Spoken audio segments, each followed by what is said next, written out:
All right, good morning, everyone. I think the YouTube is up and running, so I'm going to convene the day 2 of the BET budget hearing. Today, we welcome members of the BOE administration and the board, and I'm going to ask Dr. Tony Jones to introduce everyone on her team. And I believe the way we're going to do this is you have a packet for us, and we're going to go through a brief presentation, and I know we have lots of questions, so thank you. Thank you. To my left is Sophie Coven, who is Vice Chair of the Board of Education. And of course, I think you all know Ben Branyon and Patrick Lai, who are our finance team and the whiz of mathematics. Behind me, we have Tara Fogel and also Mark D'Amico, who are our curriculum team, so they'll answer any questions in that area. Mike Ting, who is over our technology, is also behind me. Dr. Jonathan Budd, who's over our HR. And then Dr. Holly Genthaler is on her way. She had an early morning meeting, and apparently traffic is bad out there, but she'll be here shortly. Thank you. All right, do you want to just launch into the packet? Is that how you want to do it? That's perfect. You want to do it? Any opening or? I think, first of all, just as a reminder with this budget, we did have bipartisan support this year. It was a 7-1 vote. We're very proud of this budget, and we're excited to share it with you today. I think just to start off, it's looking at the bigger view of the year to year, so I'm going to let Patrick and Ben start off with that section. Okay. So in front of you, there is a packet. If you kind of like look at the page, the first few pages, the first page is kind of like we lay out in a more details at each of the objects code on the driver on the year to year if you kind of like have questions about each of the spending elements. But on page 1, if you look at focusing on the year to year dollar column, at the 100 total level that you see, it is a 3.6 million year-to-year increase on the 100, which is the the salary-related major object code in here. The 3.6 million is really driven by the regular salary and the certified salary at the first 2 lines. All the other lines, all the other objects code, the plus and minuses is just kind of like net of each others.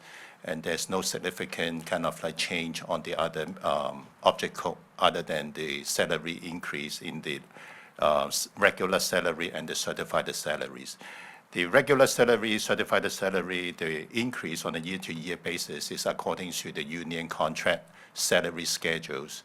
And of course, on the certified salary, we also have reflected the reduction of the FTE that was presented in the BOE presentation about our efficiencies. So that also reflected the reduction of the FTE in there. And just to quantify that, that was 11.5 FTEs? 11.5 reduction, and then with 3 FTE increase on the pre-K on some other areas, which I have a chart later on to show the year-to-year FTE change that can walk you through that. So that is on the... Sorry, I think we're going to let you walk through this page, and then we'll probably come back for questions, if that's okay. Yeah, that's okay. So that is page 1. Page 2 is the 200 on the major object code. Again, if you look at the year-to-year dollar column at the bottom numbers, 2.5 million, and then you look at the middle part of the chart, which is line 41, 42, 43. Those are for the bus, that is the transportation. That is accounting for the 2.5 million increase in the 200s. The other plus and minuses is you can see a lot of minuses on the year to year because we just have to kind of like make these budgets to kind of like balance out on the increase. The other area that worth to notice is line 46 to 50. Those are the utilities. So the electricity, the water, the gas, the heating oil. We work closely with the town. We use the kind of like the same purchasing process on the utility for the Board of Educations. And then the numbers in here is reflecting the same rate that the town is using on the utilities areas. The other thing on row 50, where you see the heating oil, basically we eliminate it almost to 0 because the heating oil was only used by the Parkway School, where the heating system already converted to a gas system. So we eliminated the heating oil in the budget for the 26, 27. And then on page 3, otherwise, I mean, those 300 and 400s are just kind of like minimum change on a year-to-year basis in terms of the dollars. Okay, so maybe I pause for a moment to see if there's questions on any particular line items. I know, Doug, you had a number of questions that were answered in writing. I think for transparency's sake, I think it's useful to touch on the high-level ones. Sure.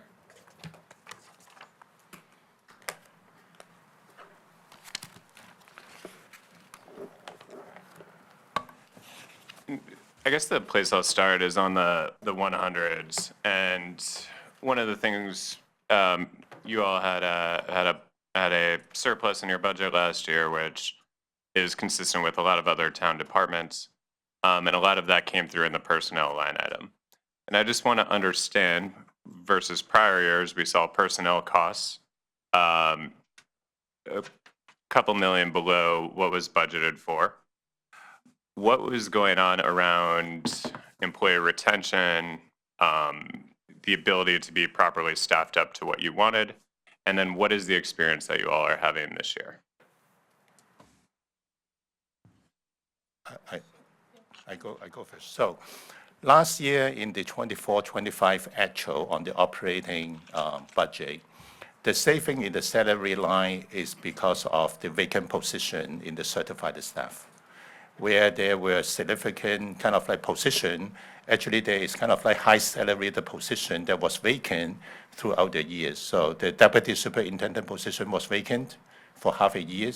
The director of HR was vacant. So those are kind of like a significant salary position that were not filled after the the person left the positions. So that generated a savings. We do not have this this year because we kind of like we have the director of HR fill up in October this year, and then the deputy superintendent position was repurposed with the other cabinet members. So that is one reason from last year. Second reason is the vacant position from the teachers that last year, that throughout the year there are about, I remember, around 11 FTE position on average throughout the years that was vacant last year. So that generated savings in last year. In terms of the budgeting, we take the same approach. This is the number of FTE that we have. It is budgeted for the full year for the positions. So the abnormality that we see on the vacant position, we do not see it this year. So this year, we did not have this vacant position situation in the 25-26 operations. However, we do see some kind of like a new things that we see this year is we have certified position, people taking unpaid leave. A number of them taking the unpaid leave until the end of the school years. A few of them taking partial unpaid leave throughout some months. So people, after giving birth, they kind of like taking a couple of months off and being unpaid. So we see this situation happen this year, which is kind of like different reasons than last year on we see the savings on the salaries. I'll just add too, because you asked specifically about positions like para, our para educators, that's a prime area where, for instance, this year, we started the year fully staffed, but a few months into the school year, we were down, we had 16 open positions.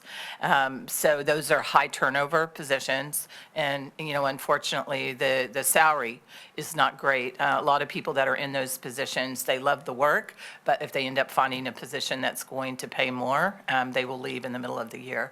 I believe we're fully staffed. Nope, still not fully staffed. How many openings do we have, Dr. Budd? For paras, about 15. We still have 15. So just to follow up on that, I guess, do you, and this is less from a budgeting perspective per se, but rather just an operations perspective, because we met on Monday, or on Tuesday, excuse me, and we were seeing more turnover within town HR as well. And so I guess, are you seeing an increase in turnover vis-a-vis a couple of years ago in terms of your staffing, be it either certified staff or otherwise? I would say in the 7 years that I've been here, it's not so much that we're seeing more turnover, but I think there is more a willingness today than there has been in my career where people will leave in the middle of the year. Generally, if you were a teacher and you went back 10 or 20 years ago, you might look for a position at the end of the year, but we didn't see as many people that were willing to leave in the middle of the year. And I think that part of it is when the job is open, and if it's there on I-95 and they've got that commute every day, they're going to take the job when it's open. And we talk about that a lot at the state level and also at our superintendent meetings, because every time you steal from one district, it's just like this waterfall, impact in all of Fairfield County. Can I jump in on the para question, Yeah, just on please. para topic? That seems to be a continuing problem. What actions are we taking to go out and recruit for that job? I know it's a low-paying job and it's not a job everybody wants, but what unique actions are we taking? I think we've done actually a very good job of trying to recruit for those positions, but also they just completed their contract. And Dr. Budd, you're welcome to come up and speak if you would like to about the stipend. Sure. Because you worked hard on that, but you need to be on the mic, so come on up. Well, I'm just getting a document. But we've taken it, seriously in that, first of all, these are positions that are often tied to our students' IEPs, most of them. So they're very, very important that we have them. And if we have an opening, we end up having a sub usually. We're trying to, backfill every day. But we've done a good job trying to negotiate with the union to try to help that situation as well. Just to give Jonathan a second to set up, I don't see in my position anything that's out there, increase in advertising, something in the papers or, oh, okay. And that'll bring Jonathan, segue you right in. Perfect. Yeah, a couple of points. Is this on? On the contract piece, we did negotiate a strong contract that increased both the GWI healthily for the group, maintained competitive insurance cost shares, and condensed the salary scale so that somebody moves through it faster, so fewer steps moving forward. In addition to that, we also increased the stipend that comes with special responsibilities. So out of roughly 170 professional assistants, approximately 30 are in jobs requiring specialized services, say at our Community Connections program, or for students who are nonverbal and need really discrete, specific data collection every day, or students who need somebody who understands Braille. And those stipends are over $5,000. It's actually more than 10% of the base salary. So compared to other districts, we actually are paying rather competitively for professional assistants now. But what's happened is there's such turnover in the job because the people going into the job who might have gone into it 30 years ago, say, I'm going to do this for my career, we don't see very many of those people now. We actually see people who are great on the other end, who maybe have graduated, want to become a teacher. There's nothing out there yet. And so the statistic I was looking for, since this school year began, despite the fact we have 15 vacancies, we've actually hired 40 professional assistants. So it's a very high hire rate. But then we still have vacancies. Some of those very people we've hired have stayed a few months and gone on to become even a teacher elsewhere. So we do continue to look at competitive advertising, but this employee group traditionally has been a group made up in a very high ratio of Greenwich residents. Over 2/3 of them live in Greenwich, and that's very different from our other employee groups of teachers and administrators. So the likelihood that somebody is going to come, 45 minutes for a job at this rate is low. The final thing I want to say for the full picture is that approximately 20 of our professional assistant positions are part-time, and they correspond to the pre-K classrooms where the students leave at 1 o'clock or 1:30.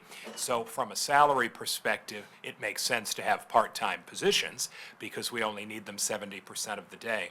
But those jobs are exceptionally hard to fill, and I think we've only filled one of those since the beginning of the year because the people who want to take that salary and be in the schools don't want to come for 70% salary, and then they're not benefits eligible at that point either. So it's challenging. Now, I knew it was a lot of Greenwich residents who did this job, and I happen to know a lot of people who do the job, and it's people that love doing this sort of work. But I was unaware that you needed 15 people. Is there a way of networking to just the normal citizens of Greenwich to somehow let us know that maybe a neighbor or friend of ours might qualify for such a position? Because it's a very important position. It's also a very rewarding position. That's right. So is there a better way to just communicate with the community for such job openings? It's a great idea. We can talk to Jonathan Sopranowitz as well on that. Many of the principals, because most of these vacancies are at the elementary level, many of the principals really recruit through their PTA. And there was probably a brief nanosecond at some point in August when we were fully staffed. But then we got a resignation, And in fact, just as an interesting statistic, 2 of the professional assistants that we did have just resigned last week or went into an unpaid leave of absence to go student teach, So they'll student teach and probably be very successful and end up moving on as well. So we'll continue to look at recruitment, Joe. It's a great point. And I guess just more broadly, and so as you all laid it out, last year was more a factor of some of the higher paid positions that were vacant for a part of the year. Those have been filled. You had increased teacher vacancies kind of through the year. This year, I think you mentioned you do have some departures mid-year. I guess at what point do you revisit, are there more efforts and steps needed to take on retention, and the impact on budget is less cost to hire new folks, but also just walk through kind of from an operational process, how you're thinking about this. If the landscape has changed, what changes you all need to make? I think when we're building the budget every year, we're always looking at staffing and staffing retention. And usually where it shows up is how many people we're onboarding right before the school year starts. And we haven't seen huge swings in that at all. But I do, again, it's the mid-year, and I don't think there is an easy solution in dealing with the I-95 commute. It's terrible, and I think, during COVID, people experienced where it was a little bit better for a while, and so it was very tolerable, and I think now I think people value their family time, and, spending all those hours on the highway every day, it's difficult for us to compete with, and definitely in Greenwich is the most difficult in this region. Any more questions on the 100s? What have you budgeted for an increase in M&C and cabinet salaries? What percentage?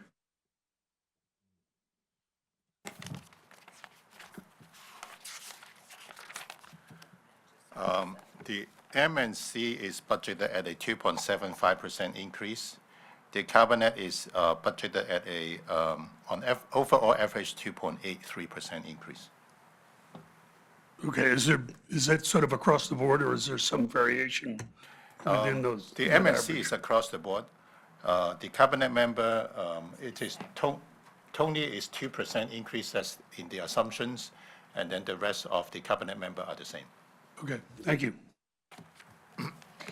I just want to go back a step and just, for the record, explain how you budget for 100. So and I don't know if this is correct anymore, but do you assume the staff that you have today in the budget for next year, minus any adjustments you've made in staffing, and then the salary adjustment account at the bottom accounts for the difference between higher paid teachers who retire or leave and newer teachers who come on at a lower step? Is that still the case? Yes, it is. Okay, excellent. Can we talk about substitutes, the trends in substitutes and what you're seeing there? And it sounds like you do have at least vacancies in the paras, so you're getting substitutes for those, but what's the trend? Well, so everyone's on the same page, we have really 3 types of substitutes, to be fair. There's long-term substitutes. Those are people who have to be certified, and they're in for a teacher usually who's out 50 or 60 school days. So you can imagine that's either maternity or major medical, et cetera. Those are long-term substitutes. They're by law paid on the teacher salary grid. based on all of the factors there. Then we have what are called building substitutes. Every elementary school should have 2 of them. Every middle school should have 3, and the high school should have 14. Those are people who are committed to coming every single day. They get paid a higher rate, and then you're integrated into the life of the school. You know the faculty, the students, et cetera. And then we have daily substitute teachers who are everybody else. So most elementary schools on some days will have more than 2 vacancies, so you can't just rely on the 2 building subs, and you'll have people who come in and just want to come in day to day. We have over 200 active substitutes, meaning those are people who worked for us at least a day in the prior year, and some of them worked every single day. But as you can imagine, that's the most fluid group, and those are people who simply want to come and get a lot of enjoyment out of it. I will say that a trend that's relevant to us that I think some of you on the HR committee know, but probably not too many of the others, is that the federal law the state law changed October 1st. All of the people I just mentioned are now eligible for Connecticut FMLA and Connecticut paid leave. So whereas in the past, a building substitute, a daily substitute, came and worked and did their job, that's fine. Those people now pay a deduction and are eligible for leave under Connecticut FMLA up to 60 work days for various reasons. And those reasons are even more expansive than the federal FMLA that we've had for decades.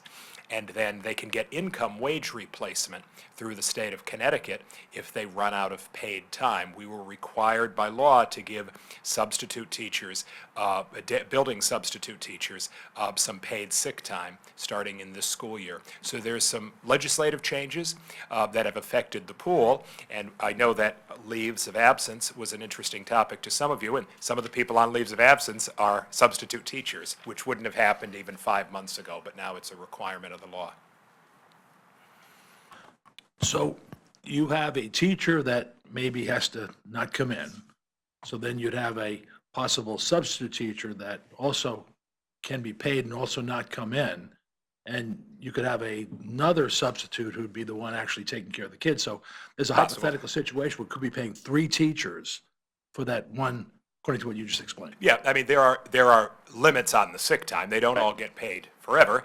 And obviously, contracted teachers who have been here a certain amount of time and accrued sick days have to submit documentation. They may be paid for the longest period of time, but it was never the case before in any district in Connecticut that, say, a substitute teacher would receive paid sick time.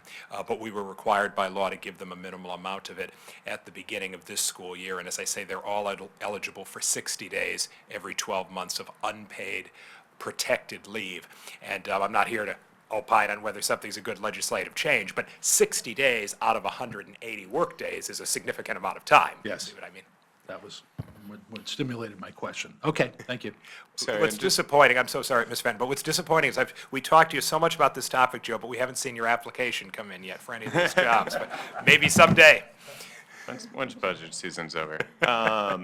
So just, I'd like you to clarify, because I know this has been a conversation in prior years, just of the amount of substitute expense, how much of that goes to the base level fixed building subs? Do you have that number here? The building subs versus the daily? I don't have it right here in front of me, Mr. Fenton. I'd have to get that to you. Okay. You're talking about If- the percentage that goes to building If versus memory daily serves, last year is about 1.2 out of 1.7, something like that? for the building. Yeah. And what's the daily rate for substitute teachers, not long-term subs or building subs? It's 135 base per day, which we increase if you work 4 or 5 days in a given week. So the highest one could get as a building substitute working 5 days a week, $185. And I know one of the concerns, during COVID, obviously, that rate was increased, I think, from maybe it was 100 to 120. So I'm happy to hear that we're starting to get a little more competitive. I think it helps to have a pool of continuous subs who know our building. I just lost my question. I'm sorry. I'll come back to it. Just, can you put that in the context of minimum wage? I was just going to mention the minimum wage. Yeah, the lowest rate of substitutes is right above minimum wage, and the cafeteria monitors, who are obviously not substitutes, but every elementary school has 2 cafeteria monitors who do what you might suspect you do in a cafeteria with kids eating. Those individuals had to be raised January 1st of this past year. Their rate was below minimum wage, and now it's slightly above minimum wage. So our lowest paid Greenwich Public Schools employees are those 22 cafeteria monitors, and they get $17 an hour, and minimum wage now is $16.94. So the substitute rate is slightly higher than that, and they work obviously a full day. So my question came back to me. I know one of the issues we had was coverage for professional development, getting subs when teachers were doing professional development during the day. Is that still happening? Is that a concern, or what's the situation for covering teachers during the day? I think we've really changed our approach in what we used to do. We would pull teachers out quite frequently. We want our teachers in the classroom with the children teaching.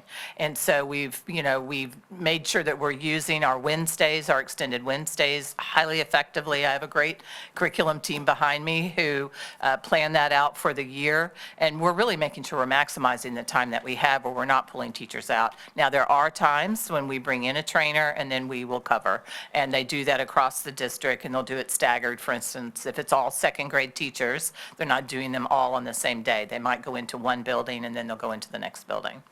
Very thoughtful planning. That helps. Thank you. Sorry. Actually, I'm asking you a question, Tony. Could you just elaborate on the Wednesdays? Because I don't know if they understand what we do.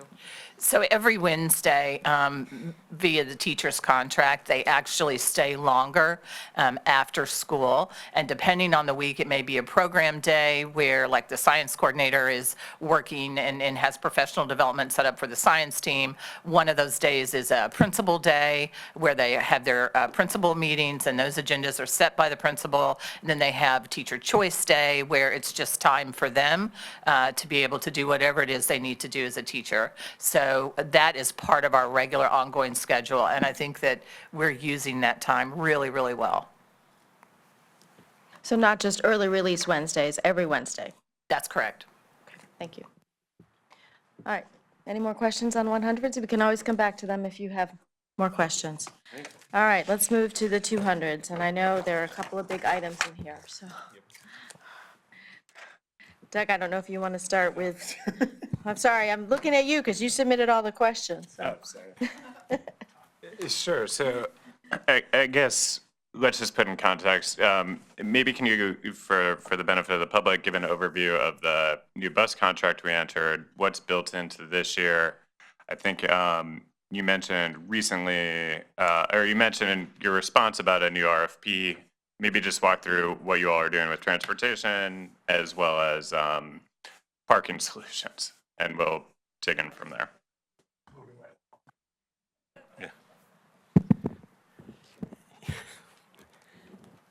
I'm just smiling because there's a lot there, but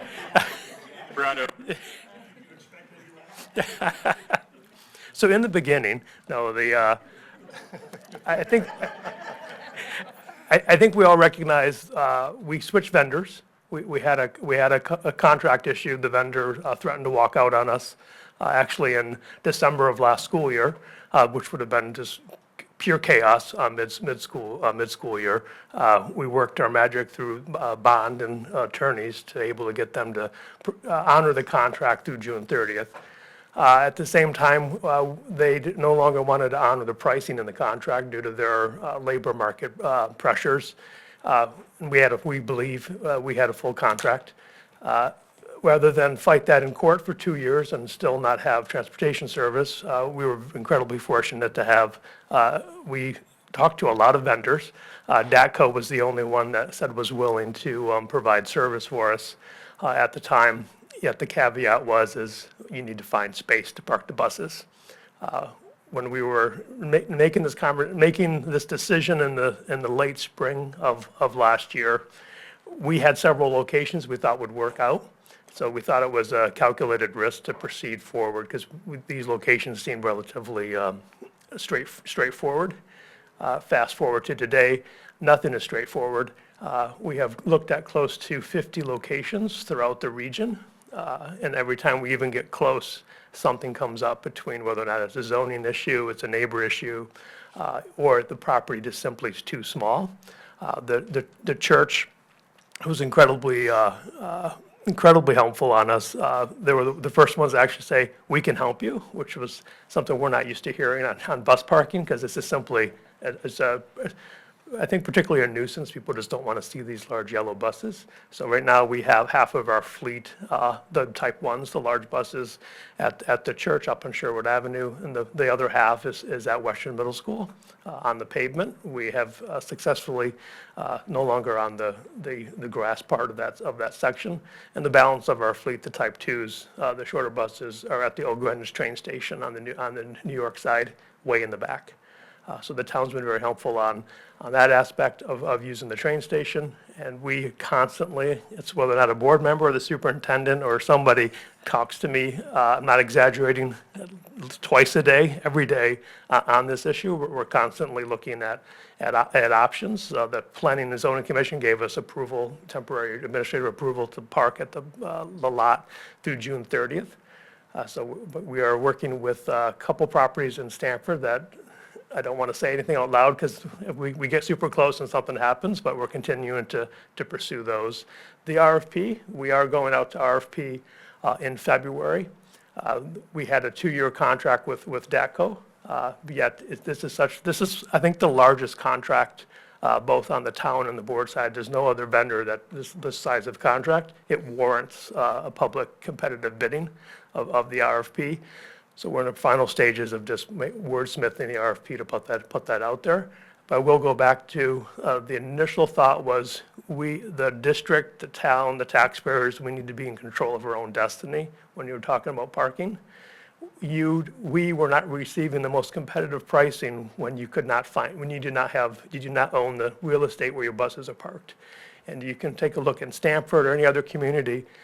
The vendors know that, so they will actually have their lease never aligns with their contract. So when their contract expires, they're still holding the lease, so the land is not available for anyone else to use for parking.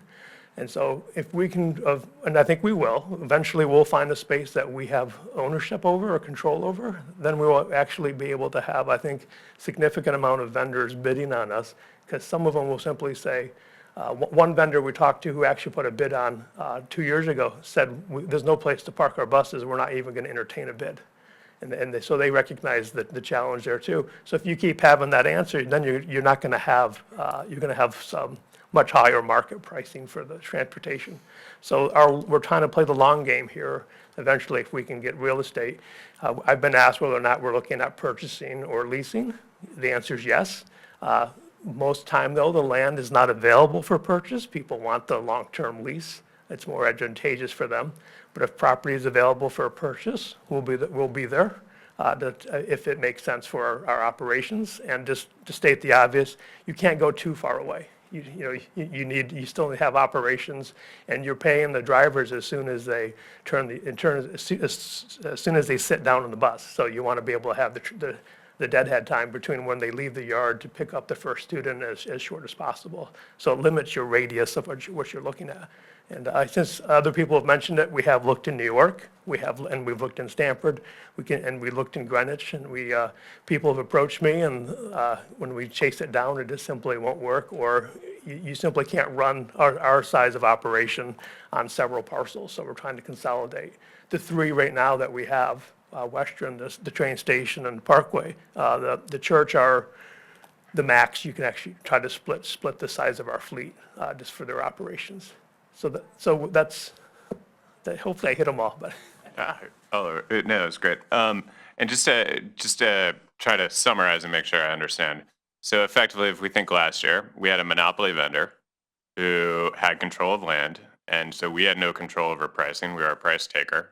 We went through this process where we have to sort out parking, which will at some point give us leverage, where we will then have competitive bidding, which brings the cost down both in the short term, but much more importantly, it bends the cost curve over the long term. Is that a fair way to think about this?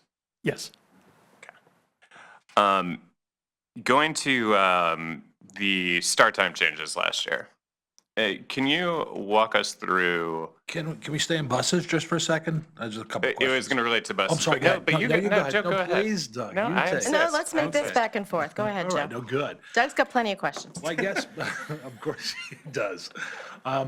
I guess on the bus topic, the question I have, because before I was elected to the position I serve now, I had conversations with many of the Board of Ed members to try to help in both a constructive way and also an entrepreneurial way, understanding that the bus issue is temporary and the price of real estate is quite expensive. I had looked at opportunities to buy some real estate and maybe help the situation as an entrepreneur, but just things are too expensive and the situation's too short term. The question I have is, in your opinions, what was the cooperation that you saw from the town to try to solve this problem? Do we feel that we got maximum response from the town in trying to solve the problem? Did we get partial, passive, or do we feel we have to improve ourselves as a town to try to work together to help such problems? I will say that we had 99% help from the town. And I recognize my prior job, and we spoke with everyone we could speak with. At the same time, I could be frustrated with their answer, but also recognizing they have an operation to run as well.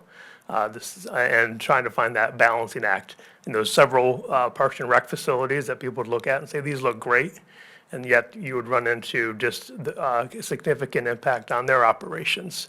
And so I think it's hard to pick winners and losers on certain programming, to say that our programming is more important than your programming for fill-in-the-blank facility. But I think the town has done what they can to help us. They were incredibly generous on offering up the Old Greenwich train station, because there was capacity there and it had de minimis impact to the commuters. But also they provided parking at the Island Grass, the ferry parking location. So since the ferry's not running, we can put employees there, because we were parking at the ice rink. The ice rink is in operation. So again, just trying to, but they worked where we could on snow removal. When we need them to do something, they're there. So I don't think we don't need to improve our relationships. It's just a matter of, it's a balancing act between program offerings. Thank you. That's encouraging. Thank you. One Go ahead, more Harry. on busing. Does that include P and Z? Because I know they had some objections to some of the school parking and things like that. Yes, my answer includes P and Z.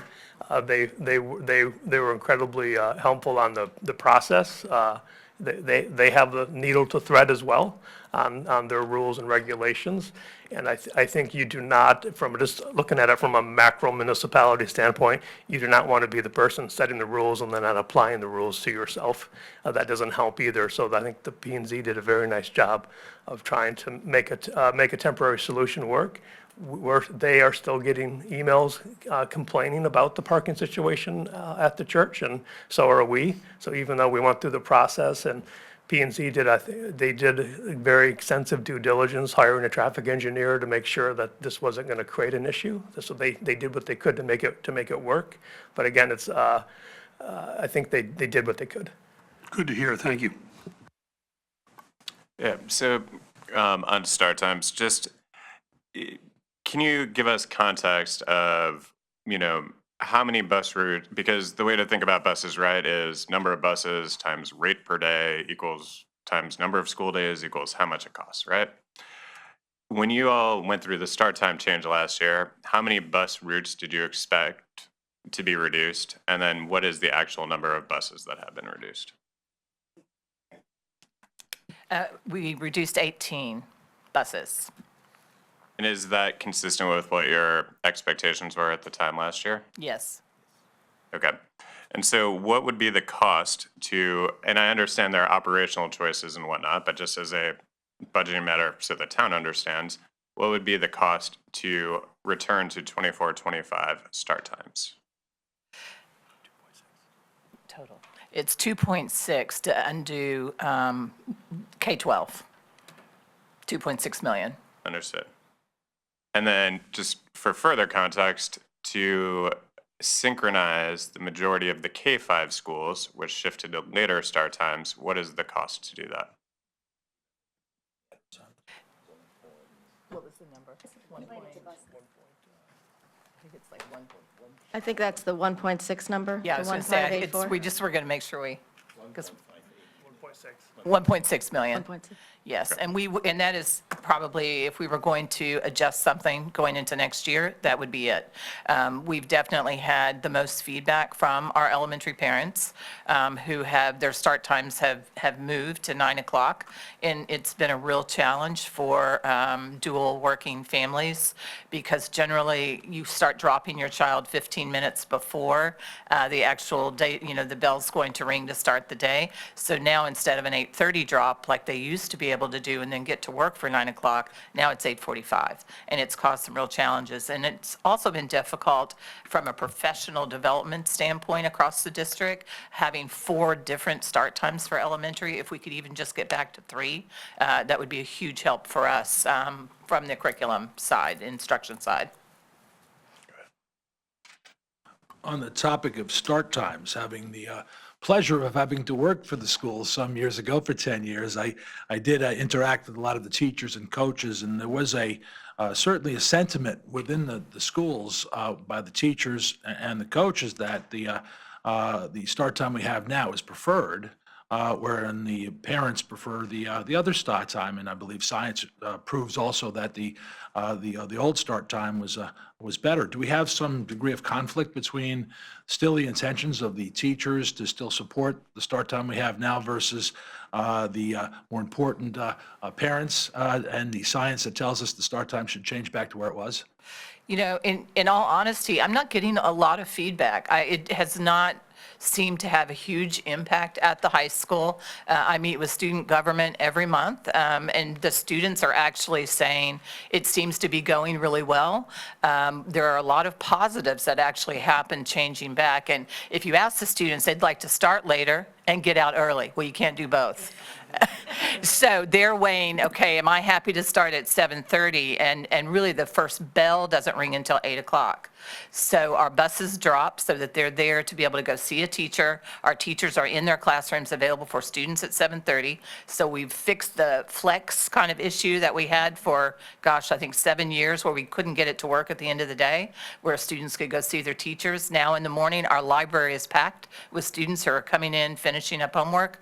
Our breakfast is like through the roof compared to what it was, the same time previously.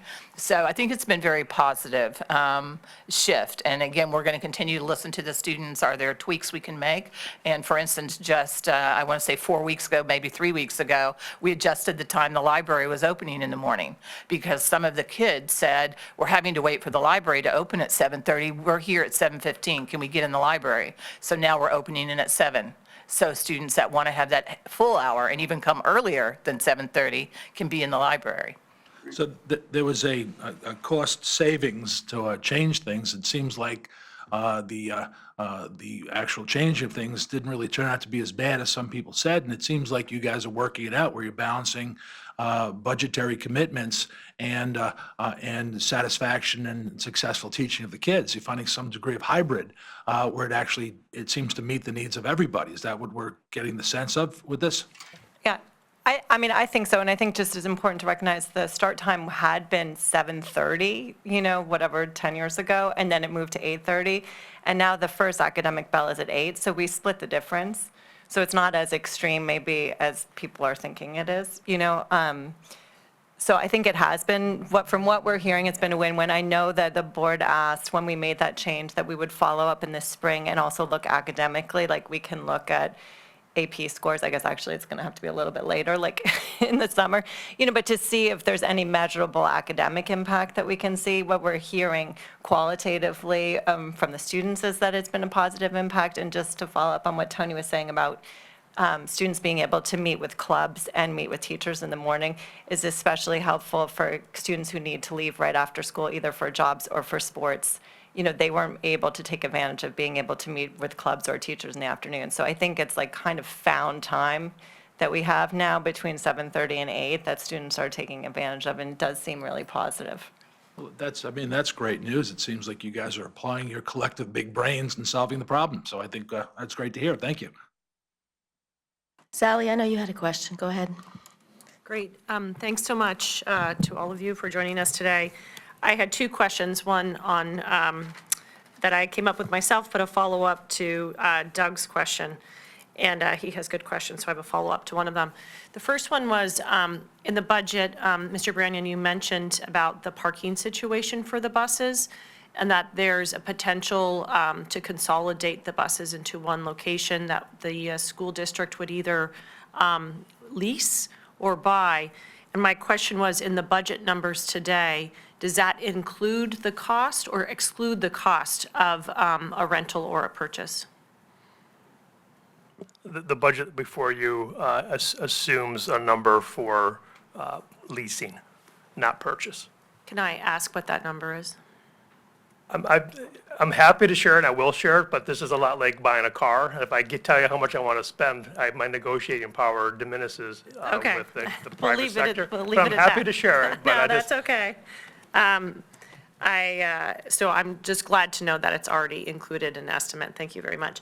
And the second one is I want to dig down a little bit deeper on what Doug said, that if I understood you correctly, the bus reductions and changing the start time was 18. Thank you, Dr. Jones, for that. And to return those 18 buses back would be about 2.6 million. And then there was a mention of the K through 5 shift in time starts to a bit later, and to return those back to the 25 start times was 1.6. Is the 1.6 in the 2.6 million, or is it 1.6 in addition to the 2.6 million? In. Thank you. So I just want to just elevate this a little bit, because transportation has consumed a lot of your budget. It's over $15 million. Year-over-year increase is 18%. And, you know, busing is like the calendar, right? You get a lot of thoughts and opinions because it directly impacts families and students. So can you characterize for us, how is it working? I know the recent snow, there's been some issues, but for the $15.4 million in next year's budget, is this the type of service that we're happy with? And also with respect to private schools, can you let us know if there's any exception to the, believe there's a formula that X% of Greenwich residents need to go to the private school in order to qualify for the busing, which is mandated. But I know in the past, we've had a school that, it's at least one school that I know of that was kind of on the brink. Are we making any exceptions for those schools? Just kind of give us the landscape of the private school and just the quality, in addition to, I know there were some concerns about the conditions for the actual bus drivers, and it's important that we give them a place to warm up and a place to use facilities. So if you can factor that into how it's all going. So I'm asking a kind of a qualitative question. So I'll start first with the private school. They do have to be at least at that 50% of their enrollment is within Connecticut. And because of where we're located, we do have some private schools that have heavier enrollment, for instance, from New York. And we do have one private school that was in that situation this year, and we stopped their busing. And it's the same school that was in this situation several years ago. But, you know, I've made, as a school superintendent, a very concerted effort to put them on notice. We could have actually cut the service probably about 12 months ago, and we didn't. We said, we need you to get this fixed by the time school starts, because they control their enrollment in private school. You know, you can take more Connecticut intakes versus New York. And they made a decision that for their programming, they wanted to base it on, you know, student needs, regardless of whether they were in New York or Connecticut. So we have actually cut off busing for one of the schools. As far as the conditions for the drivers, I would say when we were at Western early on, and, you know, it's muddy and they're on the grass, that was difficult. But we did offer to actually have them be able to get on the shuttle bus. Well, let me back up. Some of the drivers can go home during the middle of the day because they have the runs in the morning, runs in the afternoon. But there are a portion of them that don't go home, and they need somewhere just to kind of hang out until it's time for their afternoon route. So we did offer Havemeyer, and in our large professional development room, we cleared the calendar. We had cable TV, they have internet, the restroom is there. We offered that so that they could get on a shuttle bus, come to Havemeyer, but they didn't want to do it. So when they were saying that the conditions were not good, we had done everything that we could to provide what was really a great setting for them. But again, they chose not to accept that. Did I miss one? Well, just in terms of the quality of the service, how do you have metrics, number of, I know there's always issues, so aside from the general issues but how is it going? What's the, I will say, starting the year was extremely rough. It was very, very challenging because we had a new bus company. You have learning new routes, resetting the routes. We had new bus software. So it was like the perfect storm. It took us the first couple of months, I think, for it to really settle down. I think the contract itself, because and I'll just say, I'm grateful that DATCO was willing to sign a contract because we would have had no buses. But the contract is not as strong as, for instance, when we go back out with an RFP, the language that will be in there will look more like the contract we had previously, which has things like penalties. If you're not picking up on time, the buses are running late, then you're going to be penalized for that. This contract is not it's not stringent at all on some of those areas. Field trips are costing a little bit more with this contract for the schools, just by the way they start their fee from the bus lot to the pickup. So if you are actually looking at like the church parking and they're going to go pick up at OG across town, you're paying for that time to get from that bus lot to just get to OG. So those are things that in the new contract, when we go out to RFP, we hope will enhance again and get back to a much stronger contract. and do you have a sense of how many students that are eligible to take the bus actually take the bus on a regular basis, say 75% of the time? I know it varies. They do checks throughout the year, and to be honest, it's a very difficult thing to evaluate, and especially at high school, because when it's during athletic season, they're staying after school, they're not on the bus, and then in between season, all of a sudden, buses can be overflowing. Bad weather. At the beginning of the year, we probably had a bigger issue on the east side of town with students just jumping on the bus who weren't supposed to be on there. But, the drivers are trained. If you're going past a bus stop, you're not going to just leave a student stranded on the side of the road. So the principals had to work really hard at the beginning of this year to really stand at the bus and start checking some of them and making sure they were notifying parents that if they're not eligible to be on the bus, they should not be on the bus. So just to follow up on that in a slightly different way, just what amount of work is done to make sure you're optimizing the bus fleet for the needs of the routes? And this is an anecdote and maybe one off, but like one of my kids goes to Riverside, that bus always has kids, but not very many kids, but it's a full-size bus. Like what work, or is there actual benefit of doing that work and saying, that can be a shorter bus? The price between a type 1 or type 2 is $0, zero difference. So we have looked at whether or not, because of some of the parking, can we use a type 2 in certain locations, but it does not save us money. Thank you. And just as you mentioned the RFP again, I just want to follow up on the question of, in terms of resources controls, outside resources you need to ensure that we have as successful of a bus RFP as possible. Do you feel that you have the flexibility and resources you need? Yes, I think we've done RFPs in the past. This is not our first time doing an RFP. There's plenty examples out there. Stanford just closed their RFP. We've looked at theirs just to see if there's any new paragraphs that we want to insert. So I think we're doing our due diligence. We have the resources, and it's just a matter of getting the vendors in to bid. Got it. And then just one more on transportation. In your presentation, I guess it was just last week, feels a long time ago, but sped costs for transportation are roughly equivalent to those of general education, is what was laid out. And I know other districts have seen similar concerns about sped costs. Darien, I think recently, a couple of years ago, started insourcing sped transportation. I guess just from an evaluation perspective, what have you all done in terms of evaluating whether there's operational or economic benefit from insourcing SPED? I think if you start insourcing, you have a lot of other issues. I'm a fan of outsourcing certain functions because you no longer have to worry about, we just spent, 30 minutes talking about substitution for teachers. You'd have the same conversation about how do you find the subs for the monitors and the like. So I think when you outsource that staffing issue, that's to our advantage from an administrative cost. I think it is difficult to compare, and we always look at each other's budgets, but it is difficult to compare benchmarking to other districts. Just one, particularly with transportation.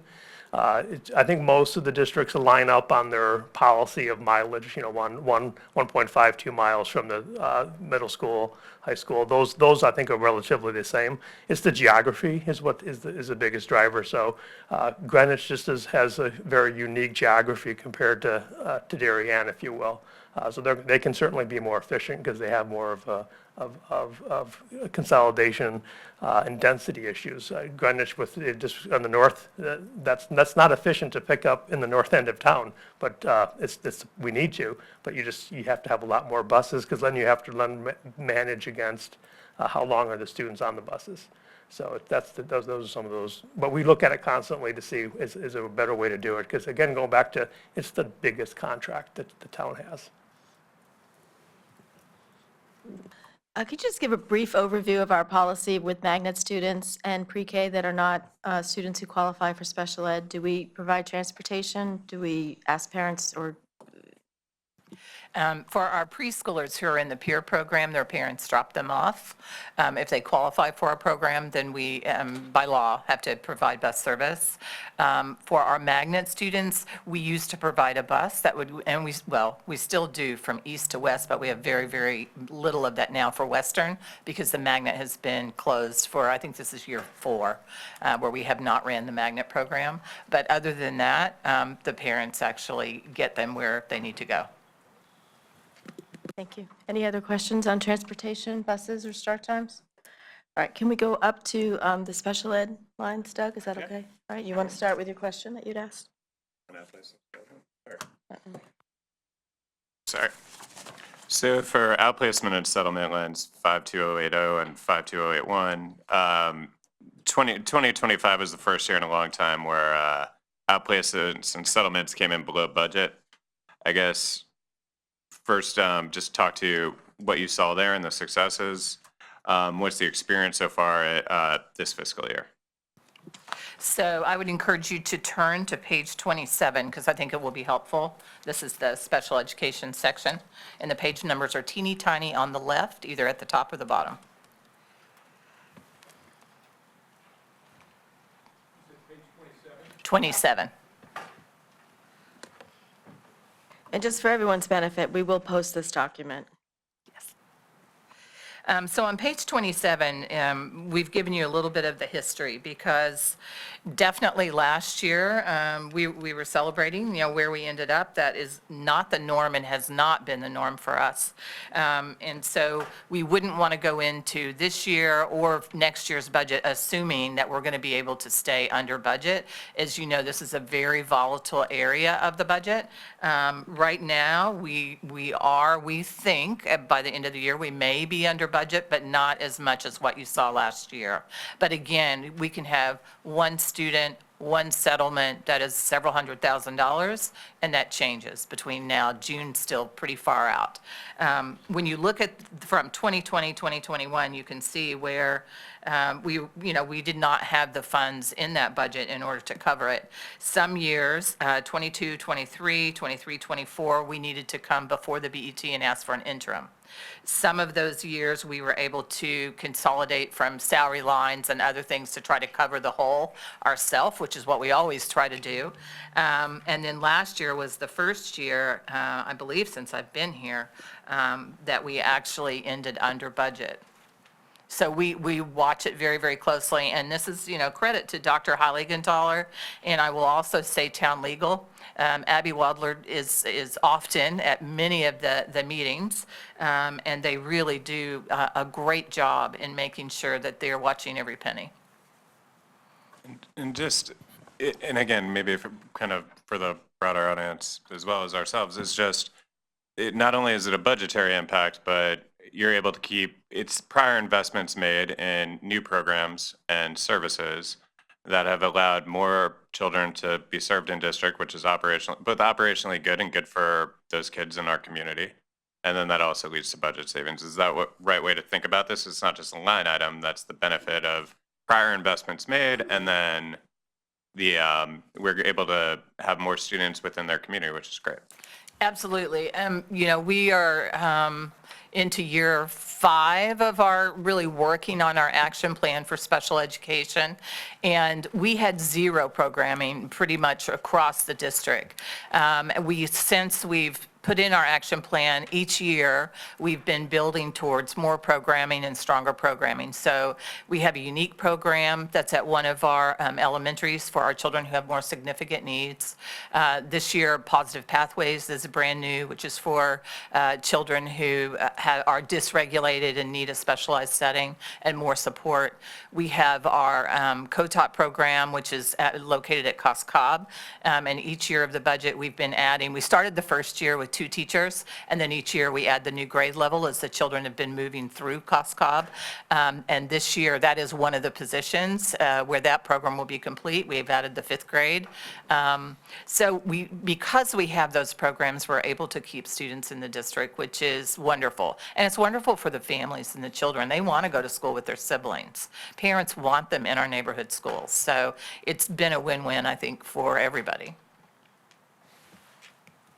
I do remember when we implemented this program, and we were very excited about it. And certainly the benefits that you just mentioned to the kids and having them stay within the population, within their neighbors, and within their schools is great success. But now I sit on the finance board.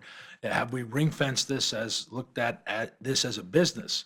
And have there been actually direct numbers that tell us that, and as I said, that's not the most important thing here, but it's the role I sit in now. Are there numbers that tell us that this is working financially? There are, and we didn't put the chart in here. I did have it last year, and I certainly can do it again. The number of students who are qualifying for special education has gone up significantly. And again, that has to do with our processes, procedures that were not great, and why so many parents were upset with us several years ago. We've leveled out going into next year, which we're happy to see. But if you look at the number of outplacements and you look at the percentage of students who are in special education, we are much better than we were 3 and 4 years ago. And we can run that chart again and send that to you, because we did not include it in the packet. Thank you. I think that's really important to highlight, because there have been a number of changes at the legislative level, one of which was, I think when a student had a birthday, they were no longer eligible, but then it was changed to they were continued to be eligible for the year in which they turned at that age, which I'm forgetting if it was 22. 21 or 22. Now you mentioned in the book that there is a new category for developmental delay up to age 9. I see Dr. Holland-Kenthaler's nodding back there. I don't know if she wants to talk about it, but I think this is an area where the administration and team should be commended, because this was an area that the trends were very concerning a number of years ago. And we did hear a lot from, I know you heard it at the Board of Ed level, we heard it at the BET level, parents who were upset with, various components of, the requirement to provide a free and appropriate education. But I think this is an area that the trends have really stabilized. So I look forward to that. But yet, you keep hearing in the state about the challenges. It's not just Greenwich that's facing it. And it can be so hard to predict, because you don't know. You don't know, a student may come in with very severe needs, and you have to accommodate them. And that is correct. And I will say, I'll take the opportunity to say thank you to our representatives here locally, because, when they're in session, generally, they're checking in weekly for sure, and especially Hector Arzeno, who's on the Education Committee, really working on these issues. And there was quite a bit of legislation last year around this issue, and they did some positive things. The developmental delay is one that could be a challenge for us budgetarily. We don't know because we're just living through it for the first time right now, but they are doing some things around, for instance, price setting for our outplacement in schools so that they can't just raise their tuition and just charge us whatever they want to. We haven't seen those numbers yet, but there's a lot of work going on right now, and we're supposed to be able to have those numbers by this summer so that the tuition increases, for instance, they can't just go and raise 10% increase. So can we take a moment and talk about the excess cost-sharing grant, which is not the same as the educational cost-sharing grant? This is the grant that is supposed to reimburse the district for costs that exceed, I believe it's 4.5 times the per pupil cost for a peer student. So what are the trends, or what are you seeing there? Yeah, and I might ask Dr. Holly Ginthaler to come forward because she's done a really great job of trying to make sure that the revenue that we can earn is coming to us as a town, and maybe even on some of the Medicaid billing and things like that. Stacy? And if there's any other comment you'd like to make about any of the programs that we've been discussing or the work that you've been doing, please feel free. We'd love to hear it. Thank you. So with the excess cost grant, we work all year long to track all of the expenses that come with students. And so if it's 4.5 times, so that includes both out of district as well as some of our in-district specialized programs, those students actually meet the cost threshold as well. So we're trying to capture both the out of district as well as in district so that we can maximize the amount of money. And I think, was it last year or the year before, we were supposed to get back more than what the state actually could fund. So we continue to increase that. With Medicaid as well, we're really making a concerted effort. Not that we always haven't, but we actually have administrative assistant out of my office who's really focusing in on making sure that we're maximizing the Medicaid reimbursement as well. We've been, one of the great things this year about as we reorganized and have our coordinator of student wellness and support is that she oversees all of our mental health providers, so our school counselors, our social workers, and our school psychologists, in which we can bill back for the Medicaid. And so she's been working with them as well to make sure that we are capitalizing and logging every student and doing what we need to do in order to get that back. So having those extra layers of support and supervision is helping to increase that revenue as well. I would just add, as all the work that Stacy and her team do, they capture the expenses. The state can't afford it. Right now, I just had to look it up, we're 781,000 short of what we should be receiving. But since we're not unique, but 780,000 additional dollars would go to for the town if the state fully funded that grant. Joe? Now, I know I've been in communication with Tina Corpus on this topic, and wasn't the state going to secure that 4.5 times payment where before it was more arbitrary based on the needs? Hasn't there been some legislative discussion about that? There's always discussion on it. I think that the state has looked at, they're looking at capping the cost that out-of-district programs can charge, and they've put in the legislation about how they need to let us know in advance.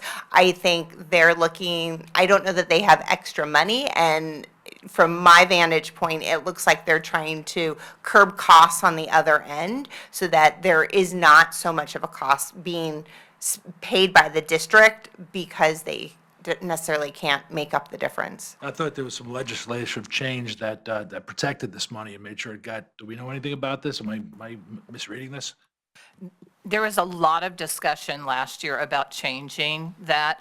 However, the lobby side is very, very strong in Hartford to not make changes in some of these areas of special education. So I think they changed what they could, and it will be a discussion point again over these coming months, for sure.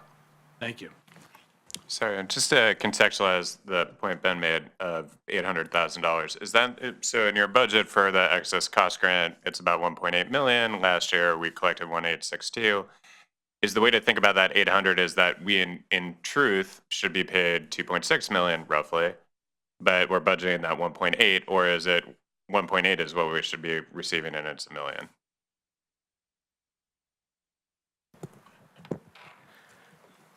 So the recent number, just round numbers, we expect 1.7. So that's why I didn't want to use 1.8 as my base. So we expect 1.7 from the state. We just got these numbers, and the cap is 781. So I'd add the 781 to the 1.7, not the 1.8. But context, just so we understand, it's not that we expect a shortfall vis-a-vis budget. The budget reflects the fact that our cap is below what our actual supposed reimbursement should be. Budget reflects reality. Yep. Yeah.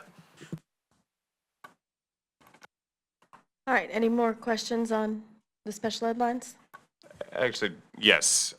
This was brought up to us, when we were, again, here a week ago, but just in terms of mental health services, and that was a concern and understanding of investment. And can you maybe just talk to that of where the incremental investments are within mental health, if there are any, and kind of maybe give us some color on kind of the trend of those investments over the last number of years? I think as Dr. Heigenthaler just mentioned, taking a position and repurposing it to bring all of our mental health workers together as one united team instead of working in silos with psychologists, social workers, counselors has really made a difference this year. But again, it didn't have an additional cost. It was about restructuring and operating more effectively to make that happen. One of the positions that we put in during COVID, and we initially used ARP funding, was adding a social worker, a 0.5 at every elementary, because our elementary schools for decades didn't have counselors, didn't have social workers, and we would hear that was a real deficit for us. So we utilized ARP funding, put in those positions. Obviously, in the middle of COVID, it was critical. We saw the value in those positions, and then over the next couple budget cycles, built those in, into our actual operating. So we've invested there, and we've done it carefully and over multiple years to be able to get to the point where we are today. And then we also have some specialized programming. And Dr. Heigenthaler, you might just mention ESS, for instance, which is a program a lot of people don't realize that we actually have in the schools. So we contract with outside providers from Effective School Solutions. They provide 2 mental health, I believe they're licensed clinical social workers at Western, and 3 clinicians at the high school. Because they're private providers, they're able to do, their scope of work is greater than what our school staff. So we have school counselors, school psychologists, and they work within their scope. Because they're clinical, they're able to work with students on a little bit of different needs, as well as they're able to work with families and do wraparound outside of the school hours and time. So we're able to really help some of our students with the most significant mental health. And it's open to all students. You don't have to be in special education to receive the support. So it's for our general education students as well. It's really good to hear. I did not know about that. Anything else? Go ahead. Sally. Thank you. It's great to hear about these special services, but I'm having a hard time following where some of these line items might fall. So for example, I think Dr. Jones, you mentioned with ARPA funds, we added social workers, so I assume that those line items would be in just regular salaries now? Okay, thanks. And then secondly, you mentioned the ESS, contracting for mental health. that we're hiring a third party for that, what line item would that fall into, those expenses? It falls, well, that got really loud. It falls in our contracts line out of the special education department. And what number is that? Sorry, can I? 51420. 5-1. Okay, thank you.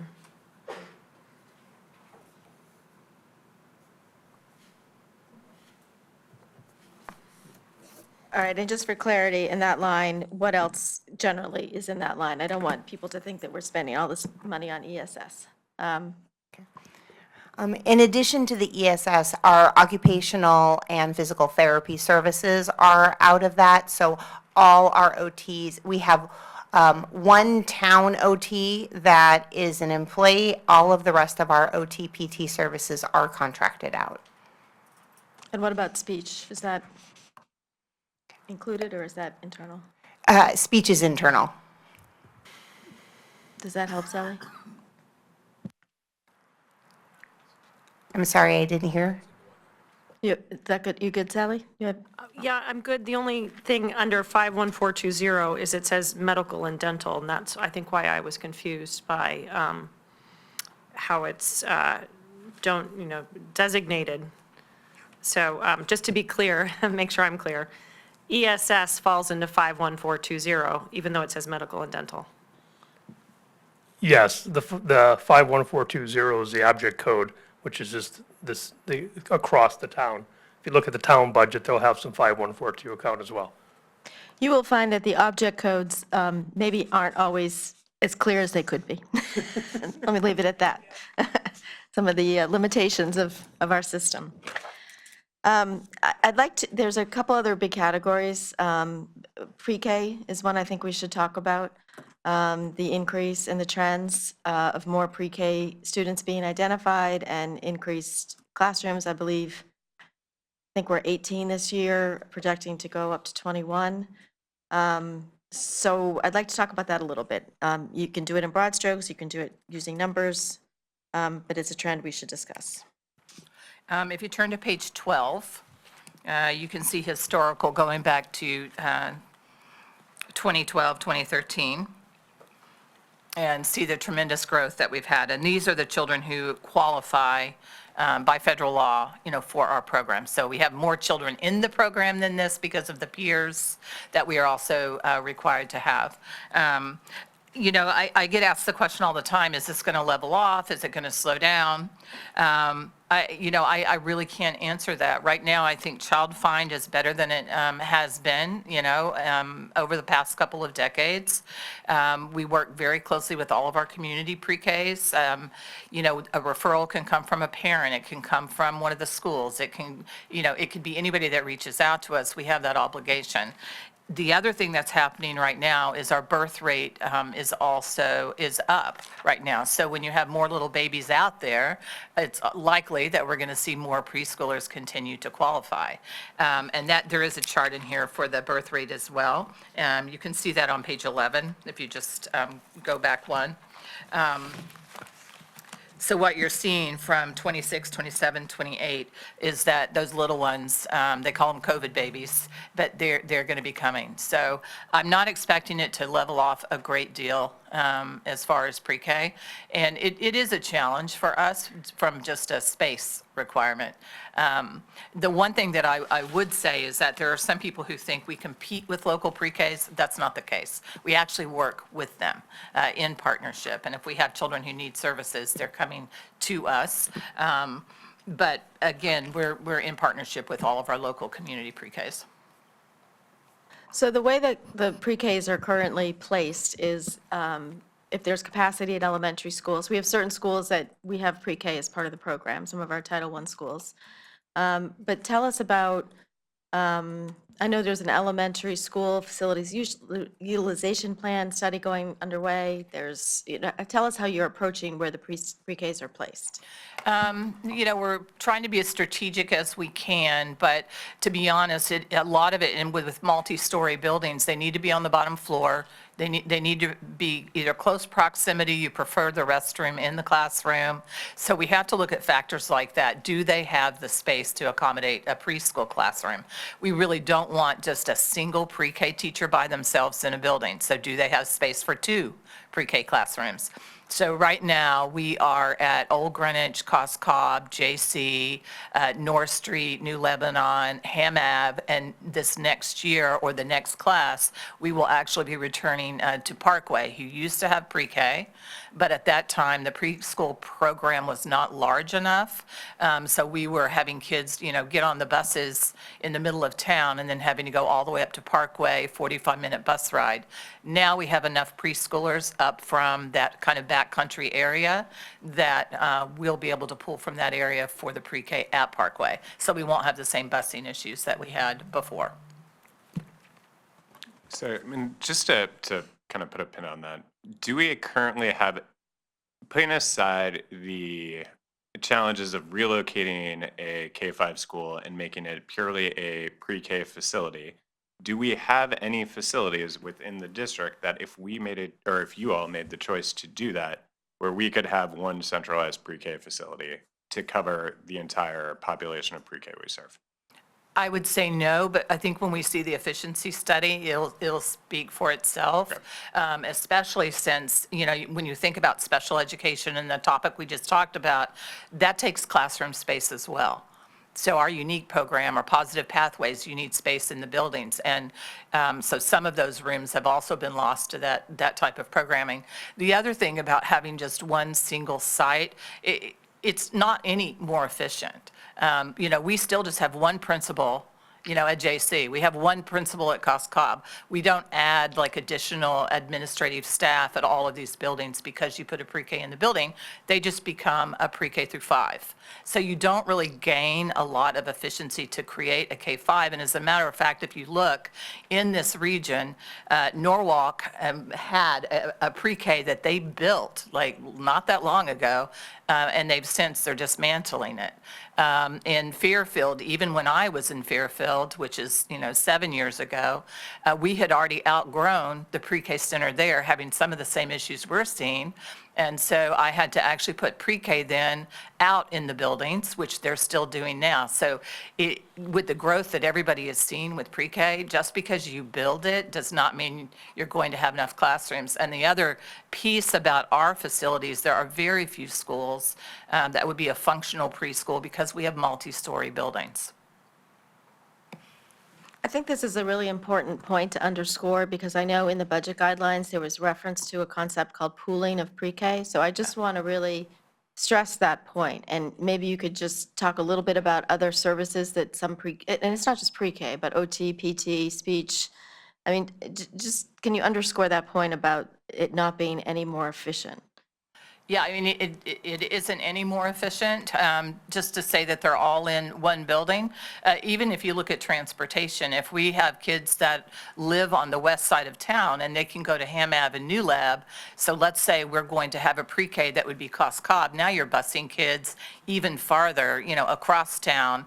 What would that mean as far as, do you need an extra bus? Because by the time you pick them all up and you get across town, the route is too long, it's taking too long. Because little pre-K kiddos can take a while just to get on the bus. So I don't know, Stacy, if you want to add anything to that?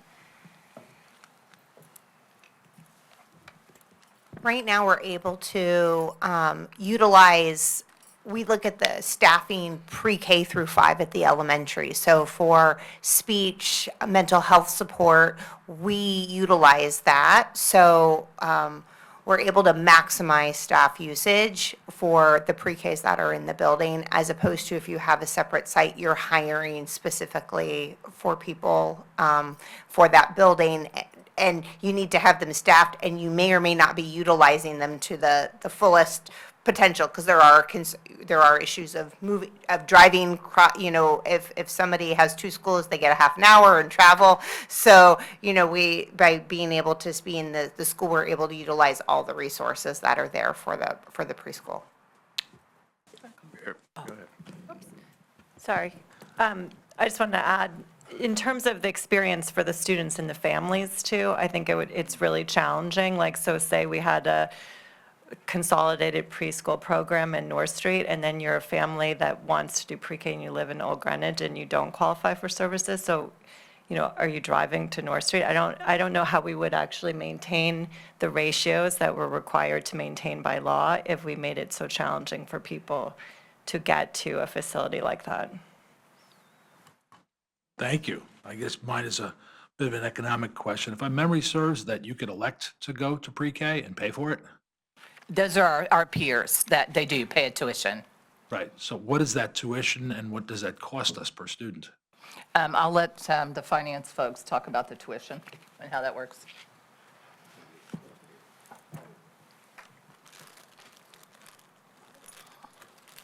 Well, while Ben and Patrick are looking that up, I think Sophie's point is a good one, because many families, we have a tradition in Greenwich of neighborhood schools with some magnets overlaid. And so it's sometimes very nice when families have students who are pre-K and then other grade levels, that they all get to go to the same school and it's one drop-off. That's So I think correct. that would be a big change if we were to consider something like that. If you have any more information on those other models that you mentioned, Norwalk and Fairfield, I think if you have something that's handy, that might be useful to look at. I just want to add also, with the putting 3- and 4-year-olds on a bus for a long trip would be I think we would hear from a lot of parents who would be unhappy about that. I would like to add just one more thing. So we have some students in our pre-K that have more significant needs, and we try really hard to have them in their home school so they start learning the school at 3 years old. So especially those students with visual and mobility impairments. In North Street has actually become kind of a hub for students who have hearing impairments, so that we're able to have students together. But for students who have a visual impairment and might be using a cane, it takes a long time to learn the facility. So we start at 3 so that they're able to become independent and navigate that. So that's another thing to think about, being able to be at their home school, even in preschool.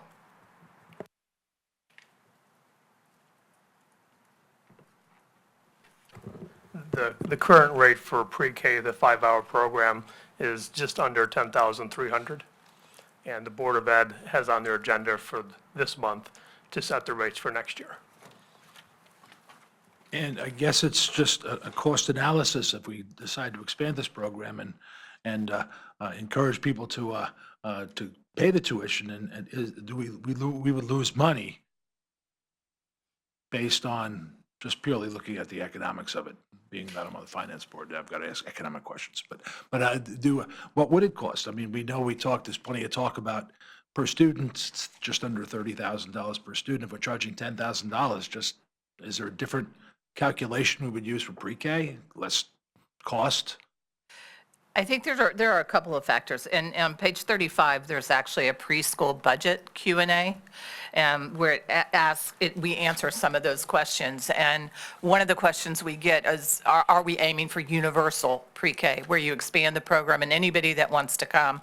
That is not the goal, and it's not in the state of Connecticut. That would have a huge cost to it, because then it would be just like any other grade level, K-5, where free and appropriate public education. And that's not the direction that Connecticut has gone in. They've talked about it for years, but that's not what we're doing. So with the tuition program, we actually run a lottery to, a lot of families that want to come to our preschool don't get a seat in our preschool.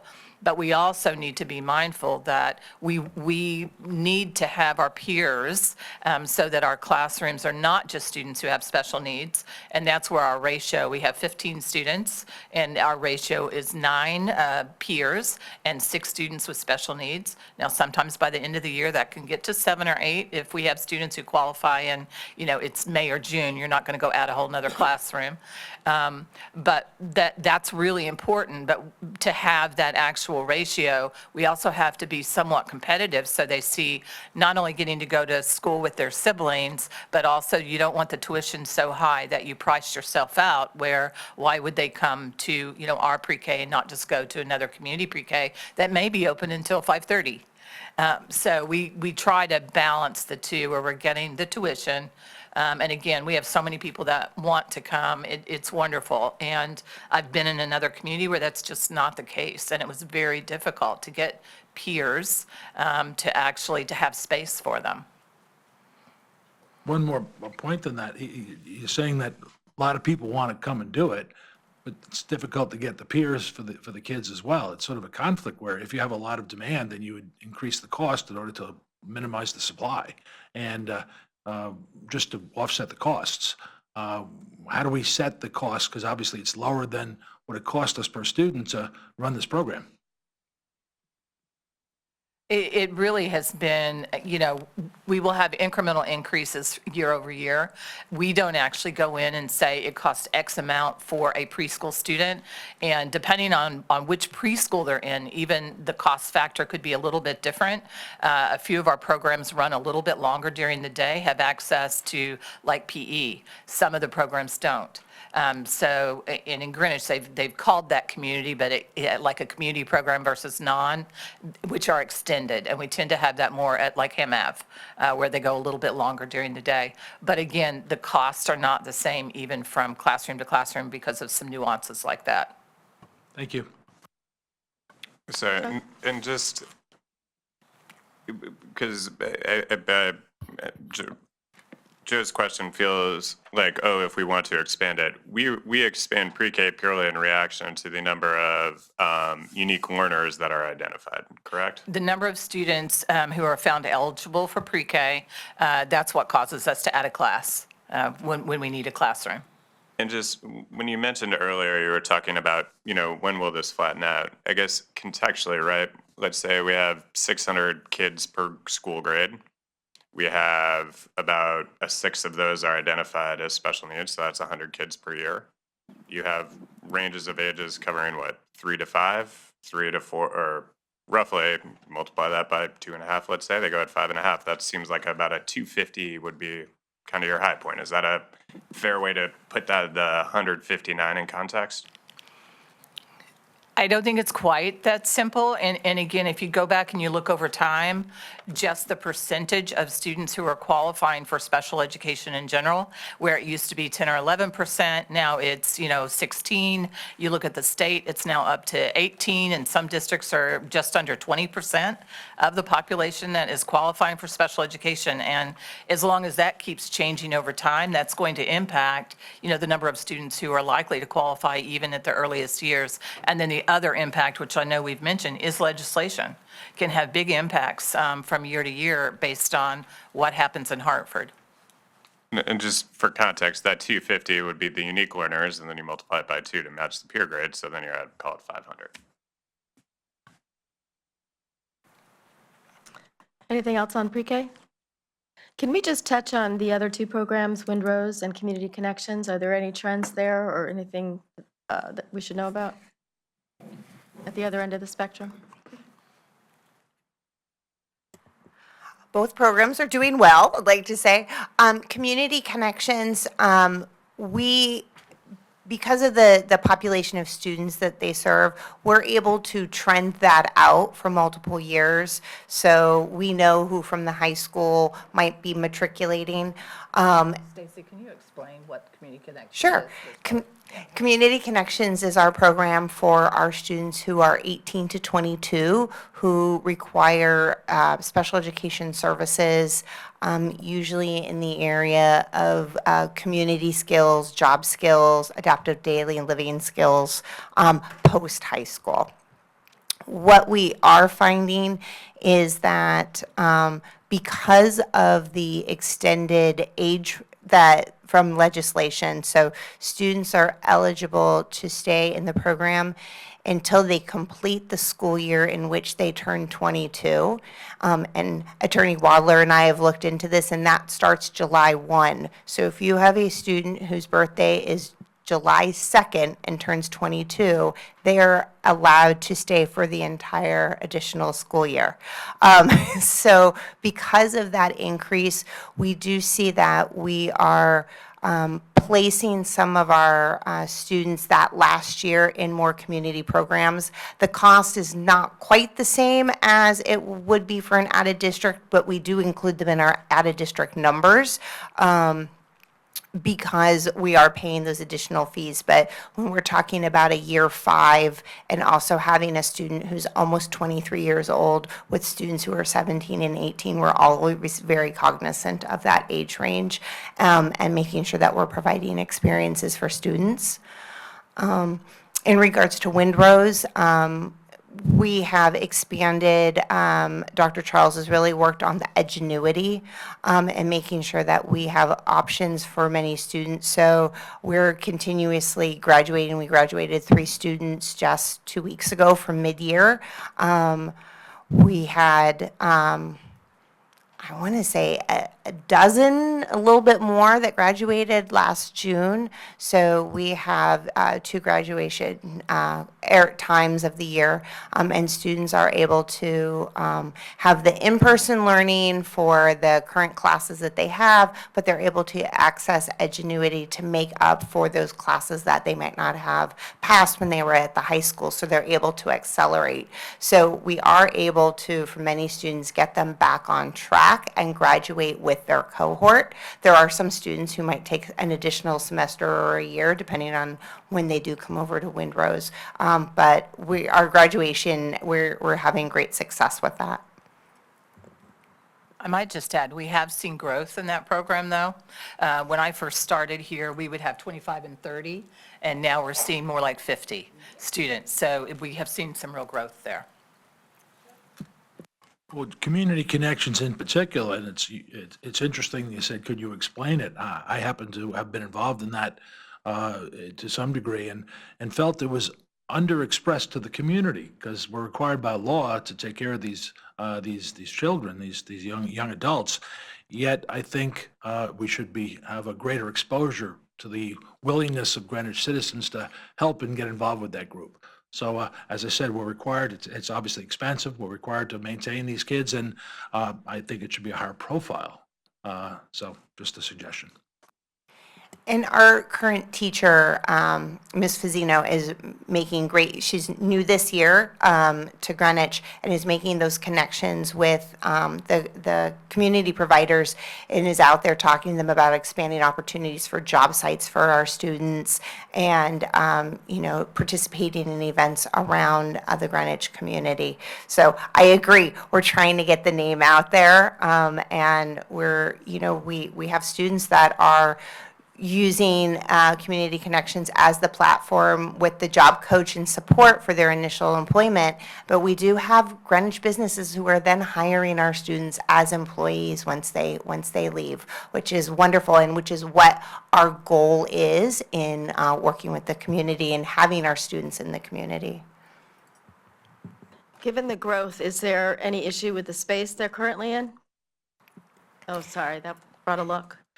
No, the space is wonderful. We used our ARP money a couple years ago to reformat one of the rooms. So we're in the Millbank building, and it has 4 rooms as well as a single women's restroom and a single men's restroom and 2 offices. So we have lots of space, but we were able to turn one of those rooms into, basically I call it a Manhattan apartment because it's probably the size of one and it has a washer, dryer, full kitchen, refrigerator, bed, table, clothing rack, so we can really work on all of the living skills with the students. So students come in the morning, and then for most of the day, they're out in the community and then come back in the afternoon. So the space works really well, and because of the multiple smaller spaces, it's much better than having one big room because it allows each space to be turned into something very specific that, again, mirrors the community and helps us get our students ready. I will add, I think Windrose is a different scenario, and we are very tight there and outgrowing that space. More to come on that. So something that I'm not sure directly connected, but just going back to your presentation last week, discussing summer school and the changes that you made there, can you, the way it was highlighted was you serve more students at a lower cost, which, both those seem good. Can you just maybe explain what changes you made there operationally, and what are the things you're measuring to make sure the program remains effective?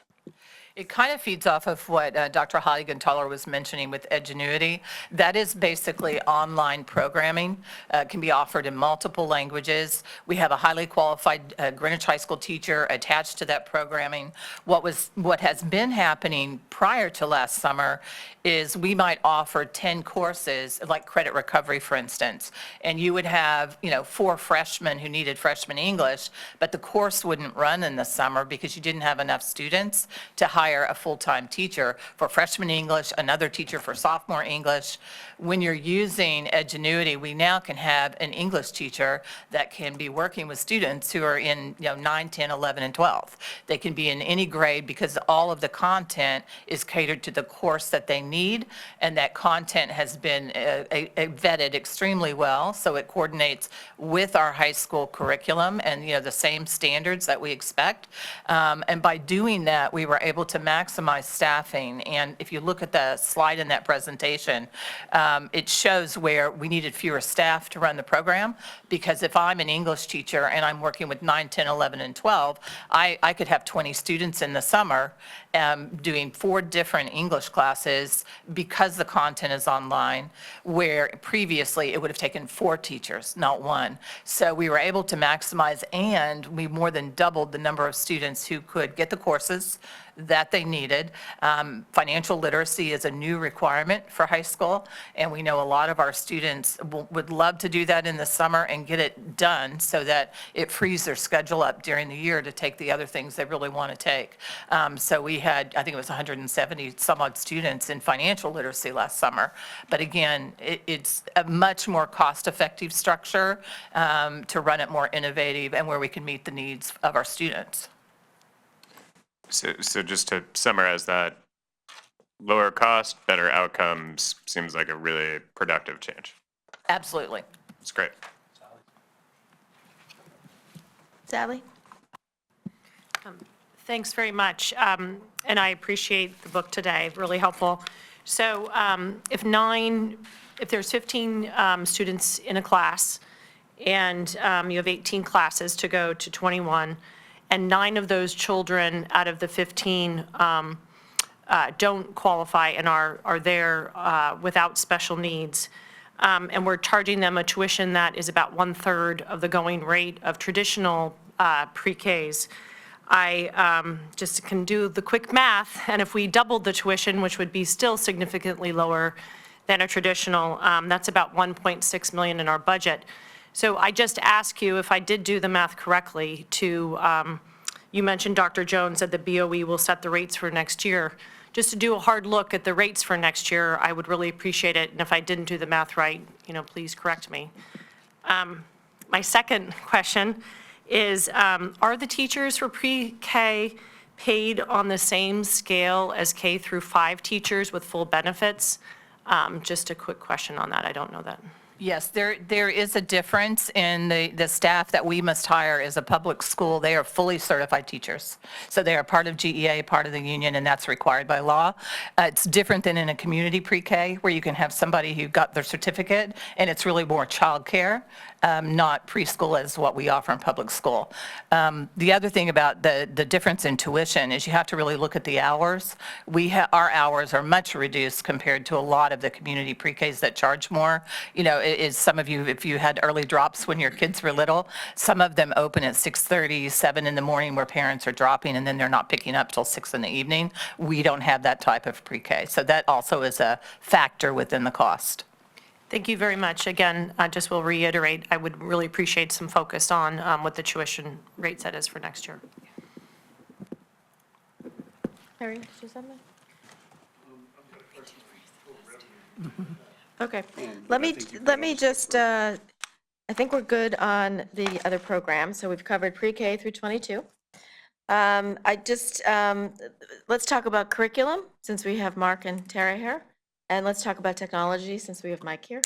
So if we could just highlight the line items where curriculum development investment are. I mean, you have a section in the book and also in the superintendent's proposed budget that was presented to the board, full of academic achievement and generally very good news. So that's wonderful to hear. That's why we are all here making this investment, $207 million for students to achieve their goals. But let's talk about like investment. What do we need to do to deliver that? So help us understand curriculum and then we'll go to technology. Yeah, if I could ask, actually, Mr. D'Amico, would you like to come? Because I don't want to steal your thunder. We are so excited about our student achievement and what's happening, and I would encourage you, if you get an opportunity to watch the video that tonight, we have a retreat and at the board meeting, and it's about 40 minutes long. There's a lot to it, but there are slides that show what we have done over the last really 5 years of investment in curriculum and programming. And you can really see the enhancements that we've made, especially when you look at something like our K-5 literacy.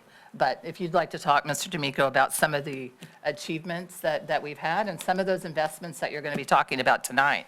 And Ben or Patrick, can you just highlight what what object code we're in, just so we can all follow? We were just trying to answer that question because looking at it from an object code, you're not going to be able to find that because, Okay, good, because I couldn't find it. no, So you really would have to dive into our budget program by program because that's how we organize it. All right, that's fine. But maybe you could just sort of quantify the total investment. Yeah, I think I would talk about it in a more holistic fashion. So if you think about the way that we've created a roadmap to success, and that's our theme tonight for the Board of Education presentation, we've taken a real aggressive look and approach over the last 6 years now since I've been in the position to assess the effectiveness of our curriculum and our professional learning for teachers. And we have revamped pretty much the entire K-5 curriculum in all content areas, and similarly in the middle school. We're currently aggressively doing an internal review of our high school courses, but as you know, we have a significant number of high school courses. As I mentioned in a recent Board of Ed meeting, we have an incredibly robust course offering catalog at the high school, so that's taking a little bit longer. But to answer your question specifically, we have a 5-year curriculum management plan, and we present that each year in the fall to the Board of Education. And our hope, and to this point, it's come to fruition, that the Board of Education recognizes and supports the curriculum management plan, which forecasts and works in harmony with our budget, what our curricular needs are. And so, although after the first couple of years of a 5-year look ahead, it can get a little bit foggy, we're pretty aggressive in looking at current needs, identifying associated costs, and then developing professional learning to support teachers as they roll out or implement new curriculum. We have invested heavily in our early literacy programs in K-2, and much like Dr. Jones said, if you look at the inserts into your documents, you'll see, and Joe, I thought of you in particular when we created these. I know you always want us to strive to be number one in the state, and we are certainly trending in that direction when you see that a lot of single-digit accolades. I'm really thrilled about the fact that we have 10 out of 11 elementary schools that have been recognized by the state for School of Distinction. How do you become a School of Distinction? Well, you have to rank in the top 10% of all the public school districts for either achievement or growth, according to the Next Generation Accountability Index. Just for context, we have, I believe, over 135 public school districts. So when you do the math, it's pretty impressive. We're using superlatives at this point to categorize our growth and our overall achievement. So the support from the Board of Education in believing in our curriculum management plan, identifying the costs associated with implementing new curriculum and the professional learning that goes along with that, because it's complementary, right? You don't just buy materials and not support teacher growth. And so the Board of Education has been incredibly supportive of our recommendations to date, and I hope they will continue to do so. A few years ago, there was an effort, I guess, by the state to sort of dictate your reading curriculum. Tell me what happened there. Did we get a waiver? Did that go away? I think it was just after we had invested a lot in a reading curriculum, and then we were sort of told you had to change it. So what happened there? So we have what's called a compendium of resources. That's the term they like to use. So when we did our first submission, because we were ahead of the game, we had been implementing for a couple of years before they decided to basically tell us that we needed to pick from a couple of boxed programs that would have, for us, been $2 million. So we put forward exactly what we were doing. The first submission, they didn't like something that we had on there, so they sent it back. We resubmitted, and that was about, probably 8 months ago. And I think now it's just sitting still because there were several districts in our region in particular, which are some of the highest performing in the state, that said, no, we're not doing that. We're not going to change what we're doing when we're having success and we've already invested.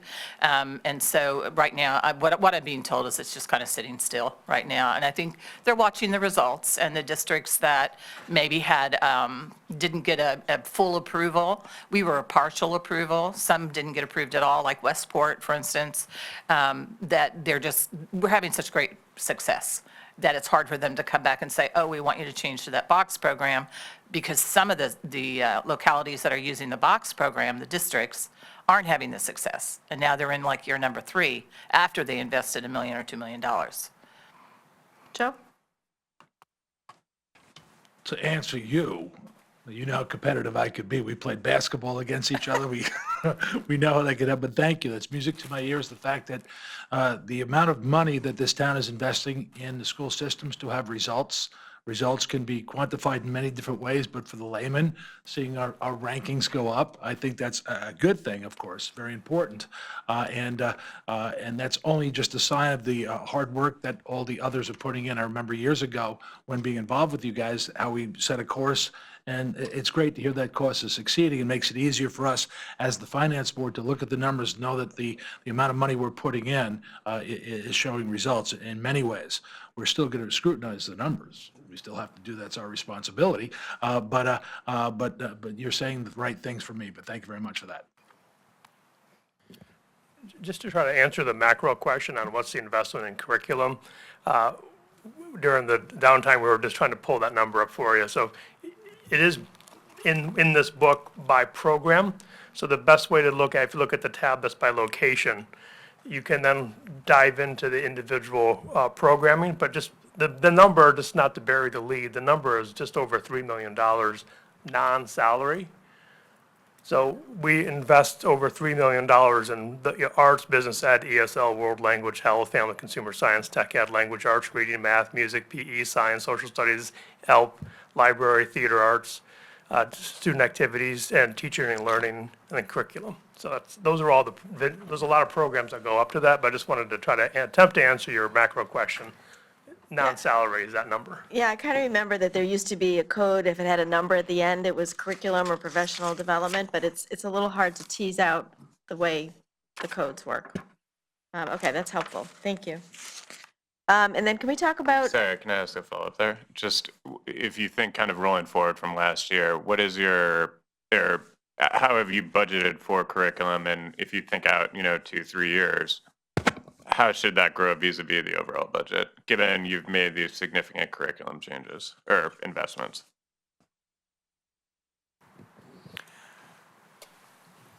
Our largest associated cost with curriculum is when we go through review periods for textbook purchasing or primary resources. What we have seen coming out of COVID is an incredible amount of volatility from the publishers in terms of setting their rates on new publications. We can go into a textbook review and see anywhere between a $400,000 program and anywhere up to a $1.2 million price tag. And so when we review programs, certainly price is taken into consideration, and we have to weigh one particular content area's need versus all of the content areas that we manage. And so again, I refer back to the curriculum management plan.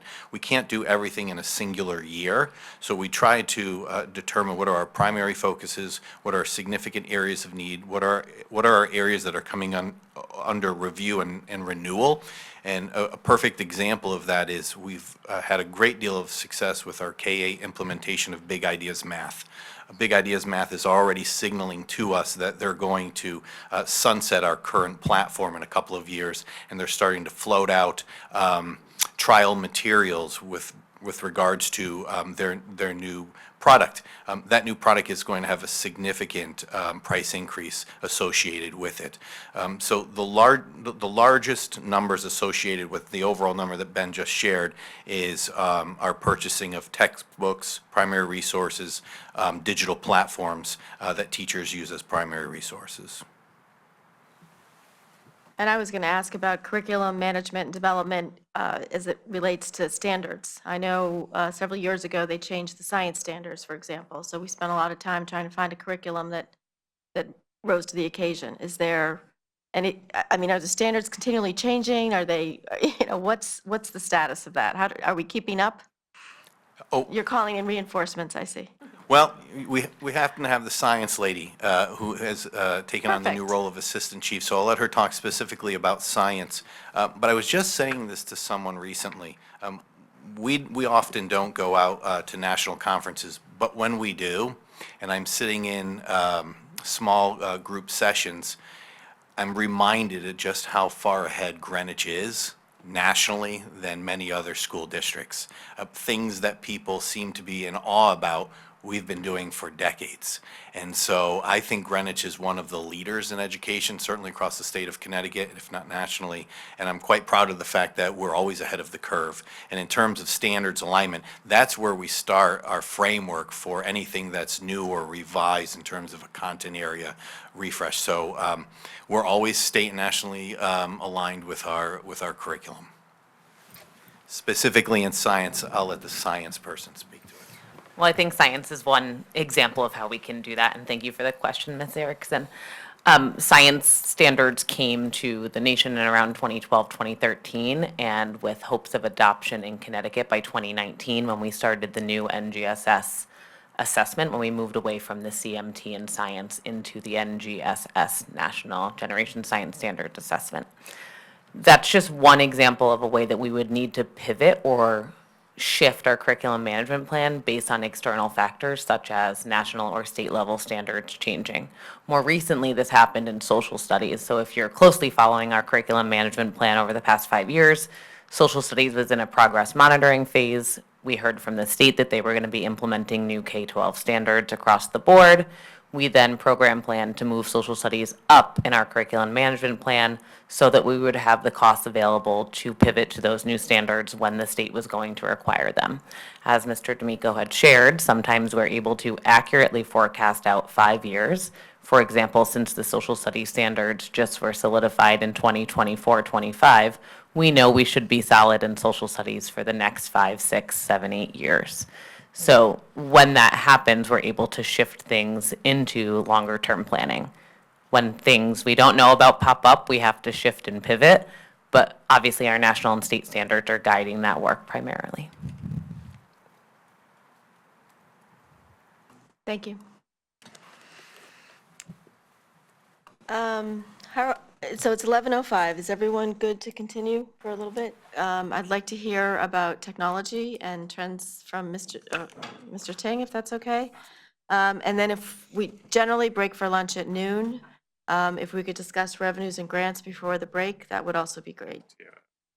And yes, we will do that. Good morning, Michael.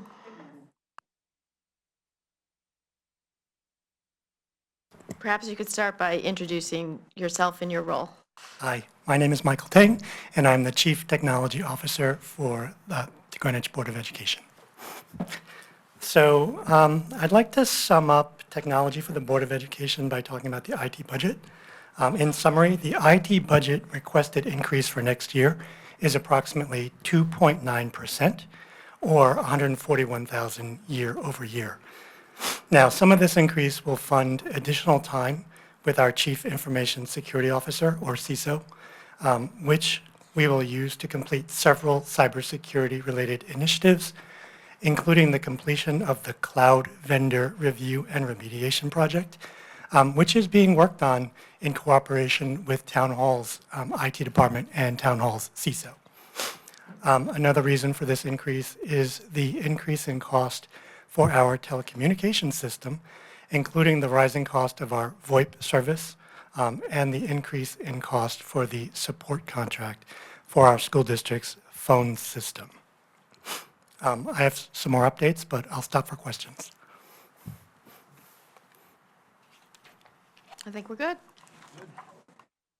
Okay, so with regard to IT's largest budget line, 53071, or non-capital hardware, there were two main changes.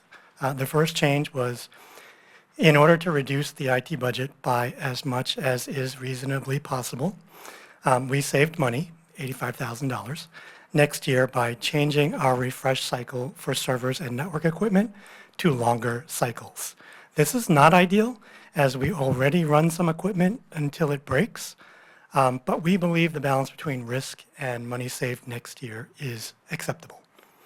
And the second change is we made an accounting change where $30,000 was moved from this budget line to 54100, which is maintenance of instructional equipment, which is really where this 30K should live because it pays for the labor cost for the installation of smart boards in our classrooms. Other than these changes, the remaining operating budget lines in BOE IT remain roughly the same as last year. I have one more update, but I'll take questions. Can you just clarify what the change in the refresh cycle is? What's the number of months or years? So we went from a 7-year refresh to a 9-year refresh, which is not great, but For what devices? These aren't. servers Chromebooks. and network equipment. Servers and network equipment, okay. And what about the devices that students and Oh, teachers use? student devices are on the same refresh plan as before, roughly a 3.5-year average refresh. Thank you. Doug, did you have a question? Okay. All right, anything Cool. else? Okay, so my final update is about cybersecurity. Our total BOE cybersecurity budget went from $650,000 per year back in 2024 down to $472,000 per year this year.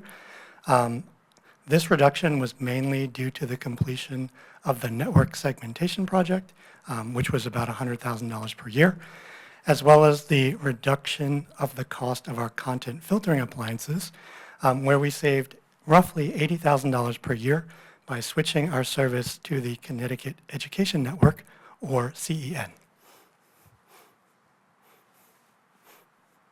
And that's it for me. Questions? Just a question about, the number of apps and services in Google Classroom that we use.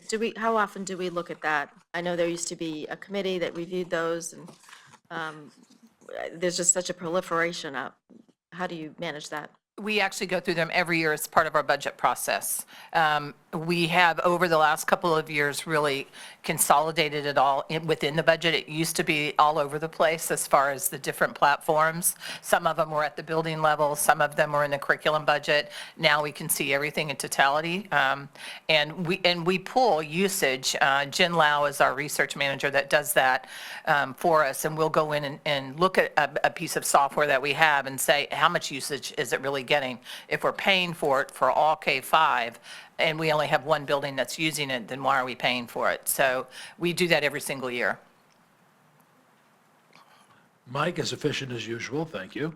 I do have a question, though, it's kind of maybe not related or not, we'll not pick it up here, but it bothers me because I remember, isn't there some communication hub under Havemeyer Building that is, puts us at risk, and we don't seem to be addressing that, we just keep putting it off? Do we have anything to talk to about that? Do we have a plan going forward on that? I have a capital update about that project, which is the server room relocation project. We'll leave that to capital. Yeah, but which we'll talk about Okay, this afternoon. thank you, thanks. I'm glad you addressed it, good. All right, I think we're going to move to TOO. Yes. I just want to,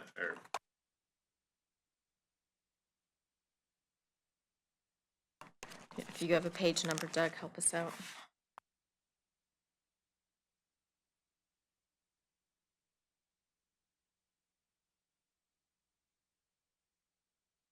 I think there's a page number in here that shows the year-to-year changes. Can you just point us towards that? It is page 4. on the booklet, 12? page 4. Page 4. Oh, that's fair.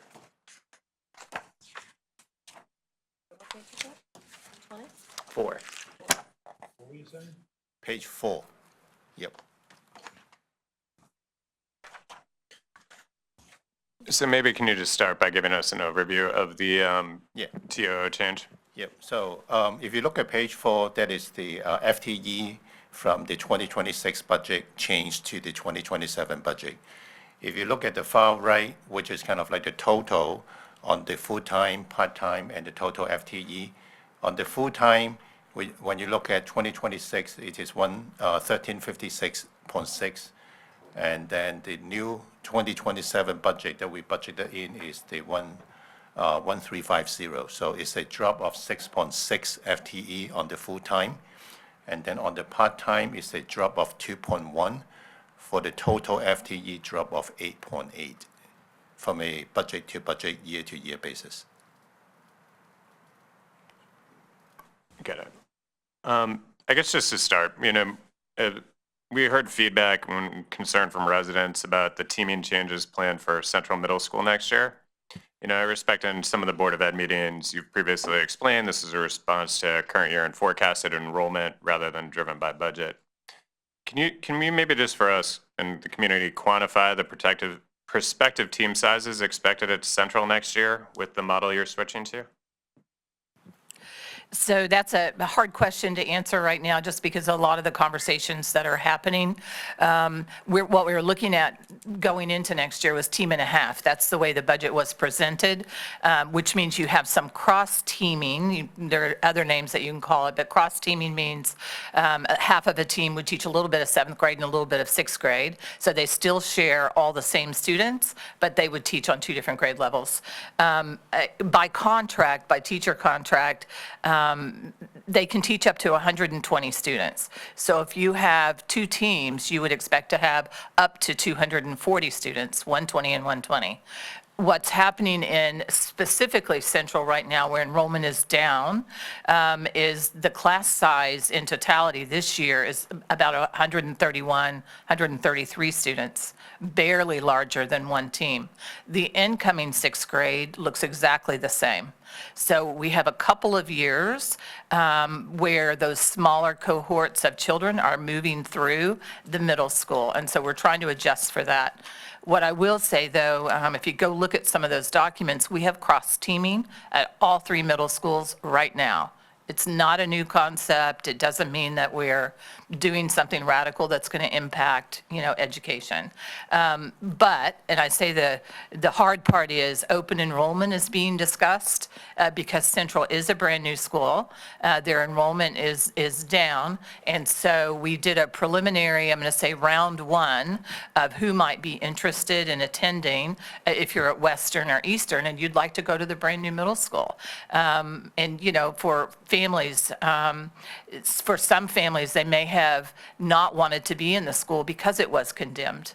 We had some families that were just nervous about sending their children inside a building that was had under an emergency solution for a couple of years. They may want to come back. We have students who, for instance, at Western, there are about 14 students who are interested in joining the 6th grade class at Central next year.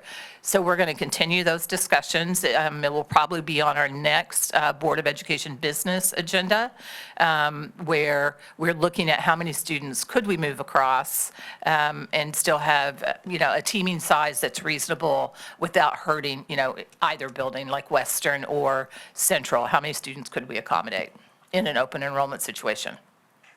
And just maybe just taking a bit of a step back, and I appreciate all that context. Just when this was set as policy, if you put the context of the size of the Central 1.5 teams vis-a-vis Western and Eastern, the size of their teams, can you just put those all in context together? I'm just thinking in my head because I was just working on this yesterday. So when you look at Eastern, their teams are obviously larger. They're a larger building. So I would say, first of all, none of our buildings are at capacity. None of them are too full. But when you look at Eastern, they tend to have over 200 students on a team, where Western is sitting, say, around 160 or 170 on a grade level, and then again, Central is around that 130. So trying to balance that out a little bit, we may have an opportunity to do that going into next year through the open enrollment, but we're just in the middle of all those discussions right now. And just, if that structure goes forward, and, different from this year in the other schools, what additional resources are embedded in your budget or flexibility to employ to ensure it doesn't have a detrimental impact on learning? Well, students are students, and in public school, we teach whoever enrolls and walks in the door. And if we get a 10% increase of special needs students, we have to add staff. If we have an EL population that grows and we don't have the ratio of EL teachers for the number of students who qualify for services, we have to adjust staff. But that's not any different than it is every single year. This happens across the district, and if you actually look at the chart that's in this booklet for K-5, you'll see going back over a decade that, we were down 18 classrooms, but this year, week before school, we all of a sudden needed 2 more teachers. So we make all of those adjustments, and secondary is no different. And part of it is the enrollment. We have to see what students enroll in, because whether it's middle school or high school, how many advanced math students do you have, how many sections do you need versus on level? So that can really change their schedule as well for staffing. And just to, I guess, put a pin in that, make sure I understand what you said. To summarize, there's flexibility within the budget, as there are with K-5 classrooms. You may budget for 192, it might be 189, and maybe 195, you don't know. Similarly, there's flexibility within the budget to address Central and whatever the appropriate cross-teaming model for their eventual enrollment is. That flexibility exists, is that fair? The flexibility exists, not always the financial flexibility. So when I first started in Greenwich, we actually did have a line, and it said in the HR budget, for additional staffing, so that if we should need an additional 2 teachers or 3 teachers that was not planned, you had a line to pull that from. We no longer have any of that flexibility financially. So basically, I have to make decisions in the summer based on what we need. And we are very strict with our class size guidelines in elementary. Before we add an extra teacher, we will call every family, make sure they're showing up, because sometimes it's 1 or 2 students that, kicks it over to needing another section. So we're very, very thorough in our approach, but it's all based on need. And then, worst case scenario, let's say I have to add 10 teachers, and we really can't figure that out. We try to solve for that all the way through the year. Halfway through the year, if we still are looking like we're not, for instance, under in a salary line or some other areas that were unanticipated, and we can't close the gap, then that's when we start coming to you for an interim, which is what happened in those 2 years we talked about earlier with special education. And just, okay. And just as we think going forward too, right? Like, in the same way that K-5 classrooms came down to from 210 to 190, 192, and moved back up as dictated by class size guidelines. Similarly, if a change moves to cross-teaming, the assumption would be that if enrollment changes, that doesn't merit that anymore. Is there the commitment that then you return to the full 2 teams? Staffing is always based on need. It's not based on what we built in the budget, because you can't, because they're children, and we don't know who's going to show up and what we're going to need, but it's always based on need.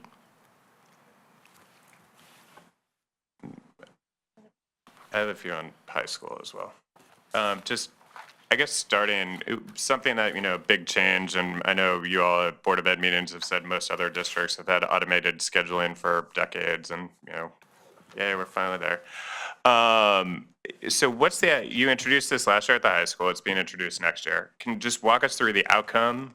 I can either do, what has been the outcome of introducing this? What have you learned? What challenges or burdens has it presented? And we'll go from there.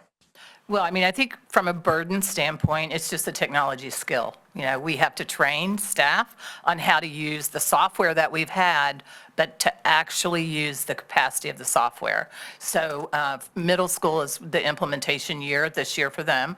So they are going through, it's either like 15 or 20 different sessions with the consultant to learn how to use the software. First year is always the hardest. One of the, I think, bonuses of when we look at the data was generally when we were hand scheduling, doing spreadsheets, all of that, students would put their request in, and we were in, 76% of our students at the high school would get what they requested. When we automated last year, coming into this current school year, we were in the high 90s. Closer to 95, 96% of our students got the courses that they wanted to enroll in. And that's because the system is going in and looking at the entire schedule and tries to make sure that you're maximizing, that if a class can have 24 students in it, it's great if you get closer to 24. You don't want to have two classes sitting with 14 and another one with a few kids in it. So it's helping us load balance much more effectively than we ever have been able to do by hand. And not to also dismiss just the hours. When you're hand calculating schedules, it's all summer long, all in the spring. When it's automated, your first iteration happens like instantly. And then you're actually going in and just looking for conflicts in the schedule, and the system tells you where the conflicts are. And what I mean by a conflict is a student who wants to take Calculus BC, and they also want to be in orchestra. Maybe they're conflicting on the schedule because there's not that many sections. So that would be something that if you had several students that are having the same conflict, you would go in and adjust your master schedule to fix the conflict. And just to follow up on that, as you mentioned, seemingly a lot of hours of people hand scheduling, that's a lot of time. You're plugging into a computer, I understand, not immediate, but how have those resources, those hours, as you said, that used to be allocated to hand scheduling, how have they been reallocated to higher and better use? I think that's something that we're working on right now, especially at the high school, where we implemented this year. So last summer, we actually built it's like a responsibility grid, where we went into every position from an administrative level and assigned who is responsible for what. So it's helping us make sure that we've got balanced administrative tasks across their entire team, which we had not done before. So who's in charge to make sure that we are giving PSAT 9, which we didn't always offer PSAT 9, PSAT in 10th. They would just take it in 11th. Now we do it in all three grades. But who's responsible to make sure that that's done and done well? So we've gone in and again, the responsibility grid outlines all of that. So we are maximizing what our administrators are doing at GHS, and we're working on all of that. As with CMS, we've heard concerns from the community about staffing at GHS, and maybe can you just walk through over, past number of years what the total reduction in teaching positions at GHS has been? And while you're looking at that, I just want to add, obviously, as a finance board, I think we're appreciative that you've adjusted your budget to the trends in enrollment. For many years, we had enrollment increasing, and, it's different, and we all know it's cyclical. There's lumps and bumps, but we appreciate that you are making those adjustments. At the same time, when you make those adjustments downwards, we want to be cognizant that at some point, it's likely to go back up. And so we need to set expectations about what that is and what it might look like. And we have heard from the community about the concerns about the compounding effect of these staff reductions. So I know it's something that the Board of Education is certainly going to remain focused on. Public hearings at every Board of Education meeting, there's been some comments, but I think it's worthwhile to sort of note, sum up what's happening and how you would address going forward if there's any unintended consequences, for example. We did hear from a student, or I think you heard from a student at a BOE meeting who was concerned about, the class size in one of our AP science courses. So how do you address those situations? So You know, I pay attention to public comment. I take notes on everything that's said. If there's something I need to follow up the next day, I go and follow it up right away. That was one of them. And I've actually followed up even with student government because she is a student government student. And what you're seeing there is exactly what we talked about, where there's some sort of conflict on the schedule that didn't get worked out this year. In her class, there are 26 students. In the other 2 sections of AP, there are 16. So you should have been able to shift out of that 24 to spread that out better among those 3 sections. That didn't happen. So she's correct in that her class is 26 students. But again, it's a conflict on the schedule. It's not a problem with staffing and not having enough staff.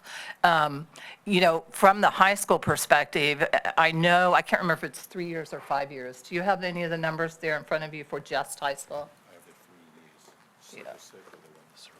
Yeah. I'm just looking here. So in 2024, while we had a reduction of 6 at the high school, 2025, we had a reduction of 2. What we're also seeing at the high school is that we've added staff at the high school, especially in special education, because that's where the needs were. So when I answered this question for GEA, probably about a month and a half ago or so, we were talking about this with their executive board. They were down about 5 positions, somewhere in that nature, and I can certainly send you the exact number, but they're not acknowledging that we're adding staff. Also at the high school, you can't go from 11% of our students who qualify for special education to 16% and not be adding special education teachers, speech, all of those positions. And it's not a matter of taking from one so we don't have a pure add. It's based on need. So if we are running class sizes that are 13s or 14s, for instance, like in science, we had this 2 years ago, we knew we had too many science teachers. And we try to address these things through natural attrition. Somebody retires, you don't replace, so that you're not actually laying somebody off. And we pay attention to that and try to be proactive instead of reactive. And that's why generally with natural attrition, we're looking at what the numbers are going to be next year. You know, at least from my perspective, because I understand master scheduling, I've been an administrator at every level. I was automated scheduling in 2004.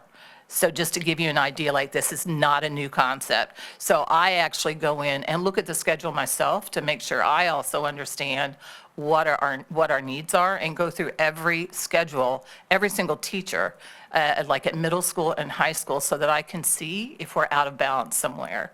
And if that's one of the things with middle school this year, which I know if you heard me talk at the board meeting, the class sizes had dropped to basically going into next year 12, between 12 and 14. It depends how you run the numbers. I had 12 and some of the community had 14.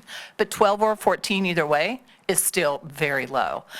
So to be able to say that we're okay having an average class size of 12 and 14 in just a regular class is low, and it's lower even than what the teacher contract says that it should be.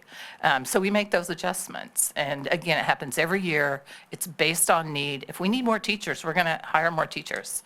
And we have done that, but most of it has been in the special education area. Joe? Thank you. Laura, you made a great point about student population being cyclical and to be prepared for that. But I've got a friend, his name is Dick Kriske. He's in his mid-90s. He served, I think, 3 or 4 tours on the Board of Education back in the day. And he tells me stories about how I would give him some of the challenges I had when I served on the Board of Education. He said, that ain't nothing. He said, basically, I had to shut 2 schools. Right? So therefore, on the point, Laura's point, where we do want to prepare for a cycle, an upward cycle, we also want to prepare for a downward breakout cycle where we have to prepare. Well, you were nice enough back when I asked that question. I said, my business sense tells me that if you have less clients, you need less salespeople. Right? You said doesn't work that way in schools. You said basically some classes go from 24 to 23 to 21, same number of teachers, less students. So I couldn't, thank you for teaching me how to make the comparison in your business versus how I did in my business. But also to Laura's point, as we might expect, the cycle could return and go upwards, we also have to prepare for it to go downward as well. So, so I know we were, for a while, we didn't address that one, possibly, talk about that because it's not a good scenario, because it's never popular, having to take a course of action which could adjust to that. But I think Laura's point, yes, prepare for the cycle going upward, which would be great for hiring teachers, but also let's prepare the other way as well, just in case. I think I'm going to echo what you're saying, Joe, which is that I think we really need to be responsive to what the enrollment is. And I anticipate, for example, we've had a lot of conversations with Central Middle School, the community, and once the building opens and it's beautiful, I anticipate that enrollment will jump up there and that we would need to hire more teachers, to staff that school accordingly. And we do see that there's declining enrollment right now in the high school and the middle school, but we already see that wave of kids coming up through K through 5. So, while it's really difficult sometimes to defend making any cuts and, reductions in staff in the high school level, when those kids who are in K through 5 are coming into the high school, we're going to probably need to add teachers. And I think you have to be intellectually honest that if you're going to add teachers when enrollment goes up, then you're going to make some reductions when enrollment goes down, right? I mean, so that's the board perspective, I think, on why we felt comfortable with those staff reductions. Thank you. That's a great answer. Thank you. David, did you have a question? You need a mic. So, Dr. Jones, one of the wild cards here is the potential inflow into Central Middle School. I think you mentioned that there were 14 interested students that might move from Western. I don't think you gave a number for Eastern. Do you have? The numbers from Eastern were quite low, and I want to say it's 2 or 3. So would you, at this point, would you say these are below expectations or more generally manageable? How do you evaluate the level of interest into the inflow, and how does that affect the whole equation? Yeah, that's difficult for me to answer today because the board hasn't had the next iteration of discussions. And that will be part of the discussion is what the size of the team would be reasonable to have at Western and would be reasonable to have at Central. And again, Eastern, I'm not anticipating is going to change much just based on the first round. But that will be again on February 19th when the board will discuss that. So just one more question, and this kind of links to grant funding and overall the TOO. So just to understand here, grant-funded positions are, have come down from close to 50 a couple years ago to give or take 30 now, where we assume it'll be relatively stable in the year ahead. Yes, so we are assuming kind of like what we are funding on the grant position in current year 25-26 is the same positions will be funded in next year 26-27. Thank you. All right, anything else on TOO and enrollment trends? Just to get an idea of when the elementary utilization study might be available, can you give us an estimate? The administration we have something by the end of the month. So then once we share with the board, then with you. Thank you. All right, I think I'd briefly like to talk about revenues and grants before we take a break. Does that sound like a plan? Do we want to start with revenues, which is, I don't know if it's in the small book. Page 30. Page 30. Thank you. All right. Gary, did you have a question? Yeah, I heard you say that you're going to be looking at I guess, rate pricing in a couple of weeks, but couple of questions when you look at the 27 budget on page 30, are you assuming no rate change there? That's what's going on? Is that just volume changes? Yes, we do. So for example, like Put the mic a little closer. Yeah, we do consider some rate changes. For example, when you look at kind of like the tuition preschool, The one there, it accounts for both kind of like the additional classroom and also a 3% rate increase as an assumption for the budgeting purpose. And how come adult education has gone down so much? It's not a this year item, but it's went from 60,500 to 5,000 over 2 years. The adult education, it is on the enrichment portion of the charge. So the enrichment portion of the adult education, we do not budget for the expense at all. So the adult education on the enrichment is a self-funding model where it will only have kind of like the revenue generated in order to cover the expense for running the enrichment programs. So, I mean, we kind of like gets to the actual of the 60,000 on the 2025 actuals, then the 60,000 is spent on supporting to run those programs. So in here, we budgeted 5,000. At the same time, we budgeted 0 on the enrichment program spending. So at the end, whatever actuals come in, it will be going to offset on the actual expense. Okay. I'm sorry? Yeah, it's the same model we use for the rental. So you may see the rental revenue, that's line 46202. So you may get excited that there's 280,000 of revenue, but there's going to be 280,000 of an expense on the BOE side because it's neutral. We're not making money off of the rentals, we're just covering our expenses. Okay. Would it be possible, I think you've got this coming up in 2 weeks, would it be possible to give us the proposed rates you've got by line or by category that you're looking at?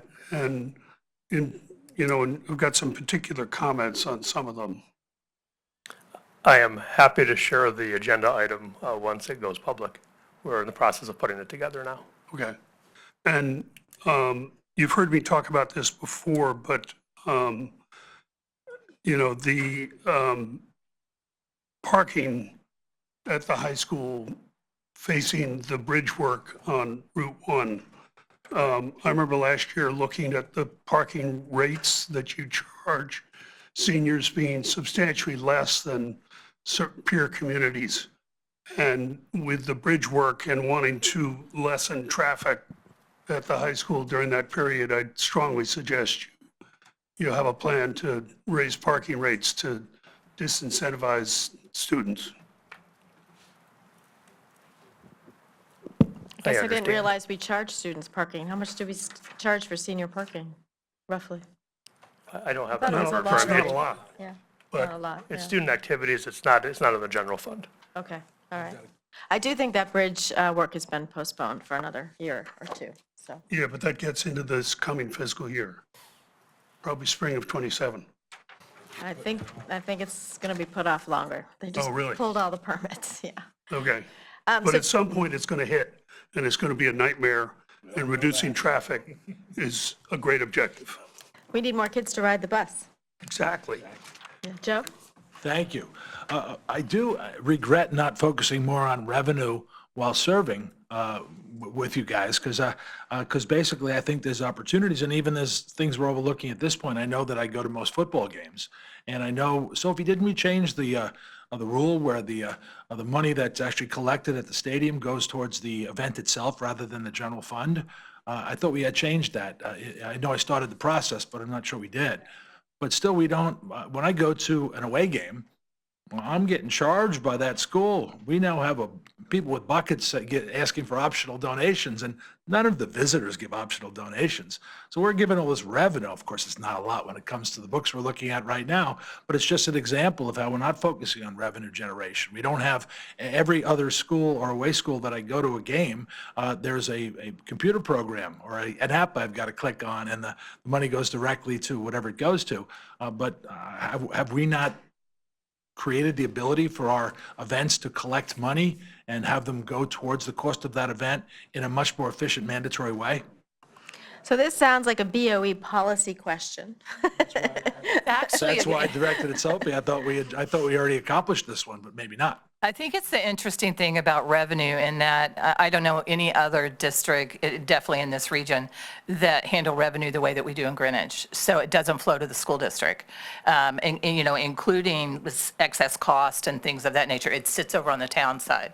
So one of the reasons when they wanted to start charging for like football games, if it's done as a donation, it can go into student activities and actually help offset some of their expenses. If they actually do it like they do in the other communities, it would come to the town, and we couldn't use it for athletics. It would just go into the general fund. But to Laura's point, it is a policy issue and can be addressed at the level of the board, because I started that process. I knew it was going to be a long one, and I thought we carried it on. But basically, when you're sitting in the seat they've asked me to sit in now, you're saying collect less money because it goes to a more efficient use specifically for the board, rather than collecting more money that goes towards the town of Greenwich. So understand how I don't think that makes sense for us to do it that way, because we want more money, right, Harry? Isn't more money better? Yeah, and I would point out that, you know, nor does the school have to bear the benefits costs in its budget. So there are a number of discrepancies between communities, and Maybe that's something the board could take a look at next month when you're looking at overall setting of revenue, and I know you have a policy governance committee. I would say there is always a balance between the costs of, if everyone has an app and they can know how to work it, that's great. But if you have grandparents, then you need to have a monitor to make sure they've paid. It can be complicated. So Well, I think it gets to the point of, like, Greenwich has one EIN, right? Like, we have one EIN for the schools and for the town, and most other towns have two separate EINs, right? So like the school board is its own thing and the town is its own thing. And so that's, when the revenue is generated and flows to town, it's very different than what it is for most communities. I totally hear what you're saying, and I think there are a lot of other towns who also do really interesting things around sports broadcasting for all of their events, and you can pay to watch their games. And I know Darien has an amazing one, New Canaan has an amazing one. I would love to see us do that, and I think we can talk about it at the policy level, but I do think that it will require the cooperation of the BET to figure out how to make it work, because we would be collecting revenues that would go to the town that would then be needed to finance, the programs that we're putting in place, unless we do it as a sort of standalone sports foundation, which is sort of more the way it's been done in Greenwich, as you know well. I can only speak for myself, and you count on my cooperation 100% on that topic. Thank you. And I just want to echo what you were saying, Sophie, is that if the incentive, like, we have to think about as a town and how we operate on incentives. If the incentive, and my experience has been that the revenues of the Board of Ed have not been actually evaluated in the context of the expenses of the Board of Ed in recent cycles, those need to be evaluated in context if you want to have the incentive to increase, to have more of a revenue focus from the Board of Ed. Leslie?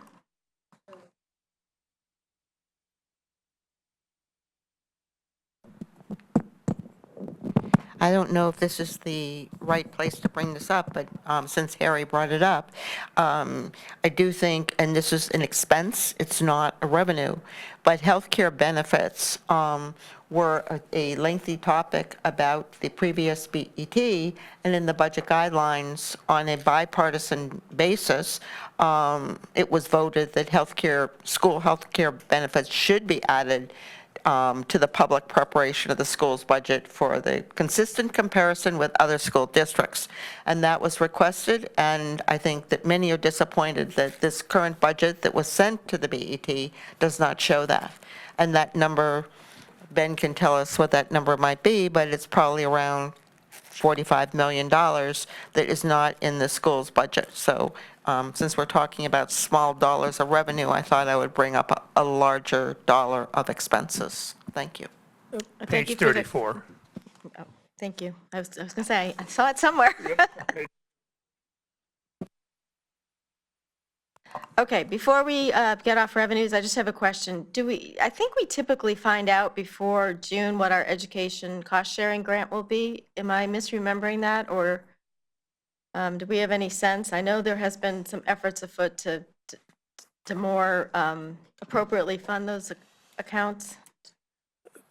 What's in front of you is our best knowledge, as the governor just released the budget yesterday. The latest I saw was flat funding of ECS, but if we know more, but this, Let us you're know. absolutely right, this time of year is when we start getting the estimates. Okay, excellent. And then on grants, I just want to touch on grants briefly, which is page 32. Is there anything we should note here about any changes? I don't think so. I mean, during the COVID period, those ARP grants, those already kind of like expired and closed.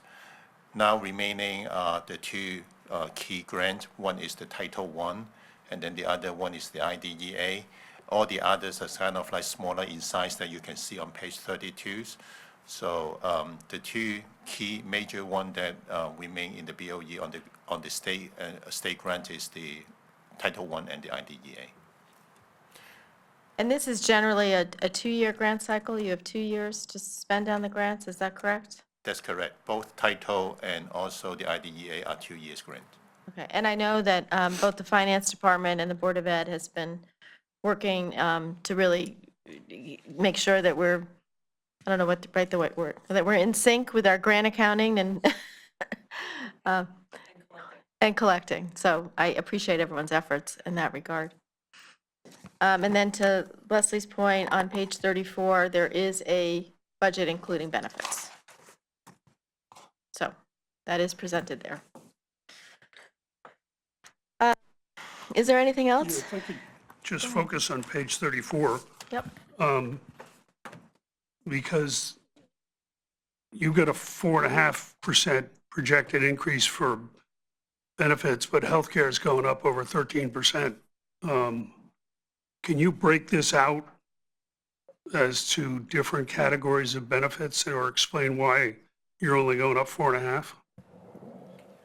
The numbers presented almost mirror the numbers that are in the BET guidelines. So, Harry, Well, what but we do, the BET guidelines should not be the source. Agnes, do you want to? so what we do, which has been part all these years, what Roland does is, as of October 1st, we get the benefits election from HR, and then we project based on that election, the healthcare as of that point in time. So it has changed obviously from October to January. That's why there's a little bit of a difference. If there's new employees, the elections are different. And Patrick actually is using, so again, in that projection, I'm also using a projected salary for them. So now Patrick is using the budgeted salary that he has in the budget, so it's actually more accurate.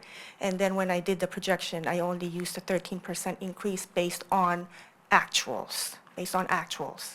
So that's why Actual there's. usage, you mean? Yes, that's why you're only seeing the 4%, I did not do the 13% based on the budget. So that's why But there's that these are difference. the latest numbers in this booklet? Yes. Okay. All right, thank you. All right, do we have anything else on the operating budget or revenues or grants? All right, I think we will take this opportunity to recess, and we will reconvene at 12:30 for capital. So I appreciate everyone's time and attention this morning, and we will see you at 12:30. Thank you. Okay, thank you. All right, everyone, we're going to reconvene. It is 12:33. Welcome back to part 2 of the Budget Committee meeting with the Board of Ed. We are going to just briefly talk about the school lunch fund, which is a separate fund on it's a separate tab in the budget book. Ben or Patrick, if you could just give us a quick rundown of what's happening here. I would rather kind of like ask you to look at page 40 of the booklet today. Okay, that's Page fine. 40, Page 40. 40. Okay.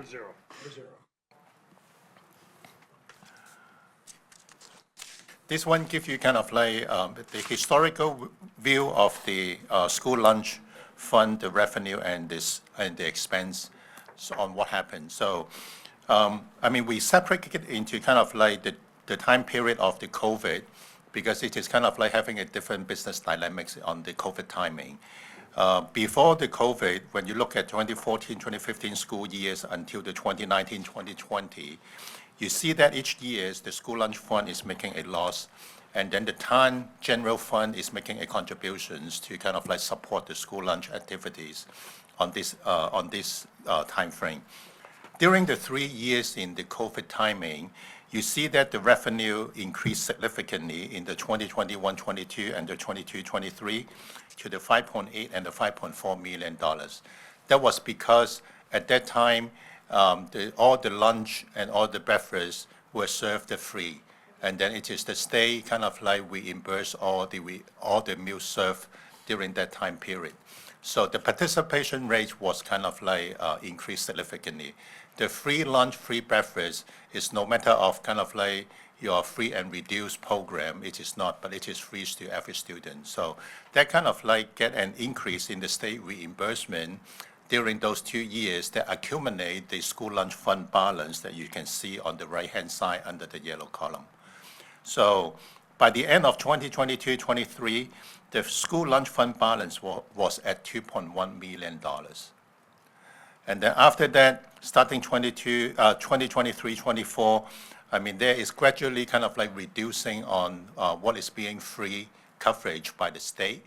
I mean, it was kind of like free for half years on the lunch, and then it becomes student paying for the lunch and then free on the breakfast. And then nowadays, this is going back to the normal, where kind of like the free and reduced is per the family applications as their eligibilities.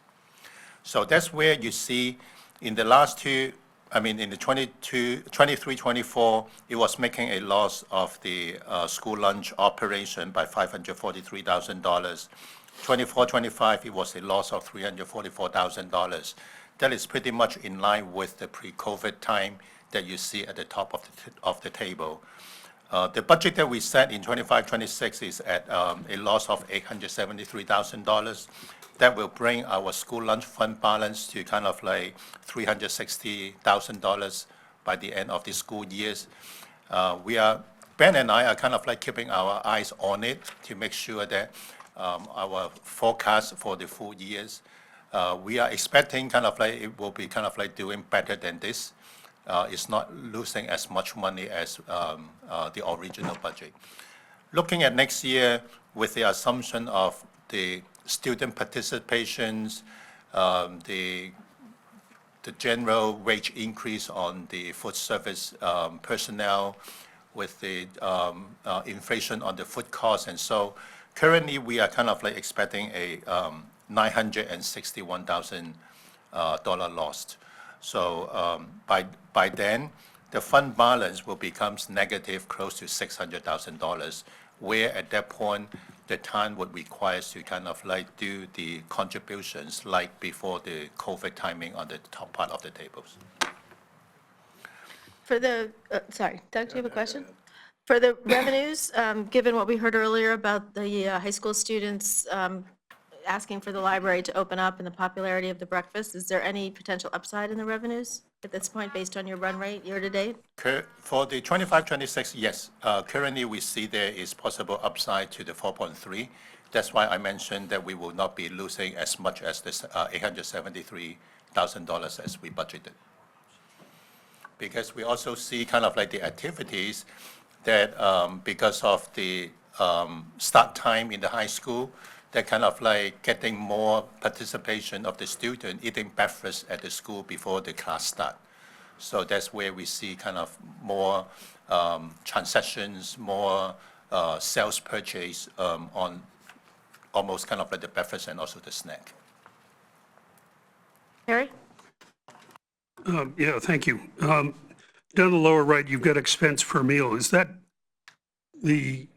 for lunch and breakfast? Lunch and breakfast all averaged.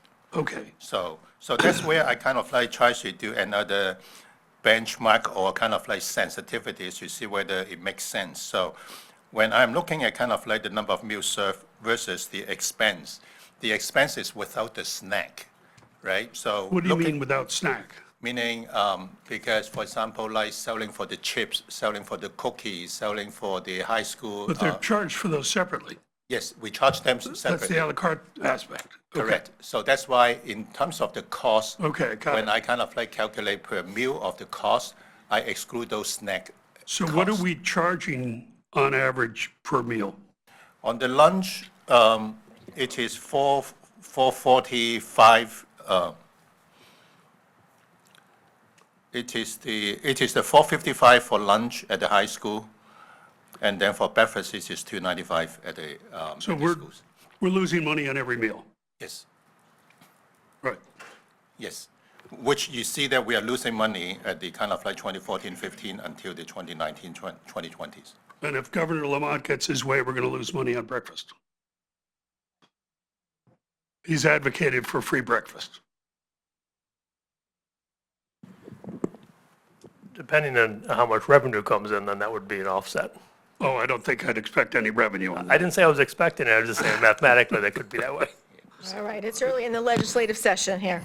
I agree, but it's a scary thought that we're going to lose even more. Well, well-fed kids learn better, I would argue that. So At what can you just cost? give context, because I think this is laid out, just in the context of Harry's question. How do our price per meal compare to peer districts? Price per meal, I mean, if you That look we at. actually see that in the superintendent's in the- book. in the- There is a in the whole books, tab. yep. Yeah. 223. Yeah, in the proposed book in front of you, we have the comparable districts. I would just point out on page 40 that we were showing the math that we did expense per meal, that is different than the price we're charging.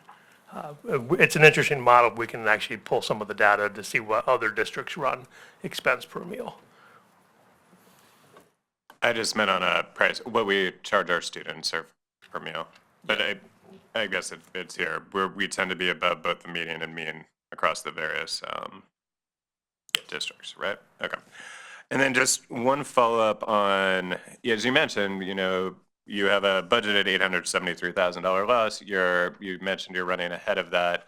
I understand there's a wide range of outcomes, but can you just provide some context of, what would a midpoint of your expectation be? I would say currently I'm seeing about maybe 400,000 to 500,000 range. Got it. So basically more similar to pre-COVID. Correct. And is there anything about next year I understand you budgeted off a budget, but if that is our experience this year, is there anything about next year that would cause you to meaningfully deviate from that? It could be on the revenue side. I mean, there are two dynamics then kind of like talking about next year's. One is on the revenue side, but the revenue side also depending on what kind of snack that we can sell. I just put it as such in here for now. I'll expand upon that. The USDA regulations are continuing to constrict with some of the offerings. And so I don't want to say the word, but we're looking at muffins. And it's a significant impact on how can we continue to serve those muffins based on the USDA regulations. They're continuing to curtail those. So muffins are a significant snack revenue generator. So that's what we're going to take a look at now. So the food service director is working with the student body at the high school on trying to do some testing and the like. But if you ask what keeps us up at night next year, it's going to be, can we offer muffins? So if you make the muffins nutritiously, they won't sell? Is that what you're saying? Based on the taste testing as yesterday, the answer is yes. They will not sell. Joan or Agnes, you just want to clarify how we plan to treat this in arrears?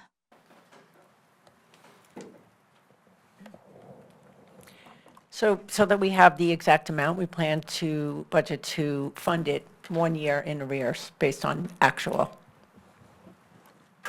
Can I clarify that? Is that once the fund balance drops to zero? Or that we want to maintain the fund balance level, so budget for it in arrears for the net revenue less expense? So the negative fund balance that gets as of in 1 year would be budgeted for the following year. Got it. Because then it's precise. So just to clarify, so we had a school lunch fund balance of $1.2 million roughly. they mentioned they would expect that to be about a 500,000 drawdown. So we would end next year at about $700,000. Assume we do 500,000 again, we would still have a positive balance. So in the budget of next year, because we are still at a positive balance, we will not be budgeting in arrears. Is that correct? Well, we don't have to because there's a fund balance, but of course you can decide to allocate, right? Thank you. All right, are we good on school lunch fund? Yep. Keep us posted on the muffins. All right, let's move to capital. And let's start with open capital. And just so everyone knows, Ben has handed out a new, well, I'll let you describe it. This is a report dated as of February 4th. So let's use this for the Board of Education. Yeah, so ignore pages 42, 43. We just wanted to give you the one as of yesterday. And just before I dive into some of the quick table setting here, Dan Watson, our Director of Facilities, is joining me. Him and his staff have done, I think, an incredible job of reducing open capital. And just one metric that's not in front of you is when I first started at the Board of Ed, this report was several pages. I had to use a stapler. I no longer have to use a stapler. It's on 2 pages. So that's one metric of success of how we. You didn't just shrink the font? No font change. Same font, same margins. We were able to close a significant amount of projects. One thing that's the biggest change from the report that's in the binded report versus here is we were able to have 2 encumbrances. So if you look at just in the very first page there, the Julian Curtis renovation, you'll see the big number, the 2.234 encumbered. That was just encumbered. That was not encumbered in the January report. And the very last one, there's a HVAC replacement, Ham Ave. You see the $4 million there, almost in the middle. That was we encumbered that contract, and that was an interim appropriation that we just received. So we've encumbered that as well. So those are 2. That's like a $6 million swing we had just in 2 projects of encumbrances. And lastly, just then I open up to questions. If you go to the last page, so page 2, it shows you available balance of $85 million. We went through this and just highlighted the funds that are attached to a building committee. And so when you just do the math, it's 70% of the available balance, or almost $59 million, is tied up in building committee funds. Being the lion's share is the Old Greenwich one, which is on that page 2. You can see the $44 million.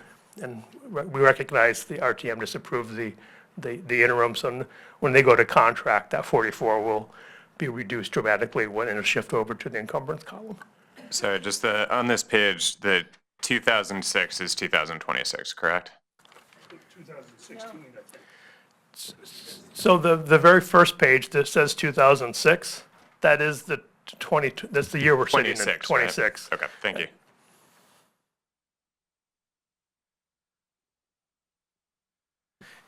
This report does not have some of those other accounts that we will close now that the Old Greenwich has been funded. So I'll work on that. If you get me out of here early, I'll work on it today. Can we start with the 2017 New Lebanon School, $1 million on available budget? Is that spoken for? Do we expect that to, what's the status of that? Big number. So we keep that open until the audit's complete. I just got, this is hot off the press, we just got the draft audit from the state yesterday. So we're chasing down some of those items. So the good news is we have New Leb, Hamilton Avenue, and MESA all in audit stage at the state, which is the final stage before we can close those projects out. But once the audit's closed at New Leb, that'll be closed out. Does anyone have any questions on at least the older open capital? Yeah. Go ahead, Harry. Yeah. Fiscal 23 and 24 ADA funds not spent total almost $3.5 million. And you're looking, and plus fiscal 26 of 5.8 billion, and you've got a request for fiscal 27. ADA is a priority, but how come there's so much unspent and you're still asking for more? I'll have Dan speak to where we're at in some, the biggest one is Western Middle School, and we'll be going to contract soon, was the design issue was on some of that. But once we go to contract, the money, like particularly in '23 and in 2024 will be spent. So to your point, which we agree, and that's why you can see it in our budget, ADA is important, yet just ramping up the design of it is where we're having a little bit of a lag. But do you want to add to that? And the other thing is, even when we get the project designed, like we're starting at Western, it proved to be the most difficult school to get compliancy because of the layout of the building. The project's not going to be done in one fell swoop. It's going to have to be done in phases because the amount of ADA work that has to be done, including front entryway, elevator, bathrooms, classroom approaches, classroom equipment. There's a lot of things that aren't going to be done in 3 months, which is our normal working. So right now, we should be going out to bid probably within the next 2 to 3 weeks on a new elevator. Once that is at least out for bid, the architect and the engineers involved who are working on other aspects will turn their focus to the front entryway. If you can vision what that front entrance looks like now, it's not accessible, it's inclined, it's got steps. It's going to be an arduous task just getting people into the building at the front entryway. So it's going to be a long road, and we're probably going to have the same issues at every other school we choose to take on. It's not going to be all encompassed. If we tried to do that, you'd have to close the school for however long it would take. So that's why the money's still sitting out there. We're in various stages of design with different buildings. Then should we be thinking about breaking out these funds so that we fund A&E first and construction second, the way we do on major capital projects? Would that be informative, and would it be helpful? The short answer is yes, and we have modified our approach to that. Initially, we were asking for the full amount, and now if you looked at our ADA project in front of you for consideration, it's 600,000 only, and that's for the A&E work associated with. The next on this is North Miami, and then the larger, the construction dollars is the next year. So we have switched that, and that's why the prior accounts we were just talking about did not follow that methodology. But we have adjusted that going forward, that we're asking for A&E first. The 600 is A&E for North Miami.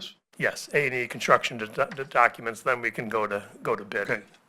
And then I would note that there's a similar issue with the lines for ceiling and lighting and roofs, where, there's a fair amount of money in previous years, and there's still, new requests.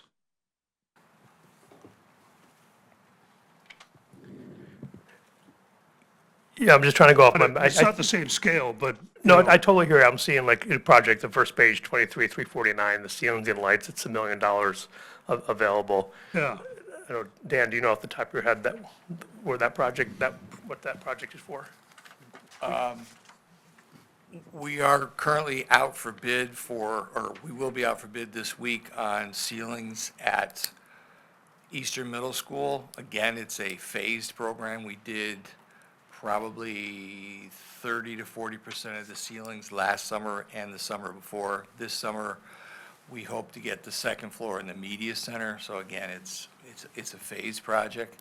I think the request is for ISD ceiling for this year. The media center. We had an issue with the ceiling at ISD last year where there was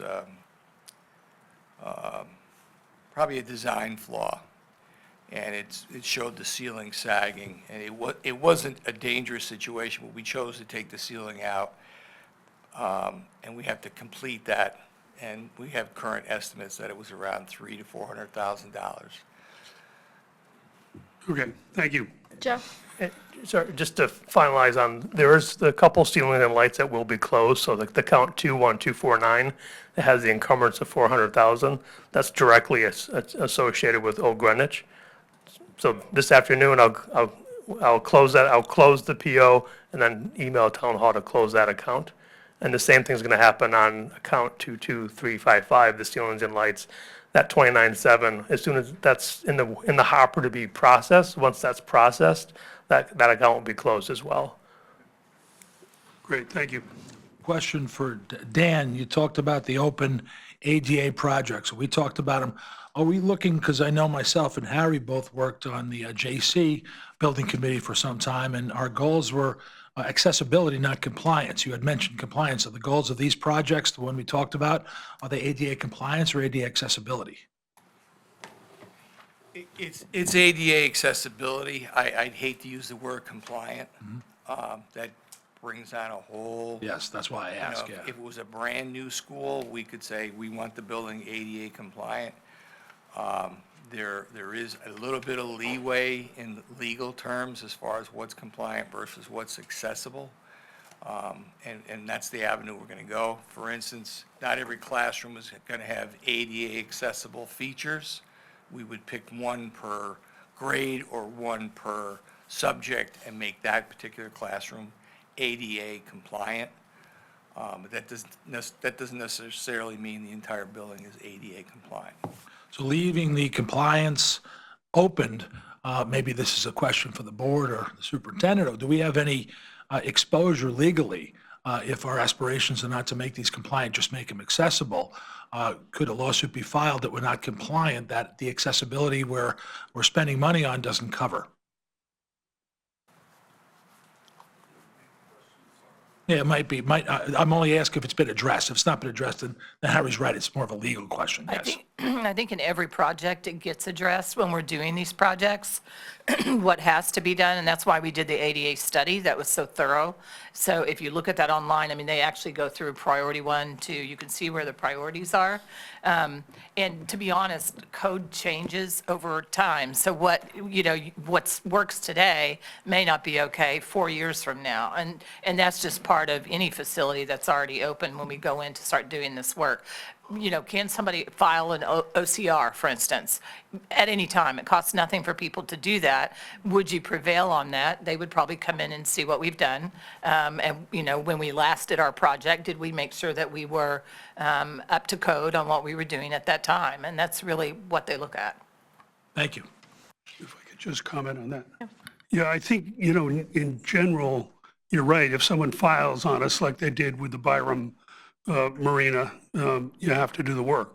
But in a general note, I think the standard is, are you doing work? Are you making progress?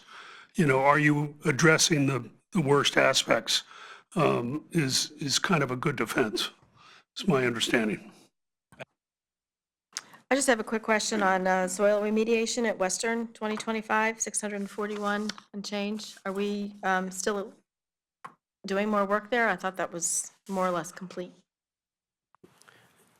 It's more or less complete. Once we just close out the project, those funds will be returned. We still have the over 200,000 encumbered there, just with various retainage and the like. But once that project's complete, and it's substantially complete, that'll be closed out. Okay.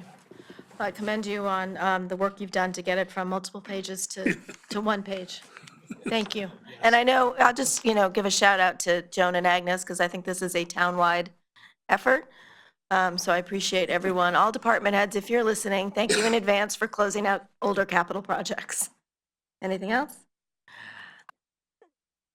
All right, let's move to the budget book. Let's start at the beginning. I think we're at equipment.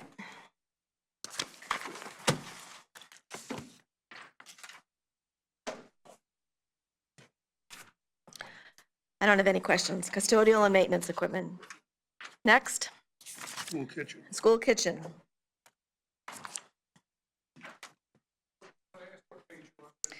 Yes, of course. We are on page 166 of the First Selectman's capital budget. and the schools tab. Unless there's a question, I'm going to move along. Or do you have a comment? No, I guess I'm not. just taking I questions. saw 2 years, now I recognize you're in year 2. It's not a 2-year program, so never mind. Abatement, this is a standard, we see this every year. ADA compliance, and we just touched on this a little bit, but let's just, so North Miamis, as previously said, 600,000 is intended for A&E to address the construction expected in fiscal '28 of 3.7. And we can find the list in this link that you provided to the ADA study. Yes, and just so for the numbers people, when you go to the transition plan report, you'll see the numbers and you go, why is that number not lining up? Because we did try to address inflation, so we did 5 years every year, 5% increase every year. So if you look at North Miamis, you're not going to see the 3.7, you're going to see a number that's less than that, but we tried to do inflation on this, but they all tie out to the numbers in the report. Elliot, did you get that? Okay. And so just when we think about how for this project and other ADA, or project named ADA compliance, what do you envision as the timeline? I know these are set up as design funds in the coming fiscal year and construction funding in the following year.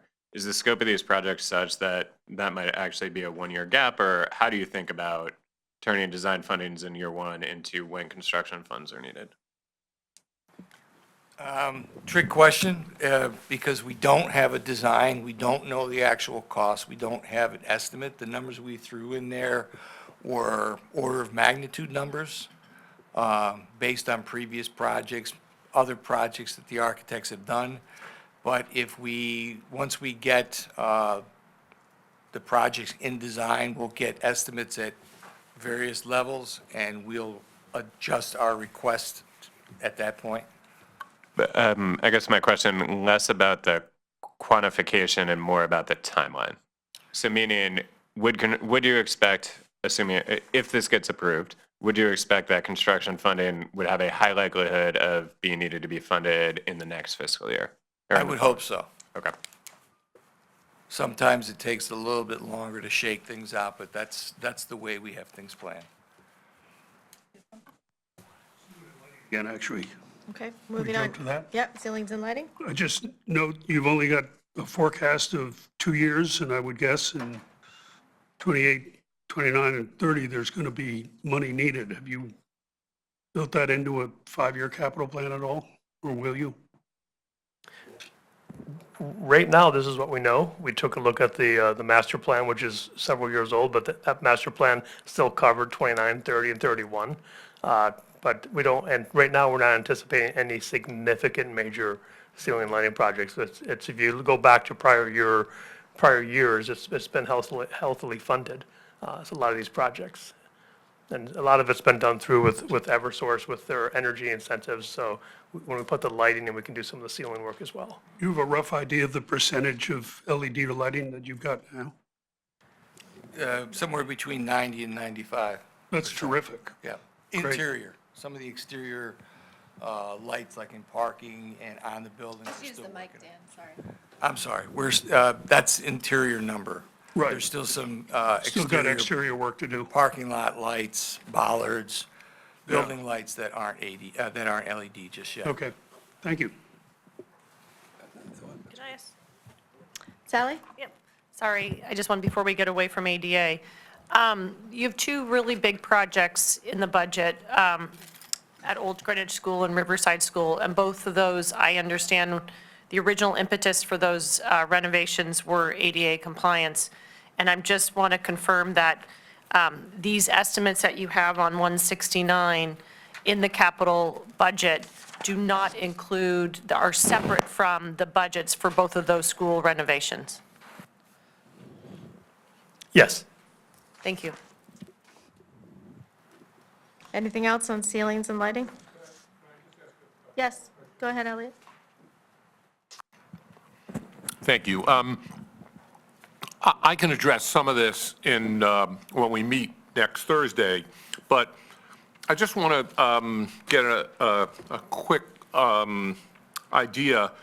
In your ADA projections over the next 5 years, the CIP sheets don't yet contain the full 10 years that we're trying to project. In your projections from years 5 through 10, do you have additional ADA expenses that you are planning on? Yes, if you go to page 8 of the OFS capital budget, where it goes beyond the 5 years, through 36, we have just over 26 million in ADA money.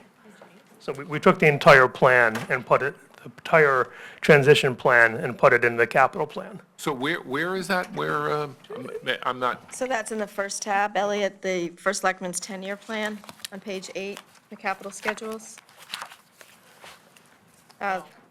It's sort of the bottom third of the page. Thing in the very front. 10-year total is got it, okay. 26,090. Got it, okay. And it is delineated, okay, I didn't see that, thank you. Okay, very good. It's number 956. All right, moving on to furnishings and program space equipment. Right here. Maybe can you talk about your overall goal here and the general age of? So for the furnishings, that's focused on Greenwich High School. The project started back in 2018, and then it had not been funded for several years. Last year, it was funded again, so we've picked right back up where we were. And right now, the 300,000 that we have, they're going literally room by room. We have a master list of replacing furniture that is decades old. So that's what's transpiring around the high school, and it will take, I believe, 2 more years. Is it 2 or 1? 2, for us to complete, to be at 100% for furnishing the classrooms. So I see the words fume hoods, and I just want to be sure the fire marshal's involved with those projects. Yeah, right now, we're not doing any fume hoods at the moment. We're starting to have some conversations about the science spaces because they are getting older. But right now, we're very focused on classroom furniture, desk, chairs, things of that nature.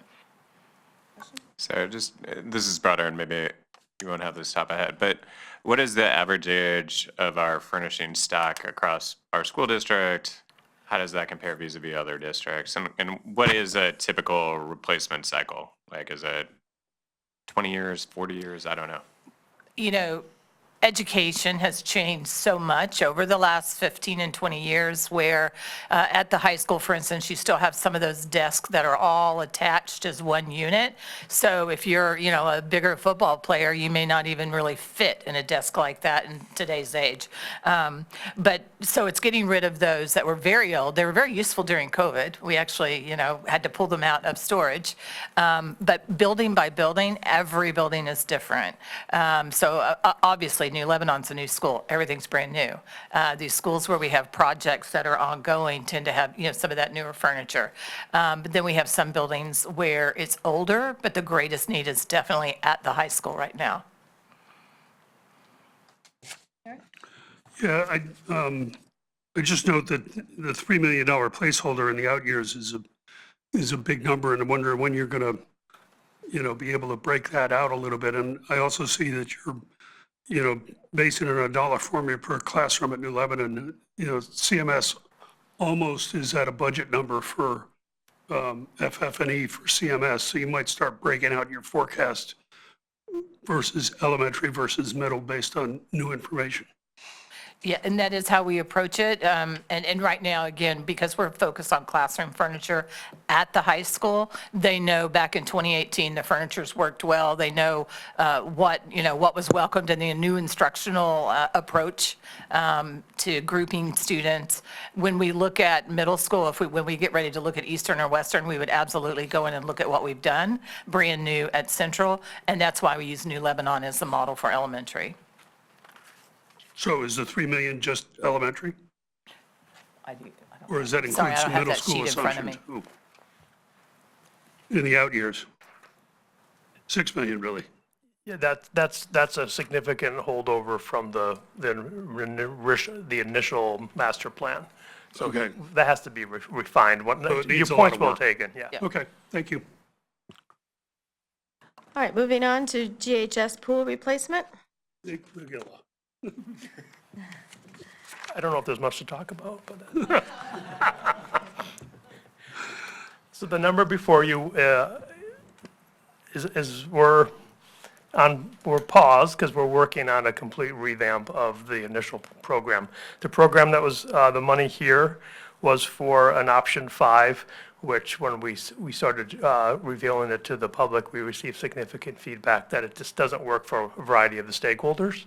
So what we're looking at is, if you think of the high school, think of it as 3 components that we need to add together. It's the driveway, it's the tennis courts, and it's the pool. The sheet in front of you at the time, again, this capital budget was approved in the late fall, and so we were just trying to get a number out there. But this is just the pool. This does not include the driveway and/or tennis courts. So this will be modified. We hope to have more in the coming month. We have our design professionals doing a complete redesign of the project, trying to make those 3 individual projects work at the campus. And once we have that, we'll have better numbers, and we can refine this. And I think it would make sense that it becomes one project. So you have one building committee with one funding source, and then they can organize the logistics of those 3 individual projects and how do they fit. Are there questions, Harry?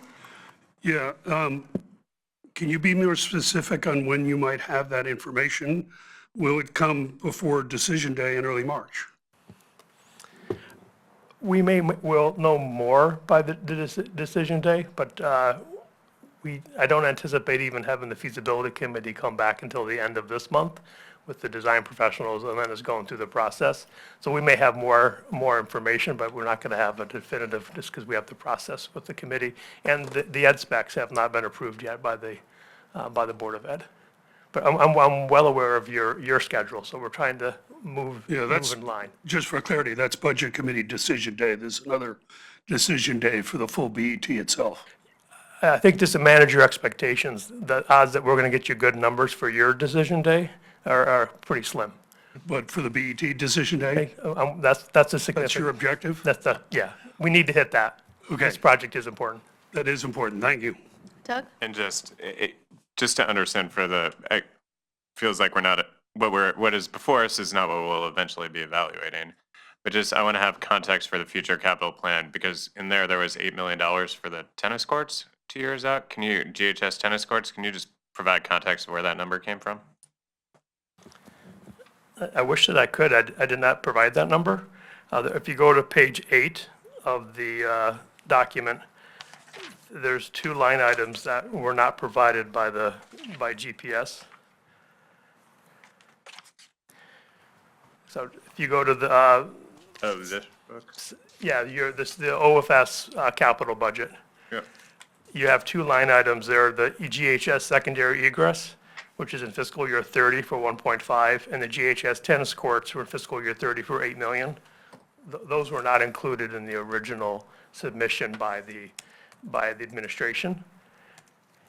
If you go up to the page, just a couple line items up, Cardinal Field improvement, the driveway is included in that 1.5 and the 8.5, and a lot of other projects are the field turf replacement. So I think we've captured the egress as what we know today is captured in the Cardinal Field improvement line item. So you need to delete the GHS secondary egress and delete the GHS tennis courts from the multi-year plan. And lastly, just as a placeholder, is if you go to sports court replacement with parentheses tennis, just at about the middle of that page, you go to fiscal year 36, that's the carrying cost. The 2.5 is what we're carrying for the resurfacing of the high school courts. So from a very 30,000-foot level, the components of the projects are in the multi-year capital plan. We just now have to collapse and condense them and update the numbers. All right, so let's just make sure we're on the same page here. So what we're saying here is, in the Cardinal Field improvement, which is 1.5 million in fiscal '29 and 8.5 million in fiscal '30, that is inclusive of the secondary egress and the tennis courts. So we should not, we should delete those two items. Yes, you're double counting at this point. Okay, and then the sport court, if we have new tennis courts, we don't need to resurface them in that timeframe. Correct. Okay, everyone get that? Okay. I have another question. I was going to say, are we going to talk about A&E? Joe, do you Sorry, want to no, go? I wanted to talk about the pool, one more. Yeah, I was talking about the A&E for the pool, but go ahead. Oh, I heard you say ed spec for the pool. Isn't an ed spec just for curriculum-related matters, or is it also for sports facilities? It's, I wouldn't call it just a sports facility. It is still based with high school academics, so we do need an ed specs, although it is not reimbursable. But you do, the ed spec is what's going to, because you need to have a building committee, and that's clear in the charter. So you need to have some documentation that's going to inform their charge in which to deliver, and that's the ed specs. Okay, thank you. Joe? You had mentioned that there's a slim chance to get it to us in time to have a decision on this. I'm going to add to the challenges because I have some unique knowledge, having worked on the Cardinal Stadium project with Dan, and having looked at the second form of egress and actually having built kind of half that road already. There are tree issues, there's a bridge issue, there's a traffic light on Route 1 issue. There are a whole lot of things we have to address before we get there, and I don't really hear about those at this point. So I just add to your pessimism on getting ready in time. I felt I had to give that unique knowledge if you didn't already have it. No, 100%. I was being polite when I said slim. I should have said 0% chance that we hit your deadline. But we have money in the year we're sitting in. We had the Board of Ed and the RTM and BET gave money for the design work for the driveway. So we have engaged AECom with, particularly because of their advanced knowledge of the soil conditions, and with their civil engineering team, we're working on all of those issues. And one of the constraints is if you kind of thread the needle between where the tennis courts are, you have the topography, you actually have water, of course, also. So there's a lot of things that we need to consider, and that's what's sort of, we're taking a step back to make sure we've captured those. But you've outlined the major ones. Thank you. I guess A&E was oh, go ahead, sorry. Laura, go ahead. Yeah, Doug? So, and just 2 days ago, when we were discussing with the first selectman about the pool the rink, and kind of the need for a operating model to understand kind of what commitments we have, both I understand within the school and outside of the school, and then the potential for, I know it's been raised to public-private partnerships, to the degree that obviously you're all still coming up with a plan before we can get there, but it'd be helpful to have a understanding for the town and for this board of what the operating model of this pool will be, along with a more well thought out and somewhat quantitative plan, understanding of what potential public-private partnership options are.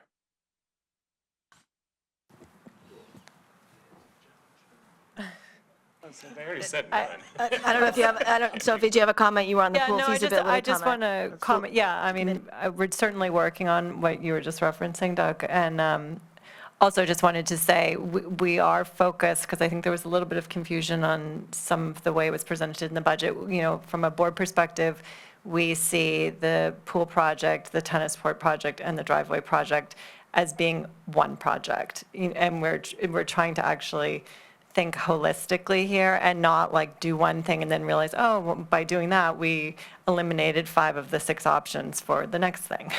So we're really trying to be very intentional about the planning for those 3 projects, because we, as Joe knows well, having worked on the stadium project, it's a tight campus and it's really challenging. And so we're trying to learn from the way it's been done in the past and think about how to do it in the future and how to maximize that space and be really thoughtful about it and not limit ourselves by taking them one at a time. We want to look at all of them at the same time.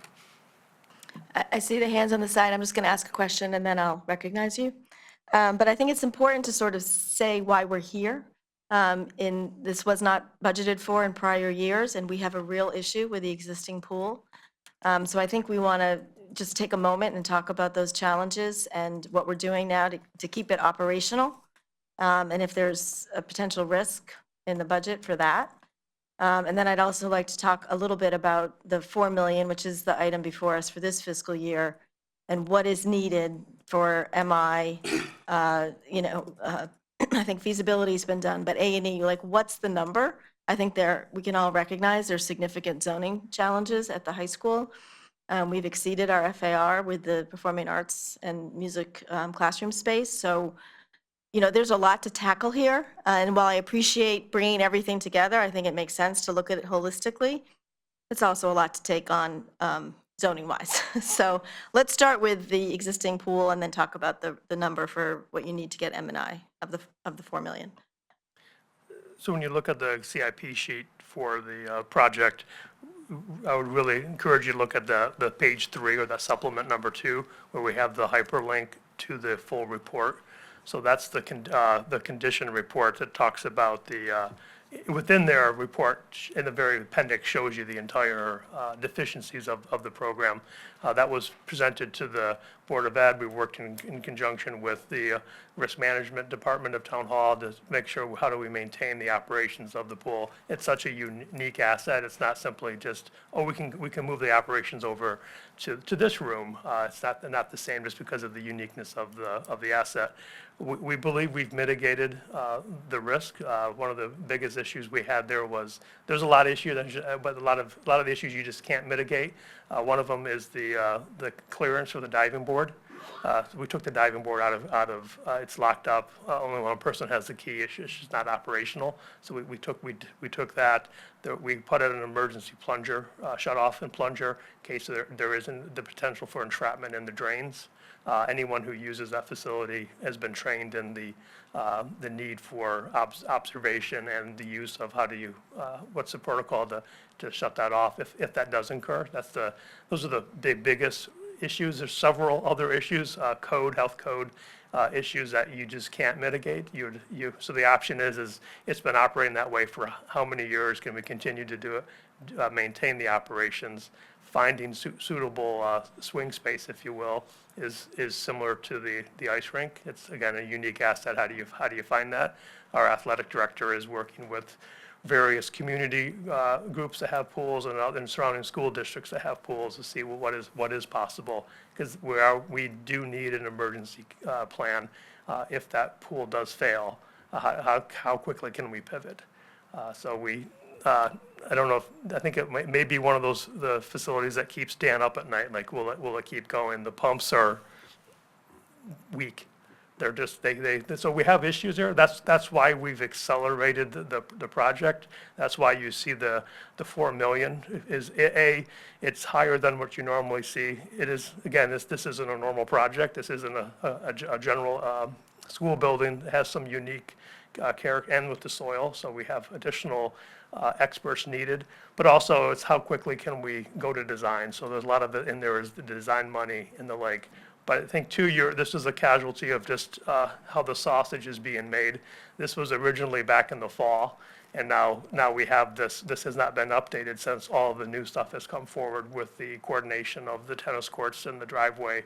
And I think as Sophie mentioned, when the Board of Ed first saw this, these were treated as individual projects, and it wasn't until we went through the feasibility committee I think it started just telling people this has to be a comprehensive project. So we just need to update the CIP to align with that vision. Harry? Yeah, as you're updating, just to follow up on your question, Laura, please give us a breakout of exactly how much you need for just MI improvement, MI approval. We like to see that these days, and so it's done in stages. Understood. All right. Elliot? My Oh, question's that's not- David. Sorry. I thought it was Elliot. I was looking a moment or two ago at the full 10-year plan. You deleted 8 plus $1.5 million. I was simply going to ask, are there any other projects in the school category that you would delete, or for that matter, increase in that 10-year plan, since you already touched on the two that you would delete?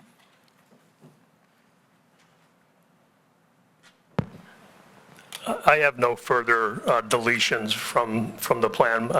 Everything else matches relatively closely to what was submitted. There's a couple projects that were pushed out by OFS. But those are the big adjustments, was those two projects to delete, to make sure your plan captures the known universe of Board of Ed projects. Please. I do have a question. Along the lines of what my colleagues have already brought up. I just want to ask a very basic question, getting back to the pool.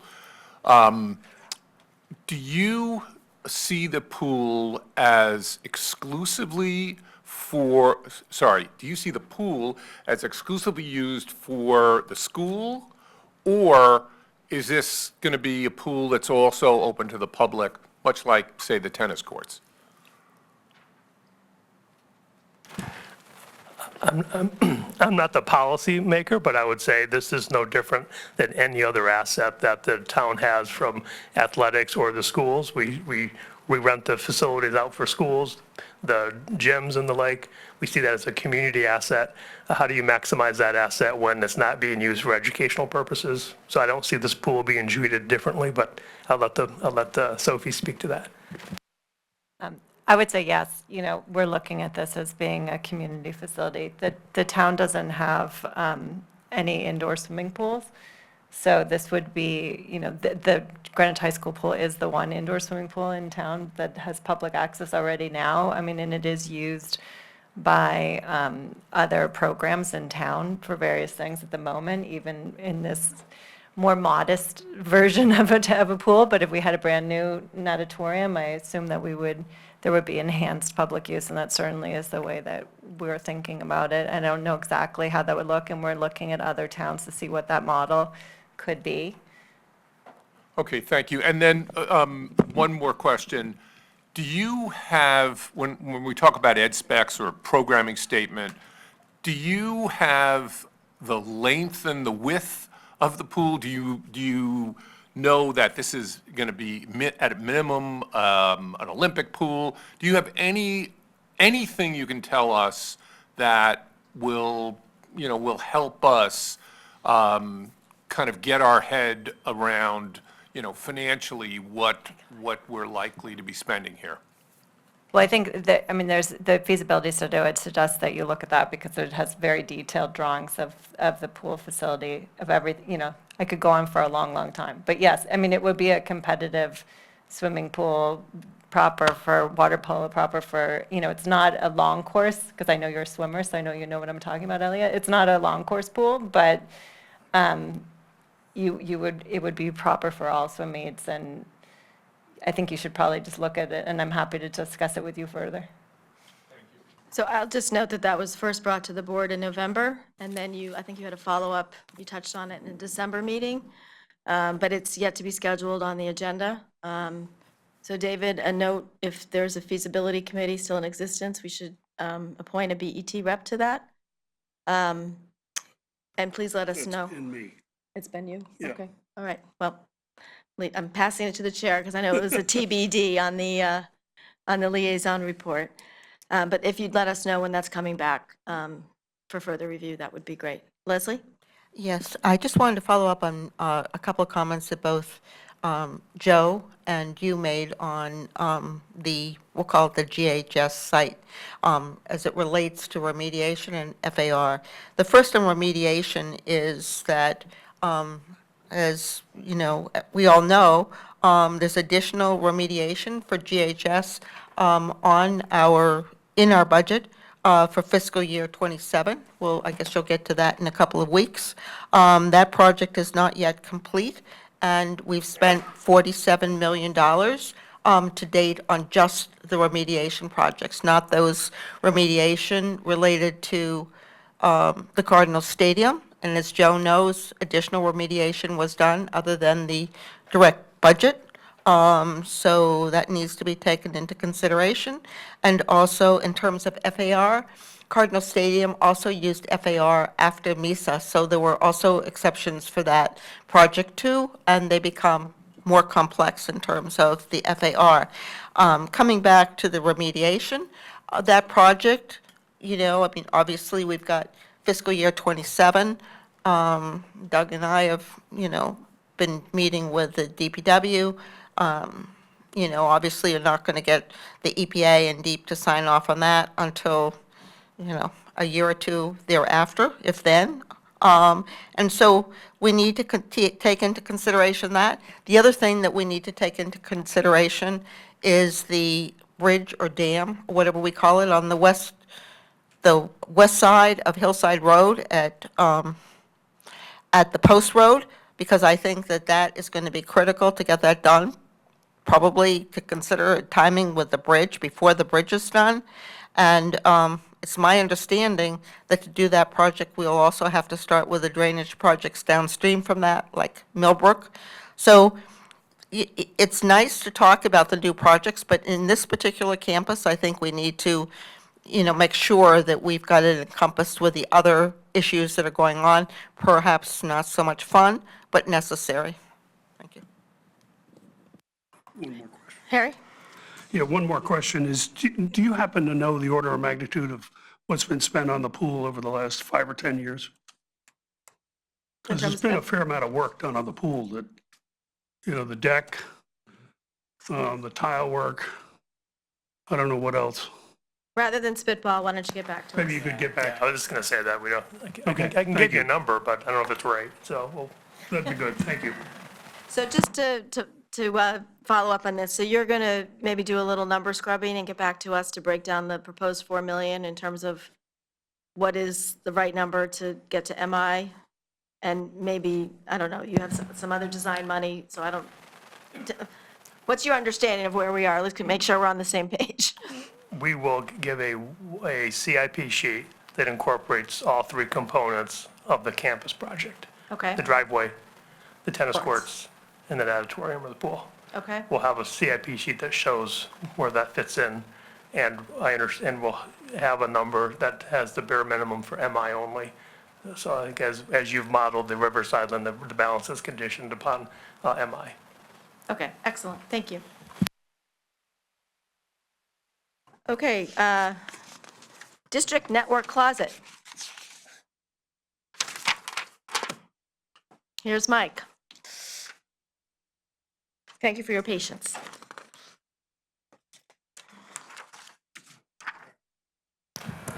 Do you have any questions? This is an ongoing project. We started it last year to protect the assets. I feel like we should give him the opportunity to speak. He's been waiting patiently. And Joe asked the question. I mean, I remember several years ago, this was in the Capitol. We went and toured. It is in a sensitive location, so. Sorry. In the past, we've been reactive to network closet air conditioning failures. Sometimes we would be able to find the money to replace. Sometimes we would have to ask Dan if he could pay for it. And we recognized that this approach is not ideal. So this funding request is the continuation of a refresh plan for the school district's network closet AC units. I want to touch upon the amount requested next year is based on the cost of a typical medium-sized HVAC system at approximately $19,000 to replace. There are 38 medium units across the district, so with an average life of 10 years per unit, we should figure on replacing 4 medium units per year. And so the $76,000 requested for next year would be the second year of a proactive AC refresh plan.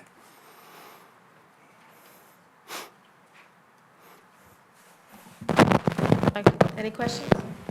The project you mentioned about the server relocation, that is on, if you go to the open capital sheet, that's program 23362, so it's page 2, the top of it. So just make sure I understand what you said. So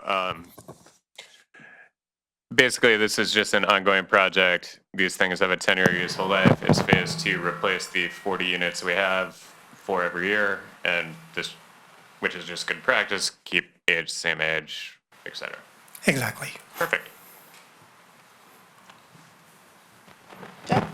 But Ben, you just made reference to the question I had earlier, because it wasn't the AC question I had, was it? So we're going to talk about the So that project was funded in 2023? open project. Yeah. It's an open project in 2023. Correct. I can talk about that. Well, you know what? I mean, let's put it this way, it's a big concern, having both served on the Havemeyer Building Committee and understanding, while working with you guys, the importance of that network that exists under a building, that kind of, we'll talk about the importance of this network and what happens if it fails. So the server room relocation project addresses the concern that Mr. Kelly is speaking to, where the entire school district's internet connectivity relies on the equipment that is located in the basement of the Havemeyer Building, right underneath a bathroom on the first floor. Can you repeat that again, please? I don't think people are paying attention. So the server room is located in the basement, right underneath the men's room on the first floor. This is just a recipe for disaster. We're one fixture failure away from disaster. So the funding for this project would relocate the equipment from the basement to a safer location on the first floor. Now, that being said, this project has experienced delays over the past 2 years due to the potential relocation of BOE staff out of the Havemeyer Building. So basically, we didn't want to spend the money if the building was going to be repurposed. That being said, it has been 2 years and BOE staff is still working there. So we've decided to move forward and complete this project by the end of the current school year. Harry? No, All right, thank you for the update, I appreciate it. Thank you. All right, next item, HVAC, GHS, do we have any questions? Actually, this is a big project, maybe we should talk about this. This is multiple years. Can I actually just ask about this holistically? You mentioned earlier Parkway moved away from heating oil, so we know, I assume, no longer have any units that rely on heating oil. How is the Board of Ed, as you go through HVAC replacements, thinking about a holistic strategy to consolidate on a couple core platforms of either energy sources, whatnot, like putting some of energy management into this, but just more broadly, like we have many different systems. How do we consolidate to a few core systems that makes your job easier and our schools operate easier or more efficiently? I'm open to suggestions. I'm serious about that. We've gone back and forth about the pros and the cons of geothermal systems.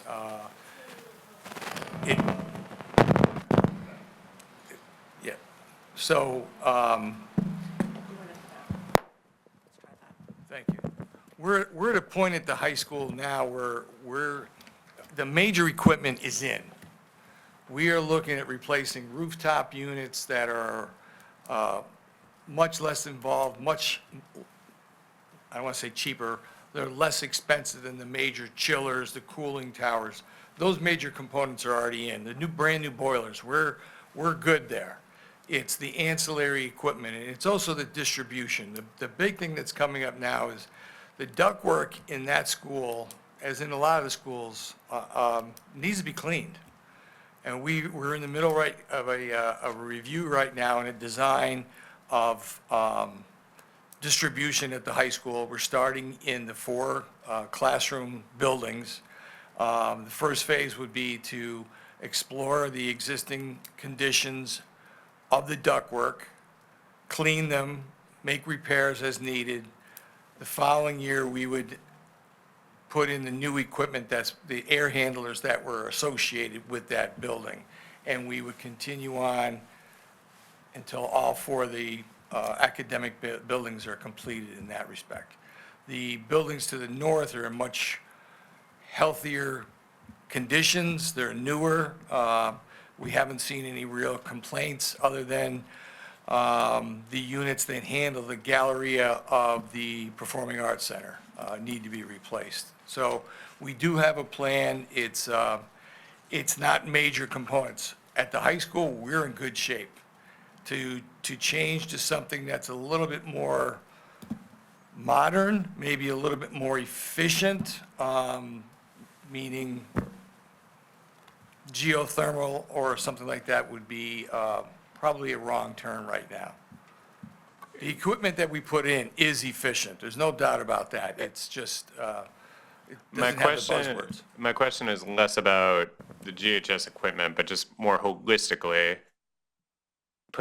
not putting efficiency aside, I guess to sink that in, but just as we move forward and you do HVAC replacements across other schools, how much focus is there on standardizing on equipment and energy sources such that, again, we're not, like, I guess we got rid of heating oil. Just what is that degree of focus, or are you typically going into a school and replacing it with generally what exists, just the newer version? No, we take a look at what's available. We've, I don't want to say we've partnered, but we've had discussions with EMAC. We've got some good feedback from them. We hire some excellent engineers to give us ideas on what's available as far as costs, longevity of equipment, things like that. We also have to look at, and this has been one of my biggest concerns, is the people who are overseeing it. I was dead set against geothermal because we had a system that failed because it wasn't operated and maintained correctly. I've since then changed my attitude on that because of the design professionals as well as the folks from AECOM have come in and said, hey, this is how we do things now. You've got an easier, it's easier for the end user. And we've also, in the geothermal system at Hamilton Avenue, as part of the program, we've put in for a minimum of 3-hour maintenance plan with the contractor doing the installation of the equipment, which will include teaching our staff the ins and the outs of the equipment. I hope that answers it. I'll just add to it that the short answer is yes. We constantly look at this because if you look at the electricity bill alone, it's a $3.2 million line item in our operating budget. We're all about cost containment. You don't want to keep doing the same thing all the time when there is a connection between the capital investment and hopefully you can have some return on your operating. We saw that with the HVAC at Ham Ave, trying to how do you maximize that asset. When projects are coming up, just a little teaser, like Parkway's up next for HVAC. We're already exploring, is there other ways to do things up there from an energy perspective? As we mentioned, we got rid of heating oil. But we won't get into some of the constraints that the buildings have, that you just can't change an entire heating system because of ductwork and the like. But we do look at it. I think LED lights is a good example. You know, that's a capital investment that has a return on investment in your operating budget.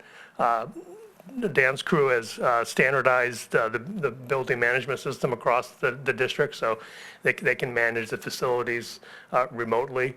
I think one thing that we don't talk a lot about is the cogen at the chiller at the high school. So the high school chiller that was installed a couple years ago is used to heat the pool.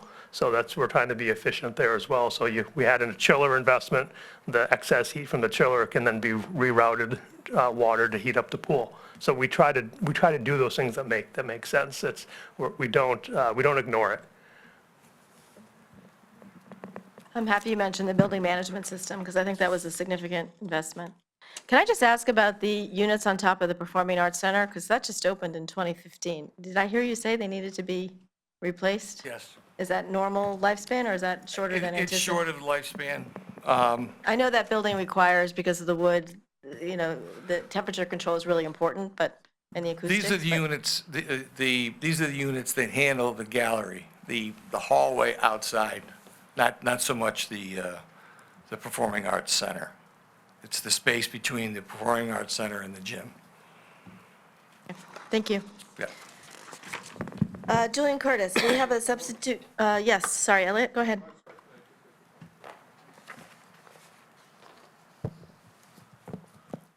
One of my favorite subjects is HVAC. I want to drill down and understand how everything gets done, how we maintain, because the town has been criticized in the past few years for not maintaining its assets as robustly as perhaps we should be. So who maintains our HVAC system? Is that all done in-house? And if it is all done in-house, have we looked at how much it would cost to outsource that and what the cost differential is? The initial maintenance, I'm just going to play it down, belts and filters, the minor maintenance items is done in-house. We have 2 HVAC mechanics or technicians. Any major repairs, we have a maintenance agreement with. Currently, we have 2 separate companies that we work with. And so, you know, the issues with Hamav's geothermal have been well documented, and evidently, we weren't maintaining the system in the proper way. Can we both save money and perhaps get a better, better maintenance of our equipment by going, with a subcontractor? Have you run those numbers? Have we run those numbers and looked at, what is preferential?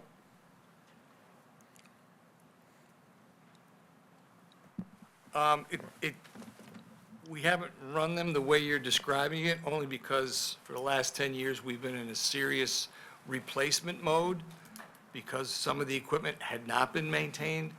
Would there be a cost savings? Possibly, probably, just because of the sheer number of people we could put into maintaining it rather than having, like I said, our 2 staff members handle everything. I think we're getting things maintained in a proper manner at this time. I can certainly look into any cost savings that we're looking at or cost overruns. I would encourage you to do that. I would encourage you to do that as systems get more complicated. As Doug Fenton mentioned, it's a way to make sure that we're using sort of best practices across our portfolio of HVAC. And it's also a way so things like cleaning the ductwork doesn't fall through the cracks. We've got to, if we're going to be investing all this money in capital over the next decade, we really have to push ourselves to maintain the assets that we have, because in the long run, it's going to save us money. So I really like the comments, Ben, that you made about how you look at LED lighting, for example. I think, we want to make the right financial decisions, and if it means investing some money up front, but it's going to cost less for the town in the long run, I certainly will support that. Anyone else? David? Dan, I noted, maybe it's just my being far away from you in the room, a tone of urgency that wasn't really reflected in the written description in the CIP sheet as it relates to the cleaning of the ductwork. Did I note that right? And if so, how quickly in the scheduling would you, phase that in? I didn't mean for it to sound like things were, an issue. They do need to be cleaned just for indoor air quality. We haven't had any related concerns, any environmental issues or anything like that. But it's been a while, and they should be maintained. And like I said, that's going to be our next phase. We're currently speaking with a group that is on a state contract. So it would help us get it in as soon as possible. Yep. All right, thank you. Moving on to Julian Curtis, we do have a substitute CIP sheet. Harry, you are the representative to the Julian Curtis Building Committee. I'll let you go first. Yeah, I had a conversation earlier with Mr. Branyan, and just so everybody's aware, this appears, correct me if I'm wrong, Ben, but this appears to include everything that's in the 2019, I think it's 2019 study that was recommended for the school. So it includes things like new railings on stairwells, a lift for the stage, and I would point out that there's no other elementary school that has a lift up for a stage, and you've been doing gym. Is that not true, Dan? If the stage is elevated, we have lifts to the stages. In other elementary schools? Correct. Okay. I know that there is a trend out there to actually in auditoriums lower the stages. My prep school did that. But, has this really been examined to see, what is required for compliance, and what was the other word you used, Joe? Accessibility. Accessibility, yes. Yeah, I mean, I think the term is ADA designated school. Is that what we were, yeah. or ADA You designation? know, and there was a decision made up front. I don't know where it was made, and it's probably difficult to find, but we're not doing reimbursement on this project, but it's now getting to be the scale where we probably should have done reimbursement, and maybe we should be doing reimbursement if we're going to spend another $3.4 million probably by the time we're through. So has this really been fleshed out in all regards? And, do we want to phase this with some A&E money and construction more in 27, 28? Because I wonder, well, I suppose you're going to start it in the summer vacation of 27 would mean it would be 26, 27 money. But, have we really fleshed this out? Because at the building committee level, we talked about that, we really don't need to do railings. We questioned the lift and things like that. And, maybe each grade has an accessible doorway, and not every doorway is accessible, and things along those lines. So a couple comments is the ADA transition report is the same plan that we've talked about on the ADA project sheet. So the building, Julian Curtis, I just happen to have that in front of me, is the building was reviewed in the end of September of 2023. So it's not 2019, so it's relatively recent. So 2023 was the review. What we attempted to do here is, as we were looking at the 5-10-year capital plan, we recognized that Julian Curtis had some minimal ADA work within their project. And then as we've noted on page 2 of the capital sheet, we had, using the transition plan, Julian Curtis was, I think, number 2 or 3 on the priority list, and we had funding in fiscal year 28, 29. And we said, we made an operational decision saying it makes no sense that you would do a little bit of ADA work at Julian Curtis and then come back in a couple of years to take it on bigger work. So what we took the transition plan from 2023, removed the elevator and removed the front entrance, which was already highlighted in the report. And what's left is the numbers in the report. We did not break it out. The 2.5 does include A&E, but we did not phase it out. But we thought that this is a consolidation of a capital. And when speaking with David Levine, the chair of the building committee, he thought it made sense to collapse it with the committee work as well. No, I can see collapsing it with the committee's work. I just somewhat can question the scope of, is it all really needed? And I think that's an awesome question that the building committee can wrestle with, because we are, I think, as we mentioned about the pace of implementation for ADA, we're just getting our sea legs, if you will, of moving forward on the A&E and the design work. We already mentioned Western as the first school, and Dan highlighted some of just the additional complexities that we didn't contemplate on the plan. So I totally hear you on some of the issue, but at least we have the plan and we can make a determination if it makes economic sense. Okay, well, thank you. When Harry talked about 2019, I believe he was referring to the feasibility committee. There was a full feasibility study done on Julian Curtis. I was on that committee. That's how come I remember it. And I believe the results that Harry made reference to were the results from that committee. 2023 was a building committee application. So just a question on logistics. We've had an architect for the Jillian Curtis projects to date, the various phases. So are we going to do an RFP for a new architect? Do we continue with the same architect and add, I guess, an alternate to his or her I the think scope of we've got the services? Or how do we ability, do it? it's not Silver Petroselli, it's Antonazzi. And I think we've got the ability to add on to that contract. I don't think we need to do another RFP. Am I correct on that? I think since you've already done the RFP, when it's negotiations of Right. fees, you already have the Phase 4 fees built into the CIP sheet in front of you, and that's from, I think, the proposal.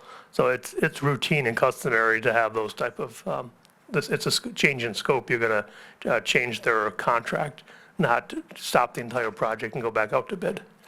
So that just leads to my question. Does it make sense to use different architects for each of these scope of ADA work? Or do we have an overall consultant to make it all kind of be fairly consistent? I mean, how are we looking at this? All of these schools the report is, there's a lot of investment that needs to be done here. So what's the best way to approach it from an efficiency standpoint? Right now, we are organizing by building, so that's where Julian Curtis was organized by building. Western was organized by the building. We had the outside consultant, which was Silver Petroselli, who did the transition plan. Silver Petroselli happens to be the architect that we're working with at Western. I don't know if, Dan, if you have a strong opinion one way or another, continuity between. No, it's to try to align necessities and needs, it probably would be pretty difficult to do that. Like I said, if we went that route, you'd probably end up having to close schools for X amount of months. And I think we have to look at everything as piecemeal, unfortunately.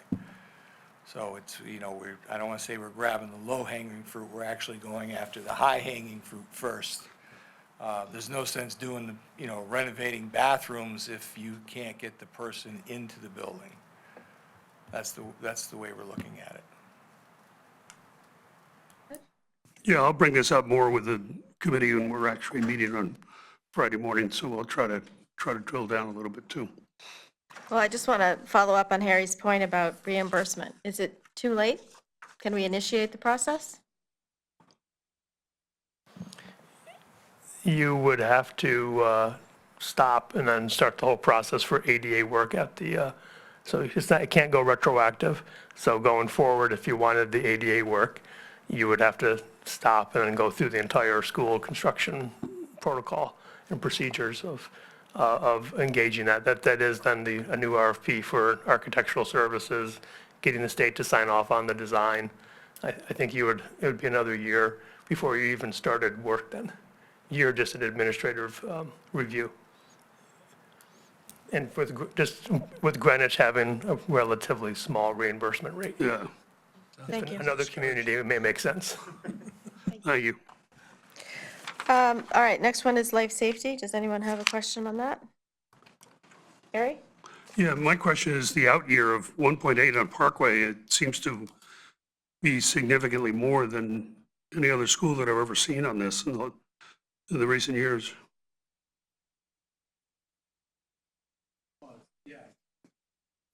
Life safety, if you look at it, incorporates the alarm systems, sprinkler systems, generators, things like that. So We're looking at doing an entire building upgrade there. Okay. All right, thank you. So is the 200 A&E for that? Correct. Okay, thank you. Plumbing and electrical? Renovate gymnasiums? Roofs? I had a question. Yep, Doug? So just in the context of our, recent conversation about the roof at Old Greenwich, can you just give us kind of context around the age of the roofs being replaced and condition and whatnot? Thank you.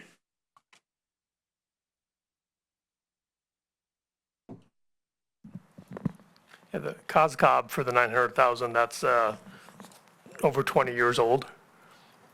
We can get into some of I can have Dan actually get into some of the particulars of that, but it's 20 years old shingle. The consultant we had already said it's reached its useful life. And then the other project is North Street for the $500,000. That project is 2017, so at that time, the consultant said the roof should provide another 10 years. So we're up at that timeline. So we see roofs as just the PM or the preventative maintenance, just be on top of the replacement schedule.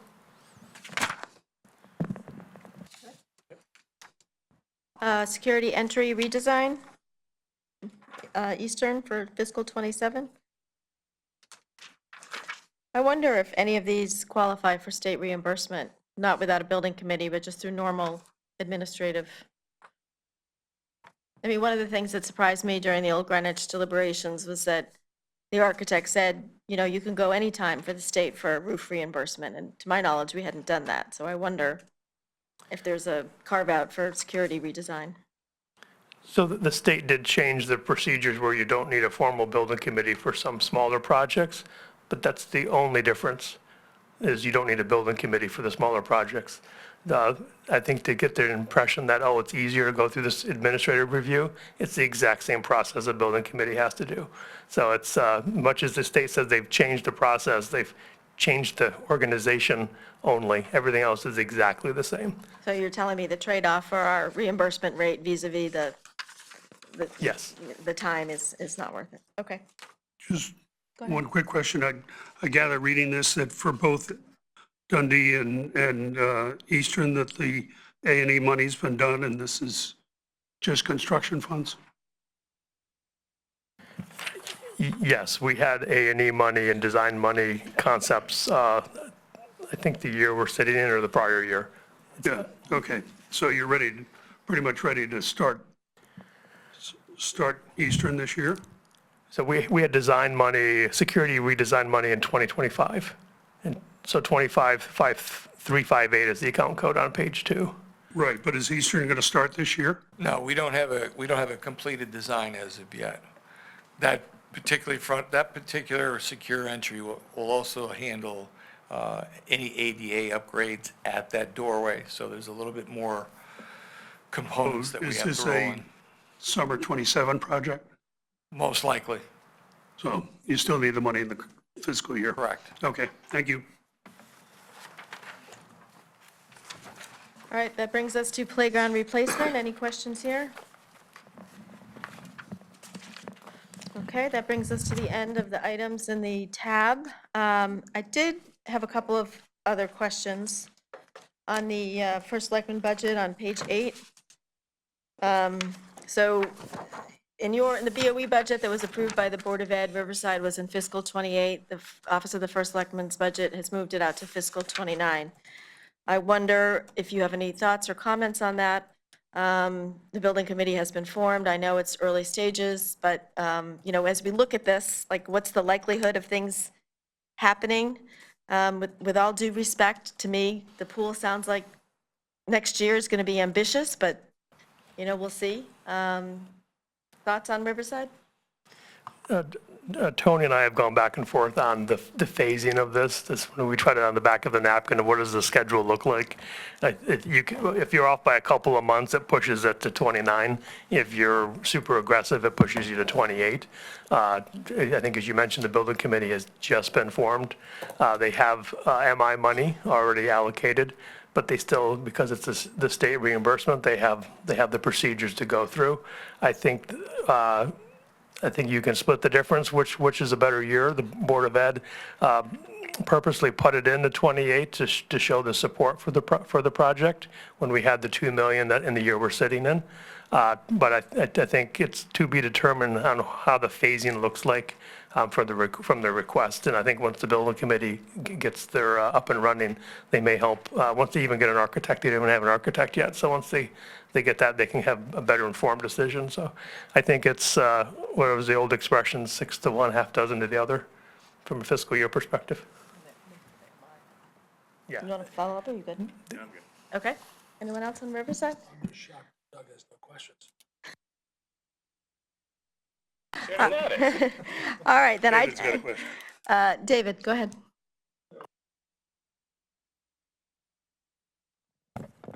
I know it's an estimate, and that's fine with me, but when we put the estimate in, we have 3 schools that we are playing with, elementary schools, North Street, Riverside, and of course, Old Greenwich.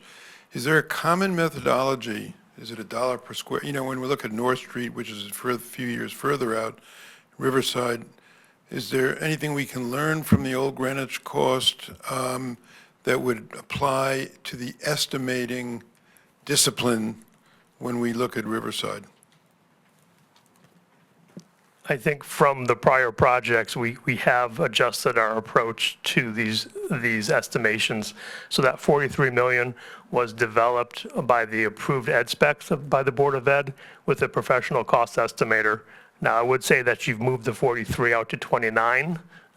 We did not contemplate that number to be moved to 29, so you may want to apply an inflation. But the 43, at the time of what was included in the ed specs, that was an outside professional expert's opinion on the cost of the design of the building. So it's I think the best approach you can have to have an idea of the cost of the project that's included in the ed specs. Sally? Thanks for that explanation. Just a little bit further on what David asked you about Riverside. Old Greenwich School, the cost escalated over the years as the renovation was pushed out. I understand in speaking to James Waters, the head of that building committee, that there was officially not a Board of Ed spec for a new Old Greenwich School.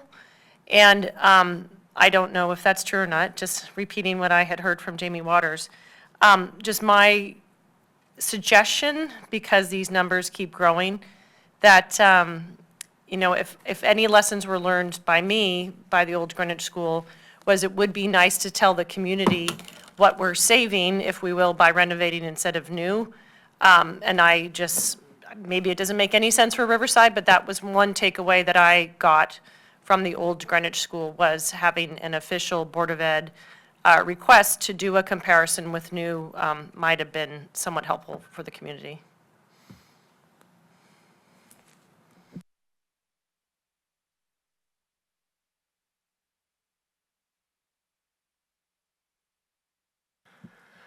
Yeah, we were just debating. We understand the ask, and we can see if there's a way to take a look at that, the cost benefit analysis of what's presented. What's presented is a renovation and we can see if the architects can put something together. The building committee can at least have that number. That would be so great. Thank you very much. And then I just wanted to, if you care to, you don't have to comment. The First Selectman budget has a couple of placeholder items in the out years for the Havemeyer building. I know you've spent some time looking at space. I know it's been indicated that you have no objection to move if there is space to be had that meets your needs. If you want to, you don't have to, but if there's anything you'd like to say on the matter, that would be a good time. It's never good to say no comment, but I think the town collectively has to make a decision. I think the good, very, very small example is the server room relocation. We delay and we delay because we're trying to be very cost conscious, and it doesn't make sense to throw money into something that we're going to move out. Best example too is if you walk from Town Hall to Havemeyer, you're going to see boarded up windows. We're constantly sitting here going, does it make sense to replace that window when we're going to be out in 6 months? That was 6 months ago. We were having that conversation, or a year ago. So I think the number we show here, we keep pushing the carrying cost for the Havemeyer out because there's this plan. I just think collectively we have to make the decision, is that, where are we going on that? I think personally, I'll just say, you look at all the educational projects we're working on, Havemeyer is the least educational impact for the school district.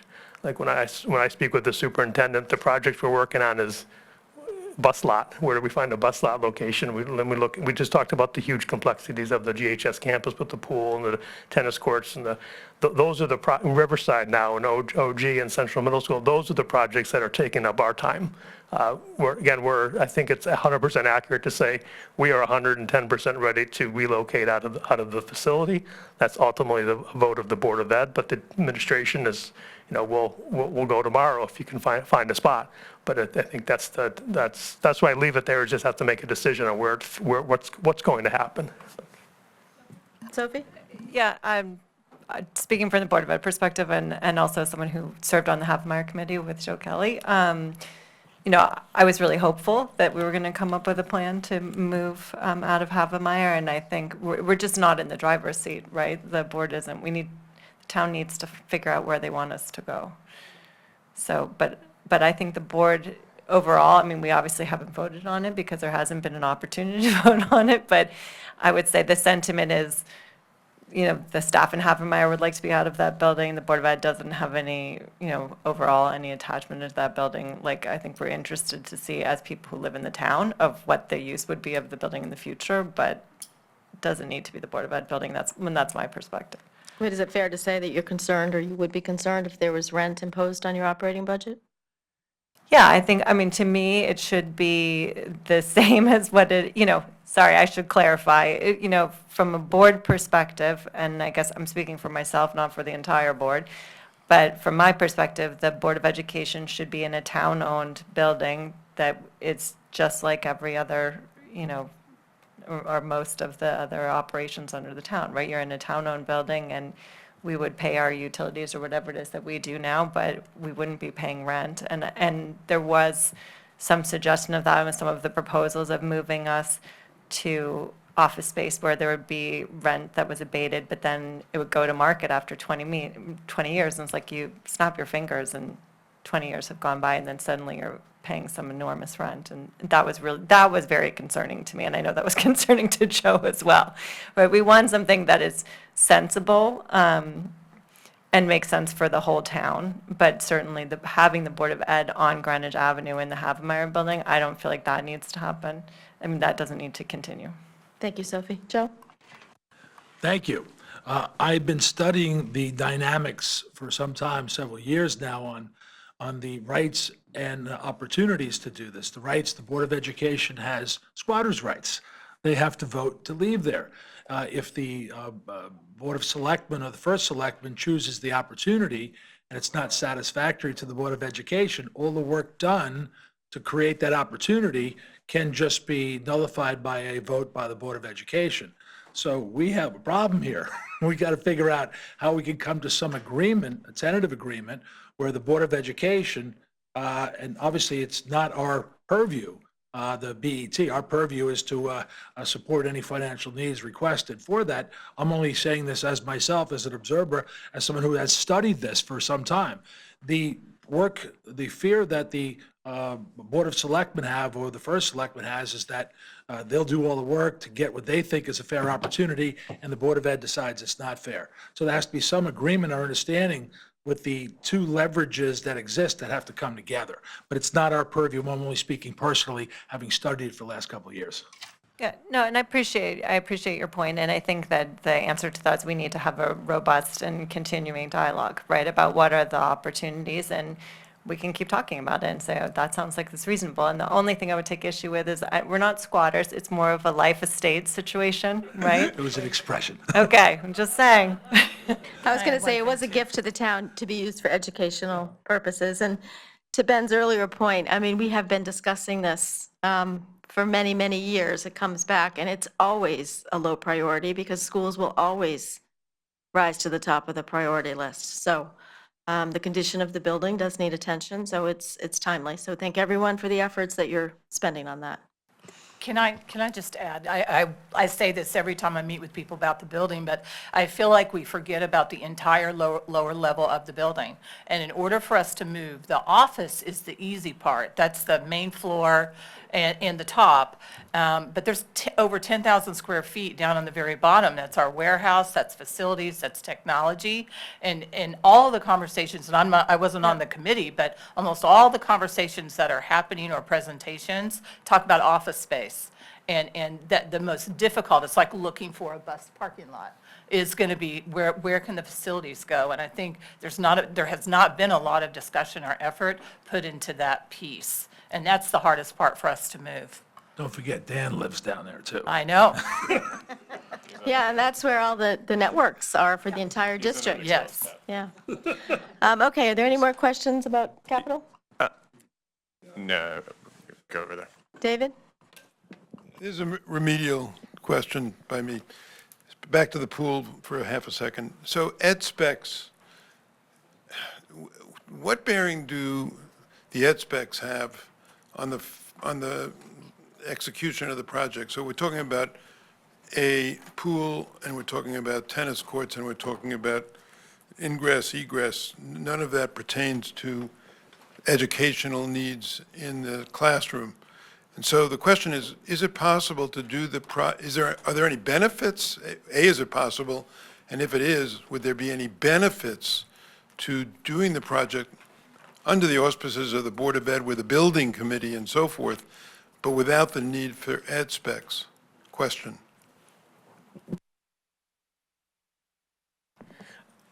When we say ed specs, I think we're using the very generic term. That's what are we building? So I know when you look at the OG or Central Middle School or Riverside will be doing it, they already have the ed specs, that the specifications on which the building should look like. So I don't want to get hung up on, the board does have to make the decision, what do they want? And that's what they're going to say, square footage, we want this, we want something that can handle X, Y, and Z, the use of the facility. But no matter what you call it, you do need some specification to say, this is what we're trying to build. But so I think that's the best way I can answer it, is you do need the plans, if you will, but before you have the plans drawn, you need the written narrative to say, this is what we want. There are program specifications. There is a tie to education. They are electives, but there are courses that are tied to the pool. Okay. Yeah. Yeah, that was the word I was searching for. Thank you. Anything else on capital? I just briefly want to mention budget resolutions. So I'm looking at the superintendent's proposal, or you can look in the first selectman's budget. They're in the front. Board of Education budget resolutions begin with number 44. One is the elimination of the print shop language, because that is no longer in operation. 45D is proposed to be eliminated. And then there are two, 44D and 45I, which states that the federal government or state of Connecticut grants, in the case of 44D, the proposed limit is proposed to go from 5 to 50,000, and then non-federal or non-state grants also proposed to go from 5,000 to 50,000. 5,000 is a low number. This has been the same number for a very long time.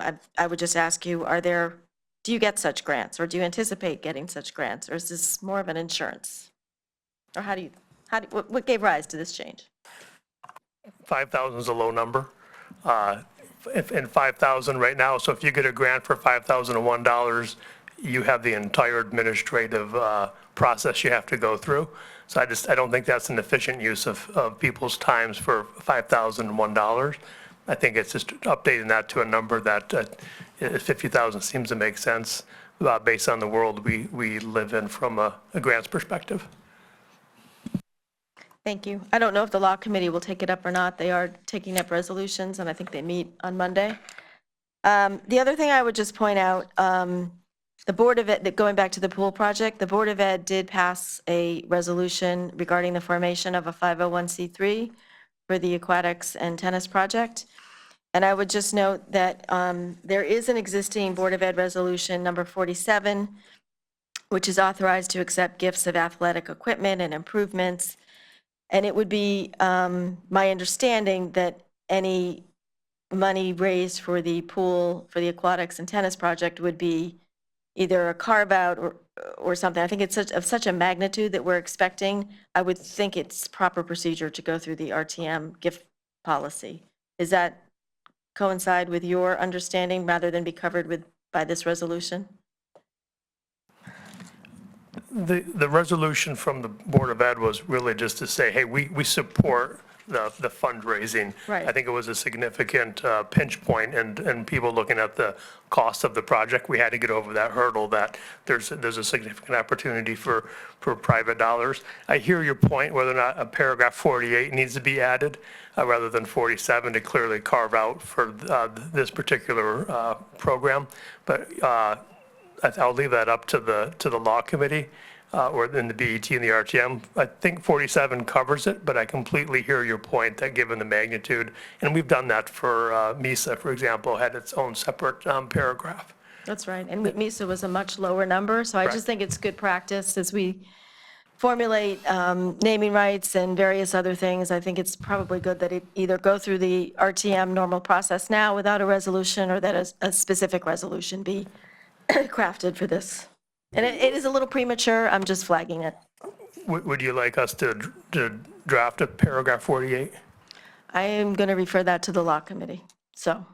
And again, I stand I think down. it's a little premature. I frankly don't think you're going to be able to raise a lot of money until we get a little further down into the process, so. So, just so you know, Yes, since the Leslie. topic, sorry, Laura, it's my understanding that Barbara Schellenberg did say that, Amina suggested that if the BOE wanted something like that they draft it and send it to the law committee. So, the meeting is on Monday, just as you said.